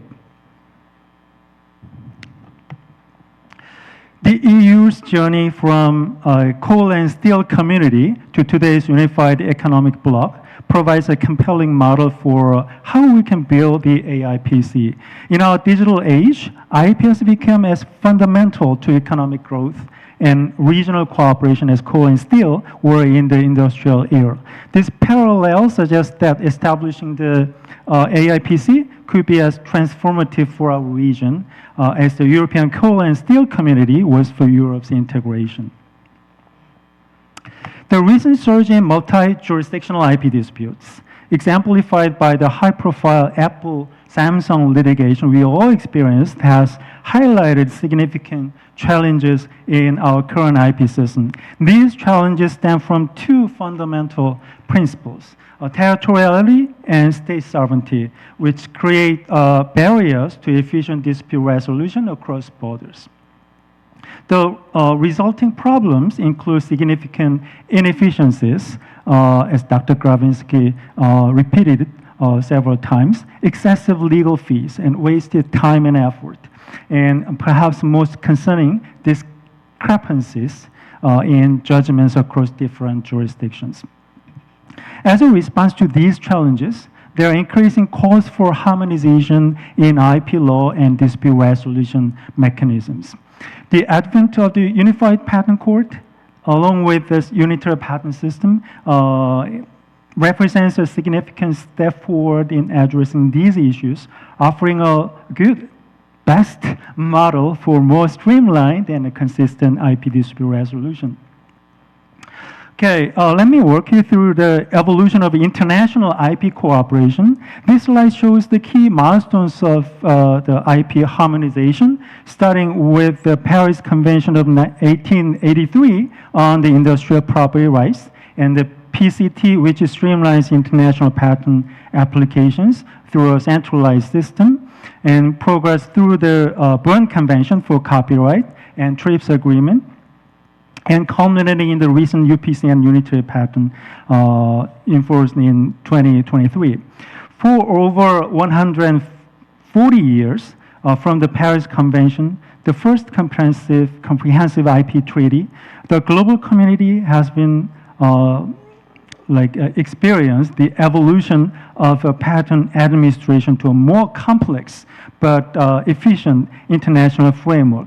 The PCT route and the EPC's counterpart, in particular, show how applications can file through their local patent office, proceed through the international European phases with standardized timelines, and ultimately enter national phases in their chosen jurisdictions. The Unified Patent Court and unitary patent system introduced last year represents a groundbreaking advancement in the IP harmonization. So, okay, this one, you remember the Dr. Gravinsky's wonderful presentation. I just pass. Okay. Now I'd like to talk a little bit about the technological aspects of the Asia IP community. The metaverse represents a network of 3D virtual worlds where people can interact, conduct business, and build social connections through their virtual avatars. The technology landscape can be mapped into 4 quadrants. The augmented reality featuring applications like Pokemon Go and heads-up display, live logging incorporating social media and GPS tracking, mirror walls showing digital representations of physical spaces, and virtual worlds exemplified by platforms like Second Life, Minecraft, Roblox, and Fortnite, and many others. This comprehensive ecosystem will fundamentally transform how we interact with digital spaces, from simple video conferencing to fully immersive virtual environments. WEF's concentric circle diagram on your left shows a complex, interconnected ecosystem of metaverse. Incorporating crucial elements like security, privacy, and user experience, this platform's sophisticated architecture can seamlessly connect various stakeholders like the AI developers, data aggregators, and service providers and end users. The metaverse technology is evolving through distinct phases, from an innovation trigger through a peak of inflated expectations and leading ultimately to a plateau of productivity. According to Bitcraft Ventures lifecycle analysis, we are seeing a progression from basic BCI, brain-computer interface, and augmented reality technologies toward more sophisticated virtual reality applications, and eventually culminating in mature platforms across mobile, console, and PC devices. The metaverse market shows promising growth potential, with forecasts ranging from a conservative, very conservative $1.9 trillion to an optimistic $4.4 trillion by 2030, while Citigroup estimates an even broader market potential of like between $8 to $13 trillion with approximately 5 billion users around the globe. The core features of this metaverse include immersive user experiences, 3D VR and AR applications, digital avatars representing users, and real-time synchronous communication. These features translate into tangible benefits for e-government and leading to more impactful delivery of information and faster and richer communication and wider adoption of digital services, especially among the younger generations. We all notice this trend. And the implementation of metaverse government services promise to revolutionize the citizen and business interactions through this enhanced government functions and deeper adoption across various user demographics. Okay, this slide illustrates a comprehensive three-phase process for delivering AI-assisted legal services in the AIP Meta platform, beginning with data collection and ending with practical applications. From scraping phase through the training phase and lastly the transforming phase. I'm looking at the timer there. Maybe so. In the AIP Meta in technical sciences is a virtual space where legal AIs, the legal tech and AI applications will prosper and bring their unleashed potential for the innovation community around the globe. And this slide illustrates the evolutionary stages of artificial intelligence from ANI, artificial narrow intelligence, and we are like going through the next phase, introducing this artificial general intelligence, and then ASI. So this progression demonstrates this AI's transformation from being a tool, just a tool in terms of existence, and it becomes a tool in terms of norm because it surfaces human capability, and it will fundamentally reshape our understanding of the intelligence and capacity. And this slide presents a comprehensive framework for resolving multi-jurisdictional IP disputes. For the time management, the multi-jurisdictional IP disputes refers to the IP disputes in multiple jurisdictions, different countries over the same IP infringement issue due to the territoriality principle. And UPC is a model that overcame this hurdle with multilateral agreements. And okay, I'd like to pass a few slides to manage time. Okay. Okay, we need to prepare a lot in terms of the technological the platform of this AIP matter. And as the title of this slide shows that we have a long way to go. But this proposal is kind of a visionary, and we may need to consider this type of international leadership, just as the UPC and unitary patent show us today. Dr. Gravinsky wonderfully presented on the development in the European Union with this UPC. And let me try to, okay. This is a roadmap to illustrate the 5 critical aspects of developing the AIPC through the Metaverse platform, like the technology, law, and governance, and dispute resolution, and industry. So each track progresses through the distinct phases. For example, with the technology, advancing from the basic video conferencing to a unified Metaverse platform, while law evolves from the comparative studies to full enforcement systems with multilateral agreements, and the governance, like the moves from the framework establishment to implementing this unitary IP rights. For example, the dispute resolution develops from the basic ODR, online dispute resolution implementation, to a unified IP court system. So the industry also, to meet this phase developments, the industry track complements this by progressing from the ecosystem design to the complete implementation of this AIP meta. So this ambitious roadmap was subject to refinement and changes, and but it provides a structured approach to realize the vision of this harmonized Asian IP community. So this is the last slides of my presentation. So KAIST AIPC Research Center, I'd like to introduce to you today. It will be founded in this month, December 2024. It will serve as the cornerstone for the development of the metaverse-based AIPC with key partnerships with, we have industry, the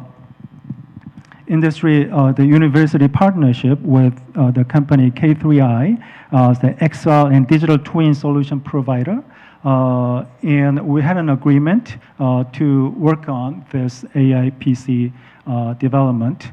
The center's development path begins with this establishing research partnerships with various stakeholders, and including international organizations and courts and national assemblies and IP offices. This roadmap progresses through the 3 main phases, like policy and strategy research, and platform and ecosystem development, and finally, the full implementation of these AIPC based on the Metaverse platform. How long will it take? Nobody knows. Maybe 10 years, 20 years, 30 years. But we have a vision to have this type of community to facilitate all the stakeholders in the IP ecosystem, and UPC and unitary patent, the EU's successful implementation of this dispute resolution mechanism and patent application system give us a good, very good example. Okay, thank you very much.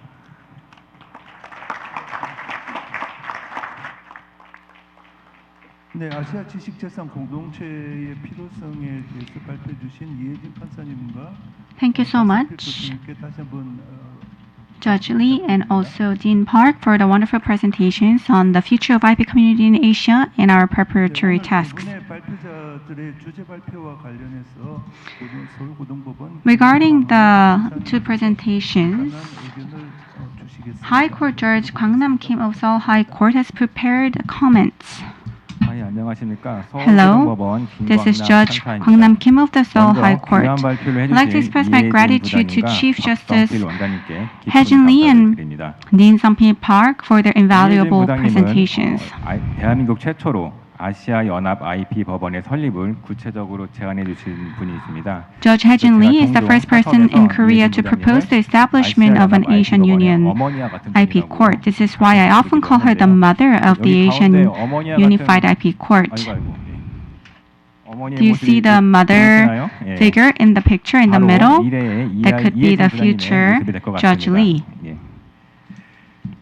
그래서 아시아 각국의 법관들이 If judges from each Asian country represent 어머니를 모시고 재판부를 구성해서 한 개의 represent 판결문이 나온다면 the mother of Asia and form a panel to produce a single judgment, as the mother, our Judge Lee said, the effect of that judgment will be very strong and effective in protecting IP rights. In order to do so, the substantive IP laws of each country must first be unified. This will probably take a lot of time. Perhaps we might have to wait until Judge Lee becomes not mother but even grandmother, so that's how much time we don't know it's going to take. As an interim alternative, she suggested that the litigation process will be done in a joint manner, but the judgment will be different. I think it's a very good start. This method is reminiscent of the MDL of the U.S. Federal Court. MDL refers to a system in which, when there are multiple cases with the same facts across several states, the case is transferred to one judge, and then the pre-trial procedures such as the discovery procedure are conducted, and only the cases for which the agreement is not reached are remanded to the original court. MDL is evaluated one of the solutions to modern complex litigation due to its efficient case management. 더욱이 이와 같은 형태를 조정 중재와 결합한다면 그 효과는 더욱 배가 될 것입니다. Moreover, if combined with mediation arbitration, the effect will be even greater. In the case of IP cases, although mediation and arbitration are recognized as appropriate for protecting trade secrets and resolving quickly, they are not actively utilized due to limitation in evidence investigation, lack of predictability. If someone like the mother of the IP court, who is skilled in IP cases, conducts the litigation process and executes mediation and arbitration based on IP, perhaps the most desirable outcome can be reached. 원장님께서는 이를 메타버스에서 실현하려고 하시면서 매우 구체적인 로드맵까지 제안해 주셨습니다. 실제로 콜롬비아에서는 작년에 세계 최초로 메타버스에서 행정 소송을 진행하기도 했다고 합니다. 잠깐 보실까요? 굉장히 산만하죠. 이 영상을 보고 계신 분들께서는 대면 재판으로도 이해하기 어려운 IP 소송을 이렇게 산만한 메타버스 법정에서 어떻게 진행할 수 있냐고 의문을 푸는 분들도 있을 수 있을 것입니다. 이 문제는 여기 계신 박성필 원장님과 카이스트께서 카이스트가 알아서 해결해 주실 거라고 믿고요. 저는 단순히 메타버스 법정을 구현하는 것이 중요한 것이 아니라 메타버스 시스템이 하나의 플랫폼으로 역할을 할 수 있다는 것이 중요하다고 생각합니다. 이와 같은 웹 화면에서 클릭 한 번으로 소를 제기할 수 있는 플랫폼이 마련된다면 아시아 연합 IP 법원의 활성화에 큰 도움이 될 것 같습니다.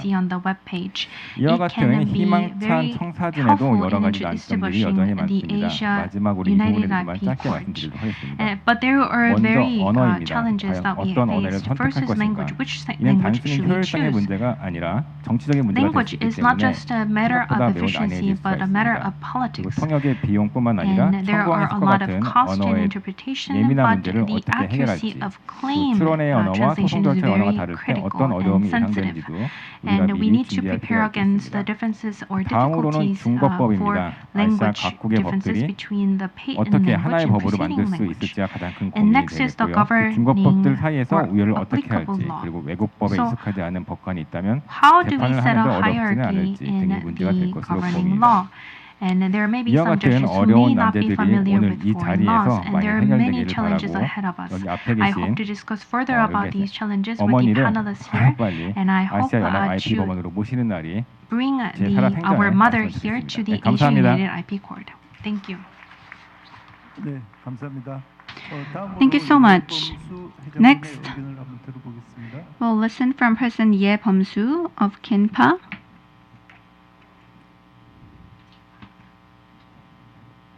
네, 안녕하십니까. 한국지식재산협회 협회장 예범수입니다. Hi, I am president of KINPA, 범수 Ye. 먼저 그 어머니 할머니 이야기가 좀 나오서 We talked about our mother and grandmother, but 저는 회사 KT라고 하는 회사에서 지식재산을 담당하고 있습니다. I'm in charge of IP at a 지식재산협회는 company called IP를 소유한 기업들의 KT, and KINPA is an association of companies that hold patents, and all of our members are working at companies.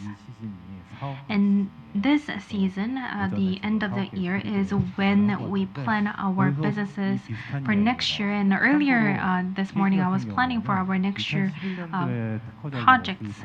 And KT has not changed the framework for 14 years.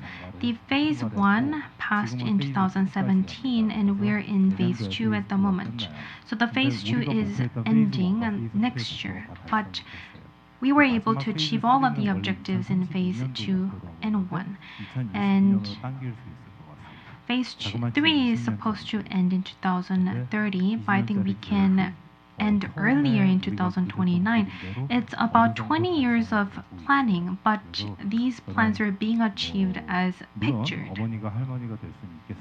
Of course, our mother can become a grandmother, but I'm sure that all of our visions will be achieved until we are alive. President Kennedy, and I cited his graduation speech in Rice University.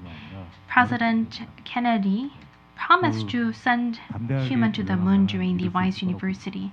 And if we dream big, we can achieve ambitious plans. So I would like to propose some of the plans.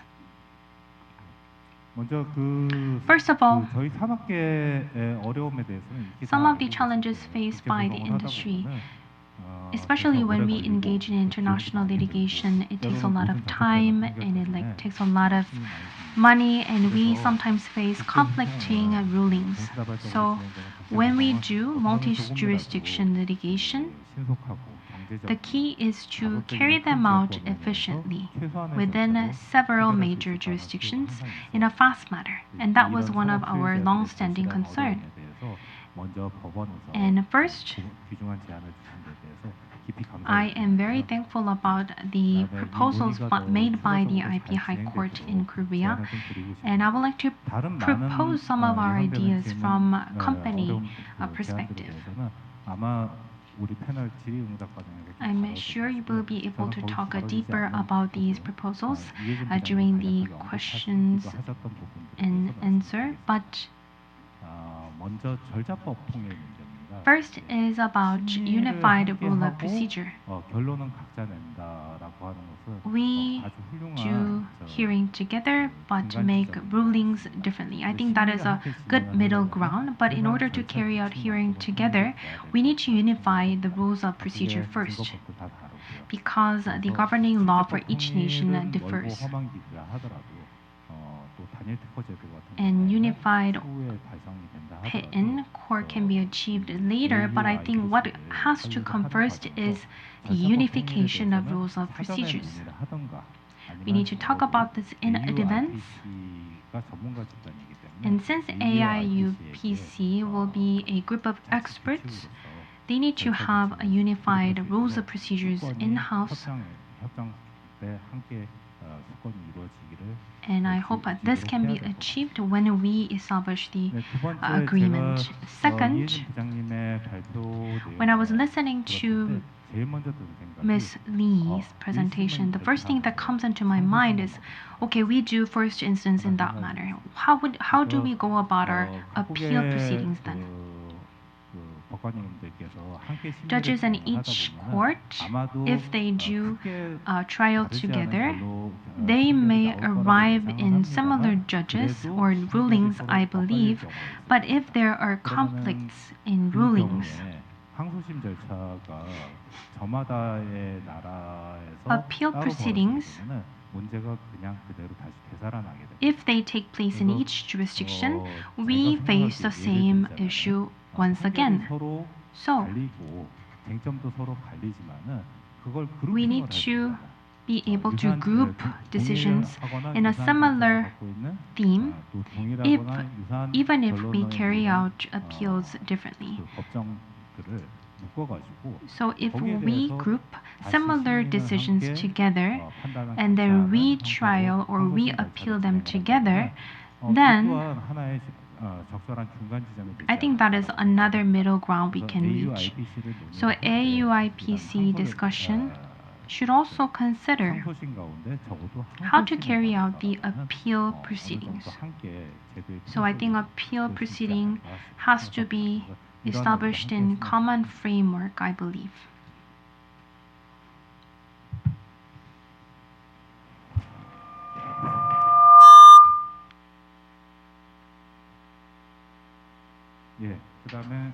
And next, on the presentation by Song-pil Park on AIPC.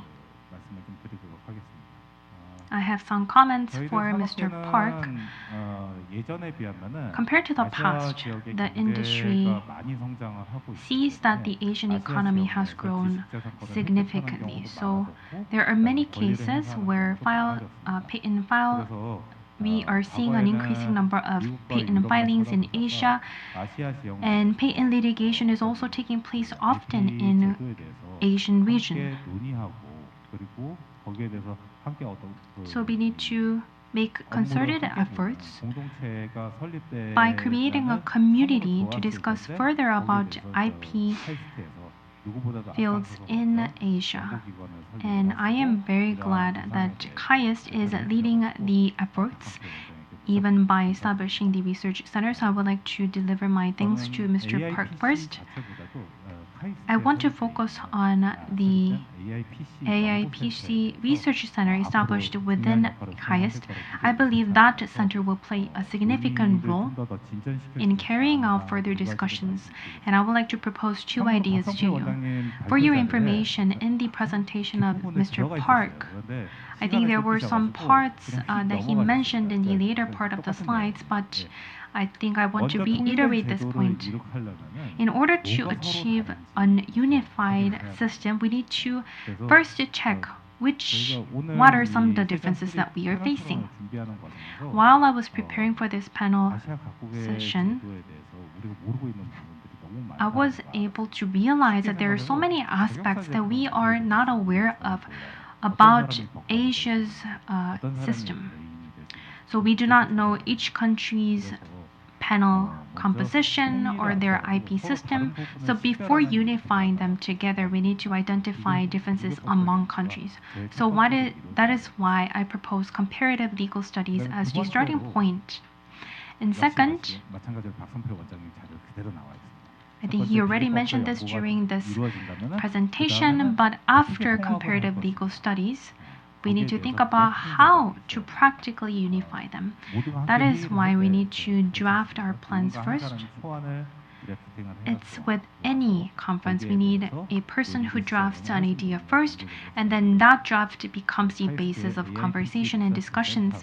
And KAIST AIPC Research Center first will need to engage with other researchers and scholars to identify differences and propose some of the improvement areas and draft legal harmonization measures in Asia. So going beyond, identifying differences, Research Center has to draft a big picture for all of us. I think that will be very helpful. Thank you so much. Thank you so much for the remarks. As we can tell from the comments and presentations, there are many challenges and tasks. We need to unify the language and applicable laws and procedures. So these are the tasks at hand to establish a unified court in Asia. I'm sure that those challenges were presented during the process of establishing the UPC. And let's look at how the UPC handled these challenges. Dr. Grabinski and Mr. Wilson were given the questionnaire in advance, and we got their very detailed answers in writing. Thank you for that. We'll just look at some of the key questions from the previously shared questionnaire. First, about language.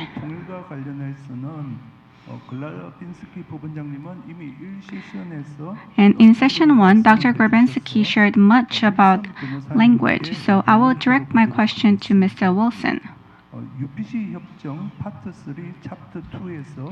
UPC Agreement Part 3, Chapter 2 defines the language of proceedings. Which language is most frequently used in actual UPC court proceedings? Mr. Wilson, please. It's very interesting that in the development of the UPC in the years before its establishment, the question of language was the biggest political hurdle for the establishment of the UPC. And there were challenges and delays and so on due to language. But when the UPC agreement and the rules of procedure were set out the regime for the language, very soon after the start of the UPC, in fact, almost exactly on the day that the UPC was started, much of the debate fell away because, as Dr. Grabinski explained earlier, all of the local divisions accepted an alternative language in addition to the local language, namely English.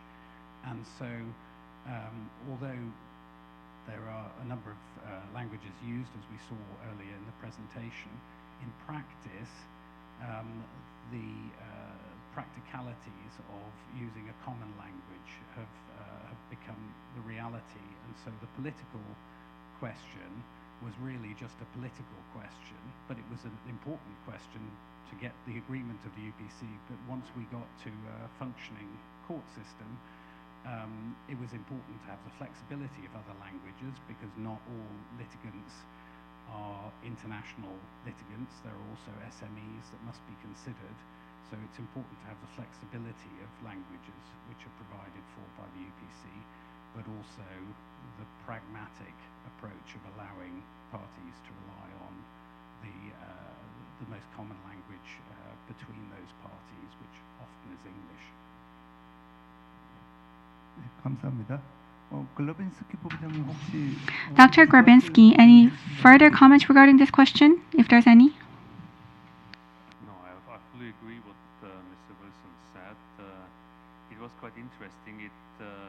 Historically, it was just a few days before 1st of June that major contracting countries determined English as an alternative language to the local language. And some representatives that were waiting to launch the first cases as of 1st June were not sure whether there was an alternative or not. So they prepared the cases actually in the language of the countries, so mainly in German, because they were not sure whether there would be English as an alternative as of 1st June, and it only came out just a few days before 1st of June. So at the beginning, German was the predominant language as to numbers, but as soon as it was known that English would be an alternative, English became more popular. And also internally in the court, English is the language of communication between judges that do not speak another language among themselves. So normally it is English, and the court also, for a reason of transparency, makes sure that decisions and orders that are taken in another language than English are going to be translated into English, so that all the judges, but also all users, external users of the system, can learn about the different decisions. Because if the decisions were only in French, only in Italian, only in German, then only part of the judges would be able to read the decisions. So at the end, it is a reality that English is the most important language in the court. At the same time, however, of course, respecting also the local languages of the different divisions.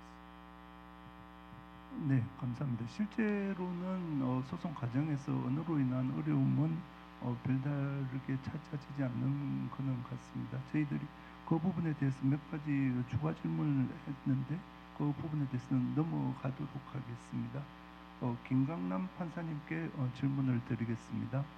다국적 법원 설립에 있어서 언어는 가장 큰 장벽 중 하나일 것입니다.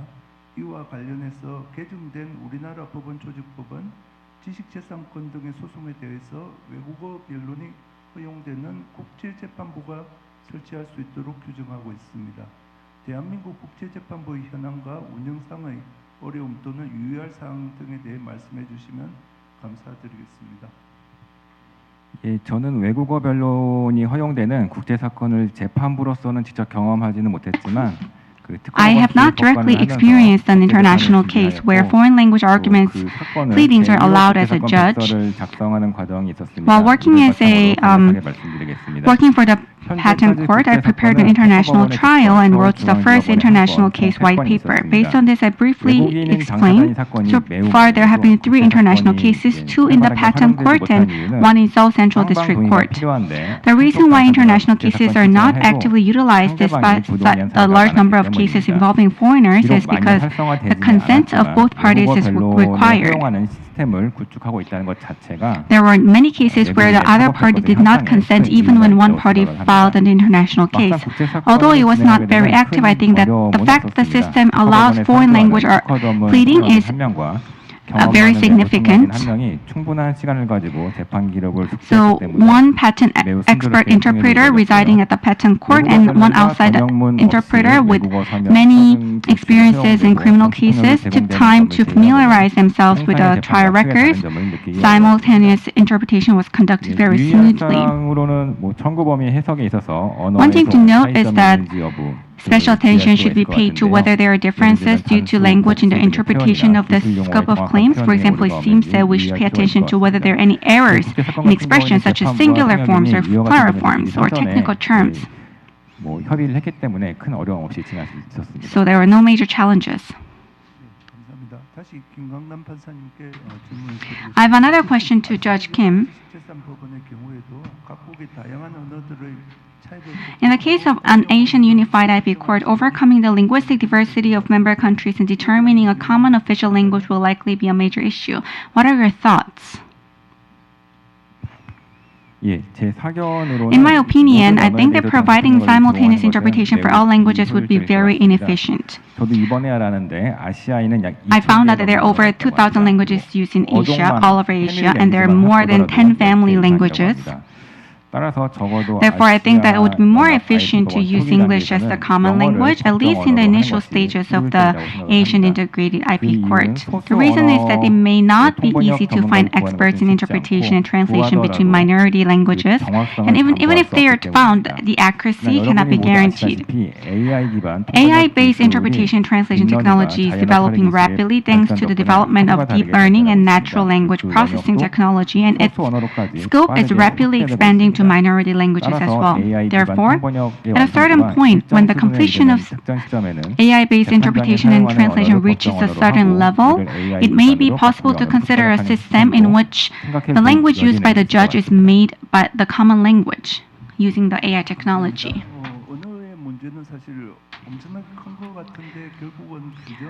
The challenge of language seems very severe, but I think once we agree on a regulation, there might not be so many challenges in practice. Next applicable law. I have common questions to Mr. Grabinski and Mr. Wilson about applicable law. How were the individual national laws unified into a single law? And in this case,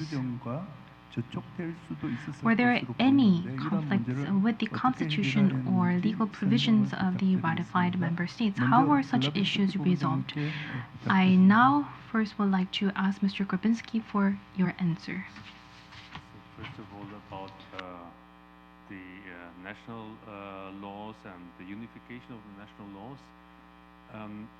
There, one has to know that in Europe there was already before coming into existence of the UPC a huge amount of particular substantive law provisions that were harmonized.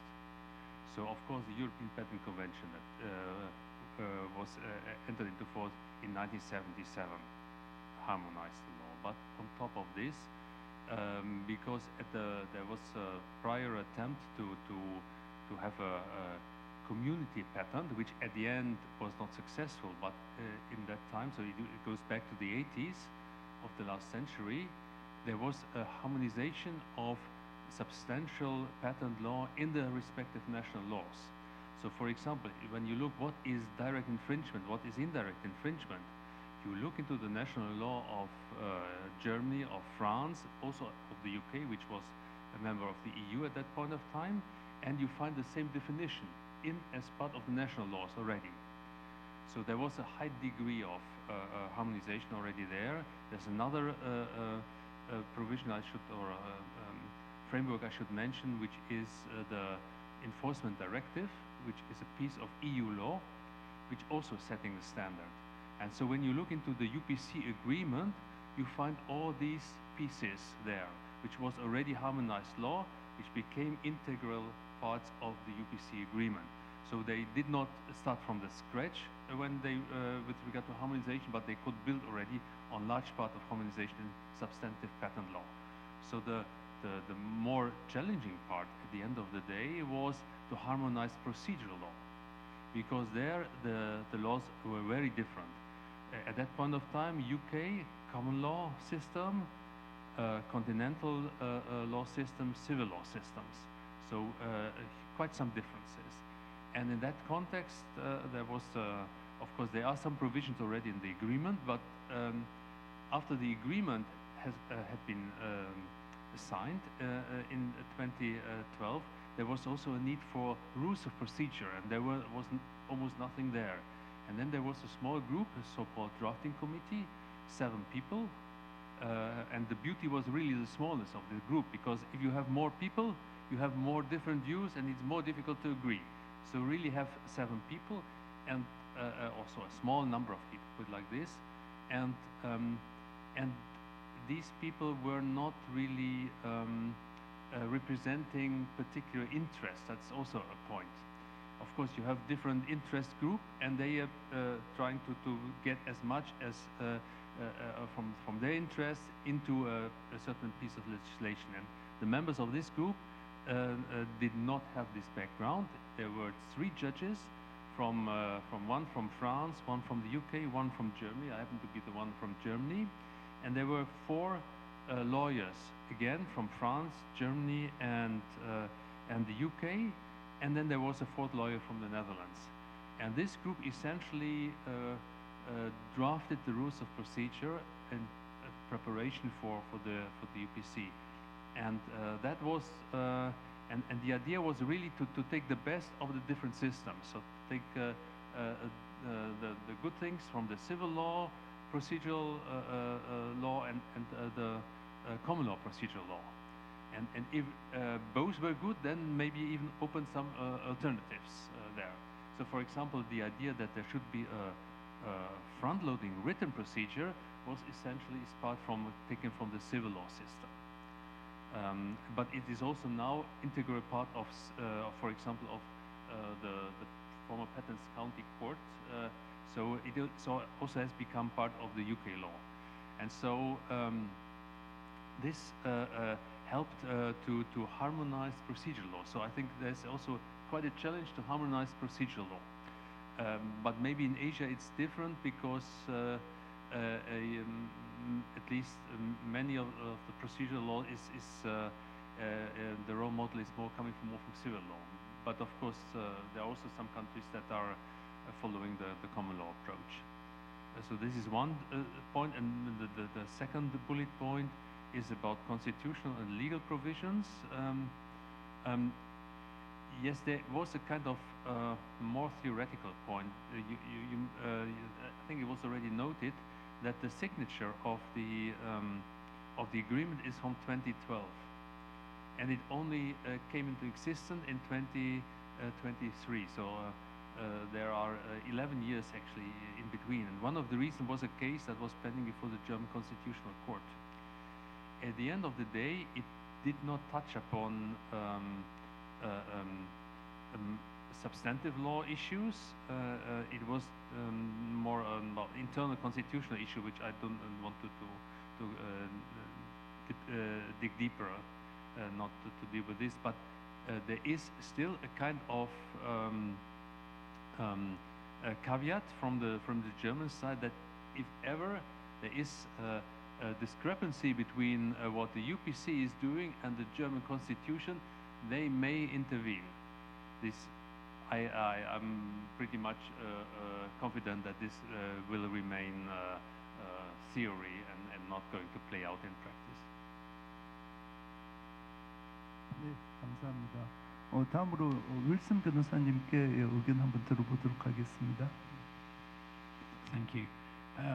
Just to add, in terms of my practical experience of how the laws and practice in Europe have evolved throughout my career, I found that not only have there been, of course, the legislative and treaties which have been signed that Dr. Grabinski spoke about the European Patent Convention, of course, and the CPC, the Community Patent Convention, which was never really signed but has impacted many laws.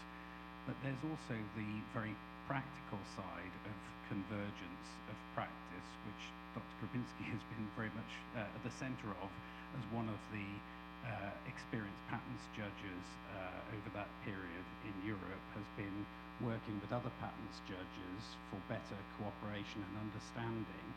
And that's something which I think it's difficult to underestimate just how connected the different European patent courts and judges and practitioners are, that we regularly judges regularly speak to each other annually and more, but also the lawyers, and it's a very integrated system. It has been for many years. So the UPC is almost a natural conclusion of many years of cooperation and understanding.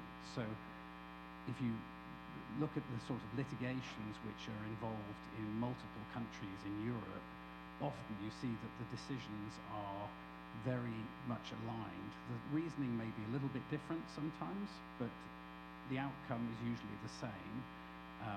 I had a case a few years ago which was litigated in, I think, 6 different European courts and patents courts, and the outcome was the same in each of them.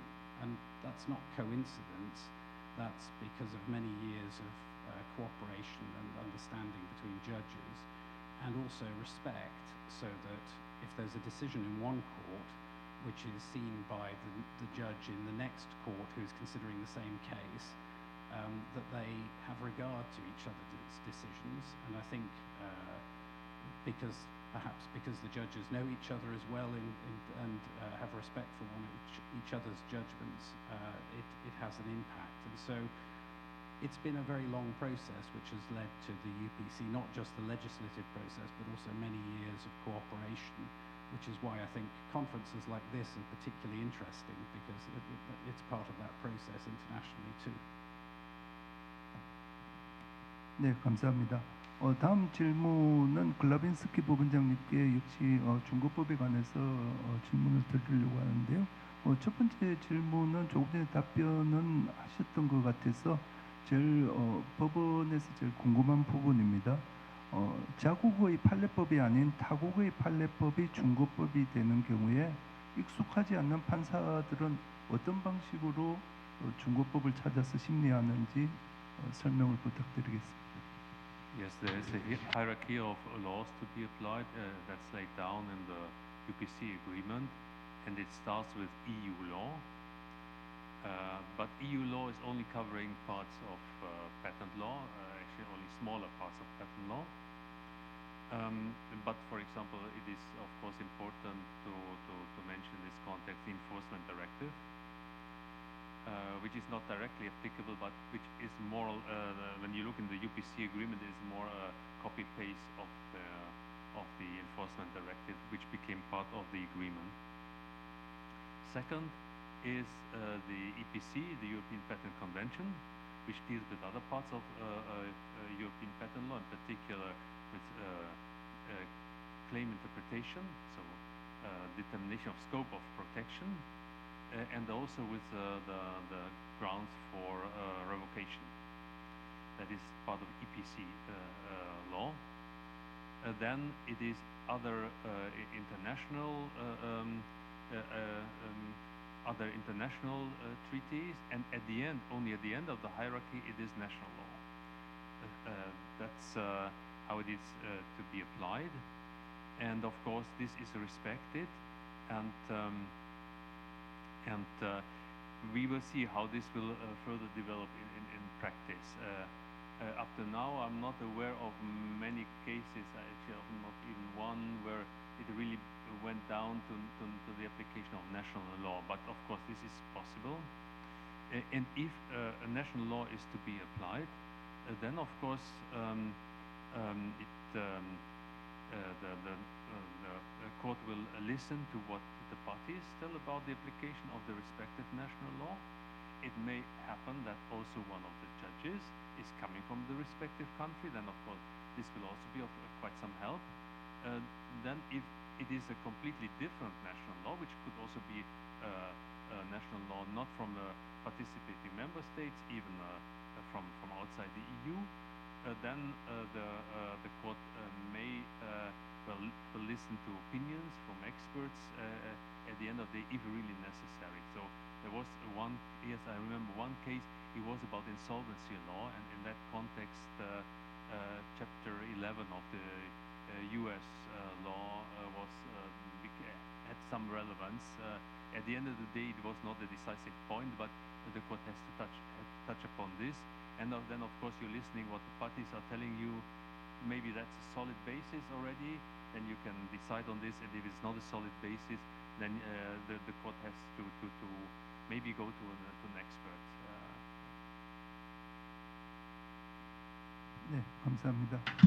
Thank you for the answer. I have a question to Judge Kim. Significant debates are expected regarding which applicable law should apply and how the procedure rules should be structured for an Asian Unified IP Court. Could you share your thoughts on this matter? Unlike Europe, Asia does not have a community like the EU, and there is no treaty like the Europe Patent Convention. Therefore, even if the Asian Unified IP Court is launched, it seems that it will be very difficult to determine the applicable law. Of course, ultimately, a treaty like the Asian Patent Convention can be considered, but this is expected to take a lot of time and effort. The Patent Law Treaty of WIPO was established around 2000, but the Substantive Patent Law Treaty was drafted around 2001, but discussions on it have been suspended since 2006 due to extreme differences of opinion among WIPO member states. Therefore, it seems necessary to discuss how to determine the applicable law before considering the Asian Patent Convention. As of now, it seems that we have no choice but to decide based on the international private law and related cases law of each country. For example, Article 40 of the Private International Law of Korea stipulates that protection of IP rights is subjected to the law of the place of infringement. Therefore, if we follow the model of conducting litigation procedure suggested by Judge Lee, we will have no choice but to determine the applicable law and make a final judgment based on the international private law of the country selected by the plaintiff. It seems that determining this in advance through an argument preparation procedure will reduce confusion. In addition, if we adopt the model of conducting litigation procedure simultaneously before unifying substantive law, it seems necessary to unify the litigation procedures. However, it will not be easy to harmonize the various litigation procedures of each country, but I think it will be much easier than the substantive law. From this perspective, I believe that in order to establish an Asian integrated IP court in the future, it is necessary to conduct research on the international private law and civil litigation procedures of each Asian country. Thank you. Next, let's look at history and progress. A question to Dr. Gravinsky and Mr. Wilson. It took over 10 years to establish the UPC after the introduction of the unified unitary patent. And what were the main obstacles during this process? Dr. Gravinsky first, please. Yes, I would identify two reasons for it. And one is a German one and one is a UK one. So I leave the UK one to Mr. Wilson. I'm only mentioning the German one, which actually was the case before the German Constitutional Court. It took the court almost 3 years to decide, and essentially it was the question about whether the law that implemented the UPC agreement was voted with a right majority in Parliament. So it was voted in the first time with a simple majority, not because there was a huge majority in Parliament, but they thought it wasn't necessary, essentially. So they voted with a simple majority, and then this was brought to the Constitutional Court by an individual person, a lawyer, and then the court established a kind of theory that also as an individual lawyer, you can go to the Constitutional Court, in particular when it is about an international treaty, and this treaty, once it is in force, you can never stop this any longer. So whether in this kind of situation an individual can also go to the Constitutional Court and complain about not the correct majority voting for the legislation. And at the end, the court said yes, you can do it as an individual, and it was not the right majority. Actually, it was a vote within the court. The Constitutional Court in Germany has 8 members, and it was a 5-3 vote. So 4-4 would have meant it would not have been considered to be constitutional. So it was a very narrow vote, quite controversial, but at the end, then it was declared invalid, the law that was implementing the UPC agreement after about 3 years. But as said, there was a majority, a qualified majority in Parliament, so it took Germany less than 1 year to vote again and then have the qualified majority. And then again, constitutional complaints were brought to court, but within half a year, the court decided no, there was no substantiated argumentation in that regard.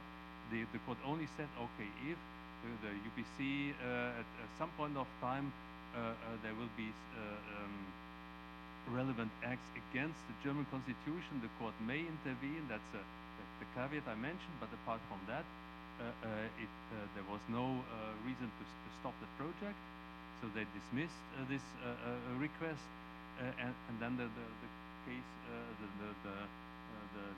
the ratification could go ahead because at that point of time already there was a minimum quorum of member states that had to ratify the agreement before it could enter into force. And that quorum was, I think, 13 member states, including the 3 member states which had the highest number of patent applications. And that used to be Germany, France, and the UK. But during that time, and Mr. Wilson gave more details, the UK had withdrawn from the ratification after they first ratified and they withdraw from the ratification. So the third most important country became Italy. And Italy had ratified already a long time ago, so the court could then go ahead, and it all happened in June 2023. Thank you. Mr. Wilson, please. So the English side of the story was that even going back a little bit earlier, that there was a discussion between the prime ministers of the UK, Germany, and France in the negotiations before the agreement was signed. We talked about political questions. Language was a political question, but also the location of the court was a very political question. And although it was meant to be a centralized court system or having one central division, the central division, as a result of the discussions between the prime ministers of France, Germany, and the UK, Prime Minister Cameron at the time in the UK, there was a compromise which meant that the central division was going to be located in Paris with branches in Germany and in London.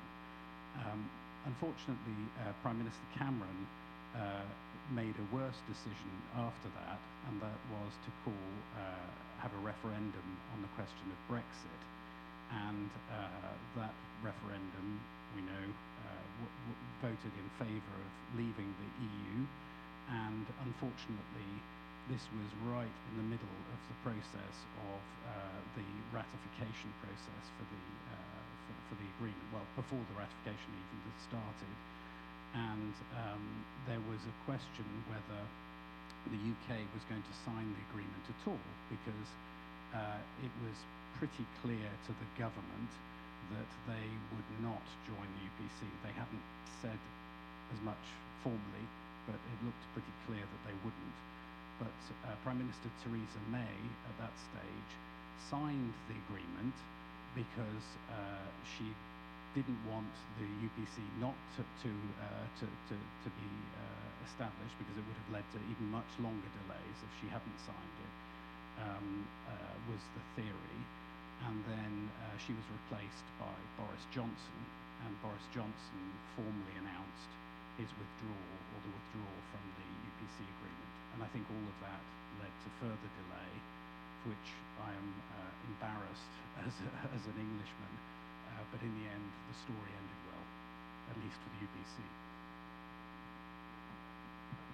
So, as the UK played a big role in the creation of the UPC, of course it was very much the regret of the UPC judges that English judges at the end of the day could not join. Of course it would have enriched the court if this would have happened, but okay, it was not possible.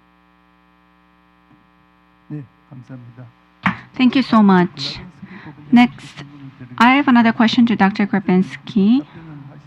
I think you touched upon this before, but for which models were referenced in designing the UPC litigation procedures?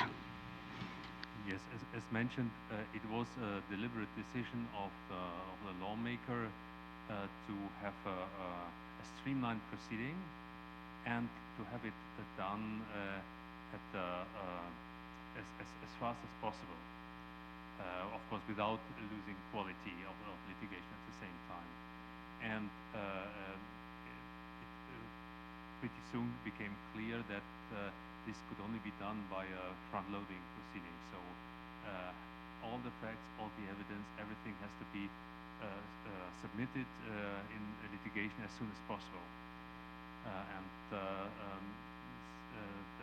written procedure is to take, if it's just an infringement case, it should end, I think, 6-7 months after, no, even less, 5-6 months after service upon defendant. And then the idea is to have an interim conference, more or less a management conference, but also, of course, to maybe further focus the case on the decisive issues with the help of one of the judges, which is called the judge rapporteur, so the reporting judge. Rapporteur is a French word, it's a a kind of combination between French and English. Judge, of course, is English, and the rapporteur is French, and so it's a reporting judge. And then there should be an endeavor to deal with the case in one day. It will not always work out if the case is very complex. For example, friend litigation may take longer, but essentially it should be done like this. And why so?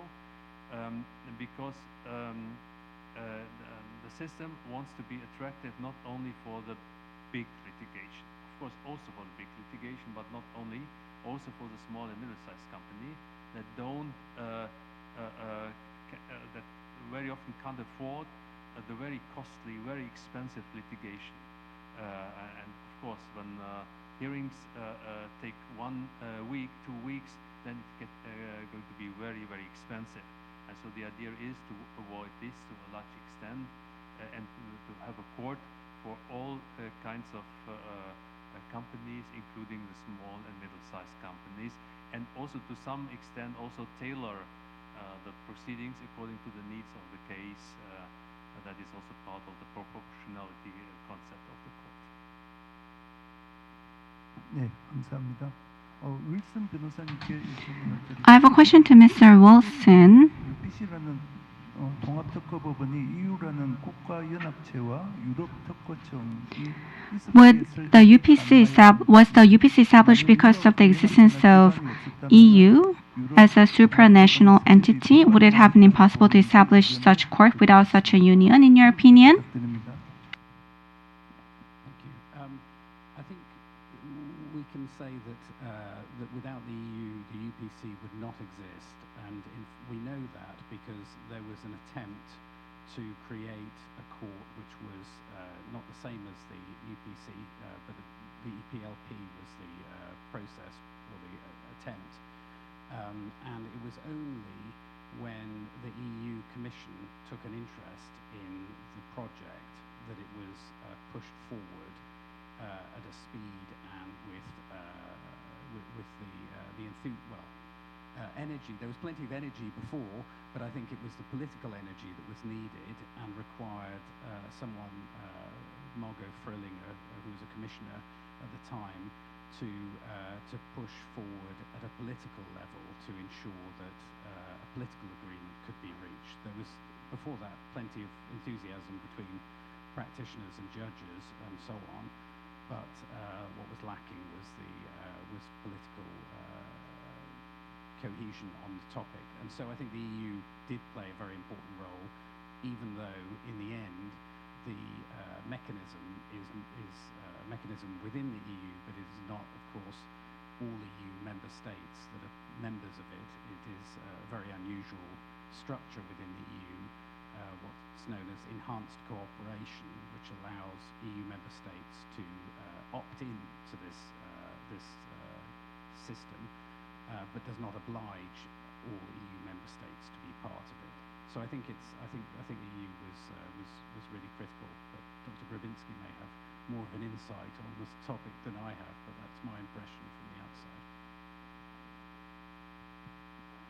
I think it was helpful, the EU at the one end, but it was also complicated matters to some extent, because when the project was conceived and worked, there was work on the project, there were already two existing systems present. It was, of course, the EPO system, the European Patent Convention, which is a completely different system from the EU. Simply, the UK is still a member of the EPC system, like Turkey, like Switzerland. It's a completely different system, European system, but having 37 or 38 member states, while the EU has 27. So they are all 27 are members of the EPC system, but there are 11 more. So it's a different system. On the one hand, the EU system, and on the other, the EPO system. And now the challenge was to create a court that has its existence somewhere between these two systems, respecting both of the systems. And this sometimes made the UPC a bit complicated.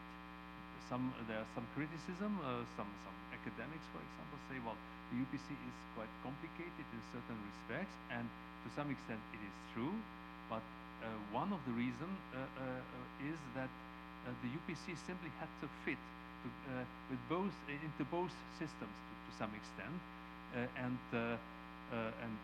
at the end I think it was the work of a lady, well, we call the mother of the UPC, Mrs. Fröhlinger. So she managed to find a compromise in that regard. But this was quite a challenge.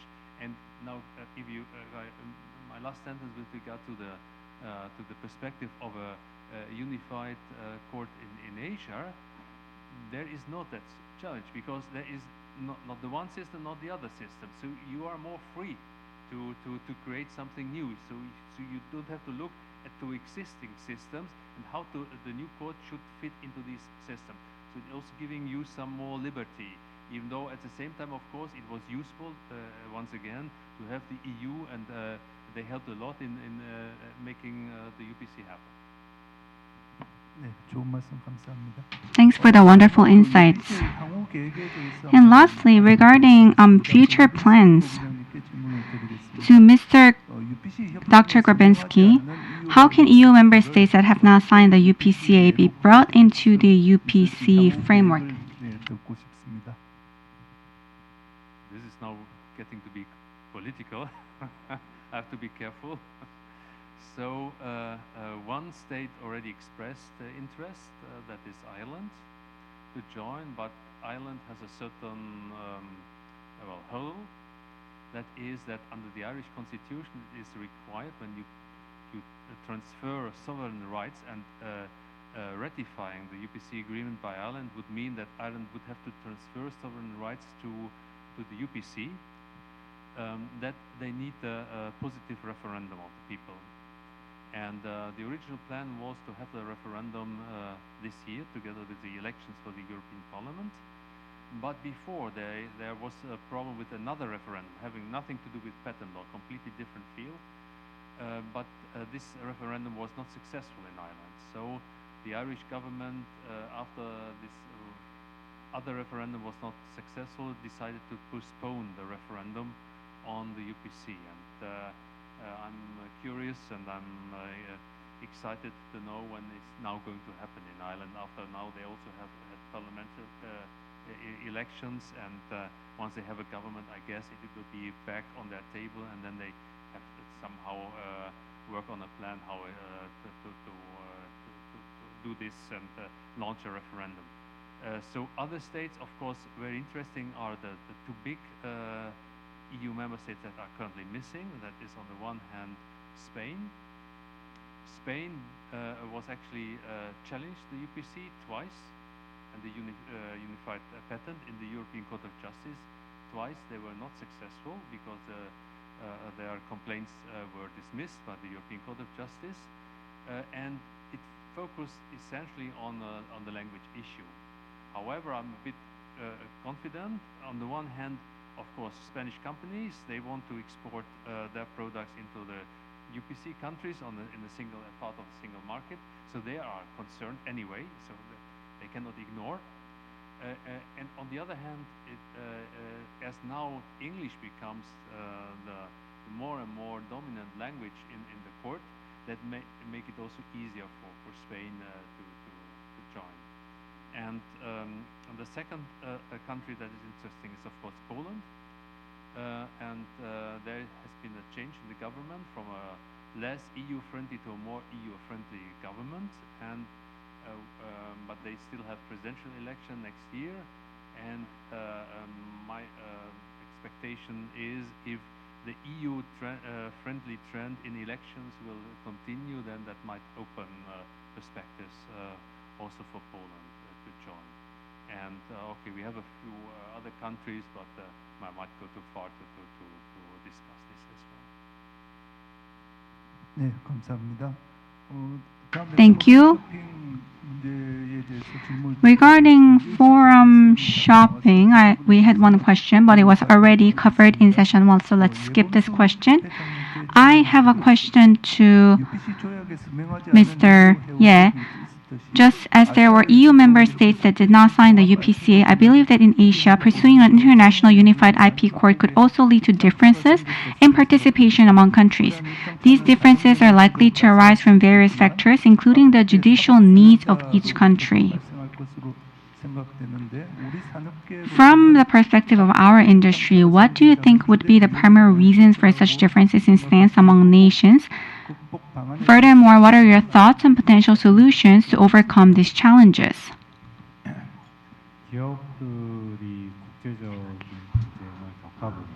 When countries go through international disputes, their new regulations are unfamiliar with, high costs, long timeline, which companies are all afraid of. Also, there is some groundless concern that what if the government has protectionist policies or trends?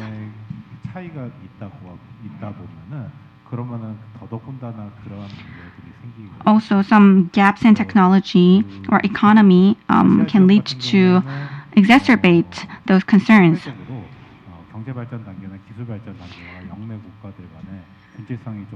And in Asia, we are seeing some gaps between countries in terms of technology and economic development.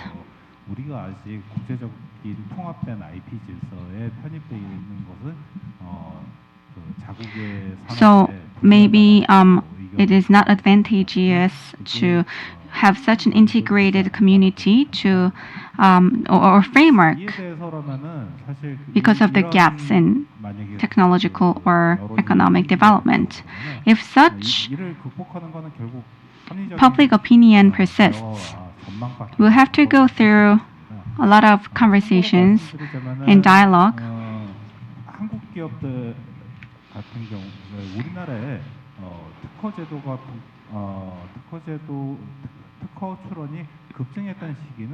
In Korea, the number of patents exponentially increased in the 1980s.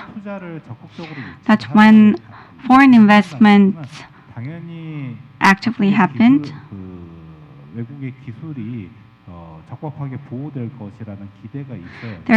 There has to be an expectation that our technology can be protected fairly and sufficiently in order for foreign investments to occur.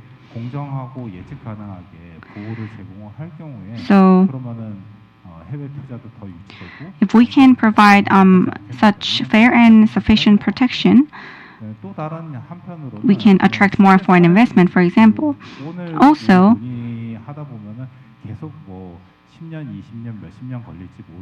we keep talking about how long it's going to take, maybe 10 years or 20 years or 30 years. But after several decades, we can't. There's no way that countries will be in the same shape as today. Because, for example, 20 years ago, nobody imagined Korean companies would exercise IP rights overseas. We were the ones who were always sued in litigation. In the Orange Book case, European company was the patent holder, but in the recent Mercedes case in Germany, it was between European companies, but a European company was actually a defendant too. So what I'm trying to say in all of these examples is that over time, situations will change and landscapes will change in countries. So we have to start the conversations early, no matter how long it takes, how long it might take, so that we have a system, international system, that can provide fair and sufficient protection for all companies around the world. Thank you. 예정된 질문과 답변을 듣는 시간은 We 이것으로 had 마치도록 하겠습니다. the panel discussion with questions that we have received in advance. We have been very honored to have President Grabinski and Mr. Alex Wilson at this conference. Do you have any other questions from the floor? If not, I would like to ask panelists to give final words before wrapping up session 3. First, President Grabinski, just 1 minute of closing remarks for you. Yes, it was a great pleasure being here, having the opportunity to answer to many questions and make the court, the UPC, a bit more transparent, hopefully, in many respects. I'm also very much impressed by the depth of the discussion for having a similar court here in Asia. I think it is worth to focus, to work more on this project. But of course, some conditions were different because in the EU there was already a framework, while here in Asia there is not that much of a framework. But at the same time, of course, it is also having offering a lot of opportunities to realize, to become a reality, yes, I will be certainly follow what is going on here in Asia. Is there something developing like the UPC in Europe? And again, thank you very much for your great hospitality and having had the opportunity to be here with you. 네, 감사합니다. 다음 윌슨 변호사님 부탁드리겠습니다. Thank you. It's been a real honor to be here again, to be able to speak about the UPC. In fact, the last time I was in Korea talking about the UPC was many years ago with Dr. Grabinski. We were here before, in that period we were talking about earlier about the delay. We came to Korea and Kittler kindly organized a mock trial, and we had a French judge and at that time even an English judge, so that's how long ago it was.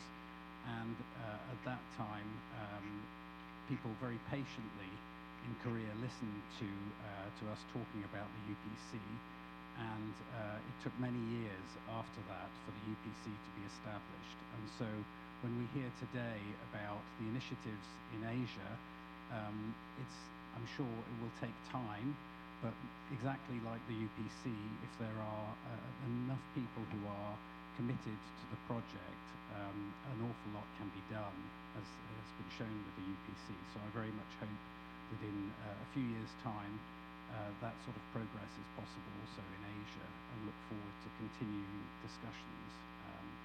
And thank you again for allowing me to speak today. Thank you for your hospitality. 네, 감사합니다. 김강남 판사님, 마지막 말씀. Judge Kim, please. 예, Final words. 작년 가을쯤에 이해진 부장님으로 Last fall, 아시아 연합 IP 법원에 대해서 I heard the idea about an Asia Unified IP Court from Judge Lee. When I first heard the idea, it sounds great, but it's probably harder than North and South Korea unification. 멋진 행사를 하다 보니까 But with the Joint Committee on Global Cooperation by the Supreme Court, maybe this is not a far-off possibility. Thank you, Dr. Grabinski and Mr. Wilson, for such insightful remarks. And Mr. Ye?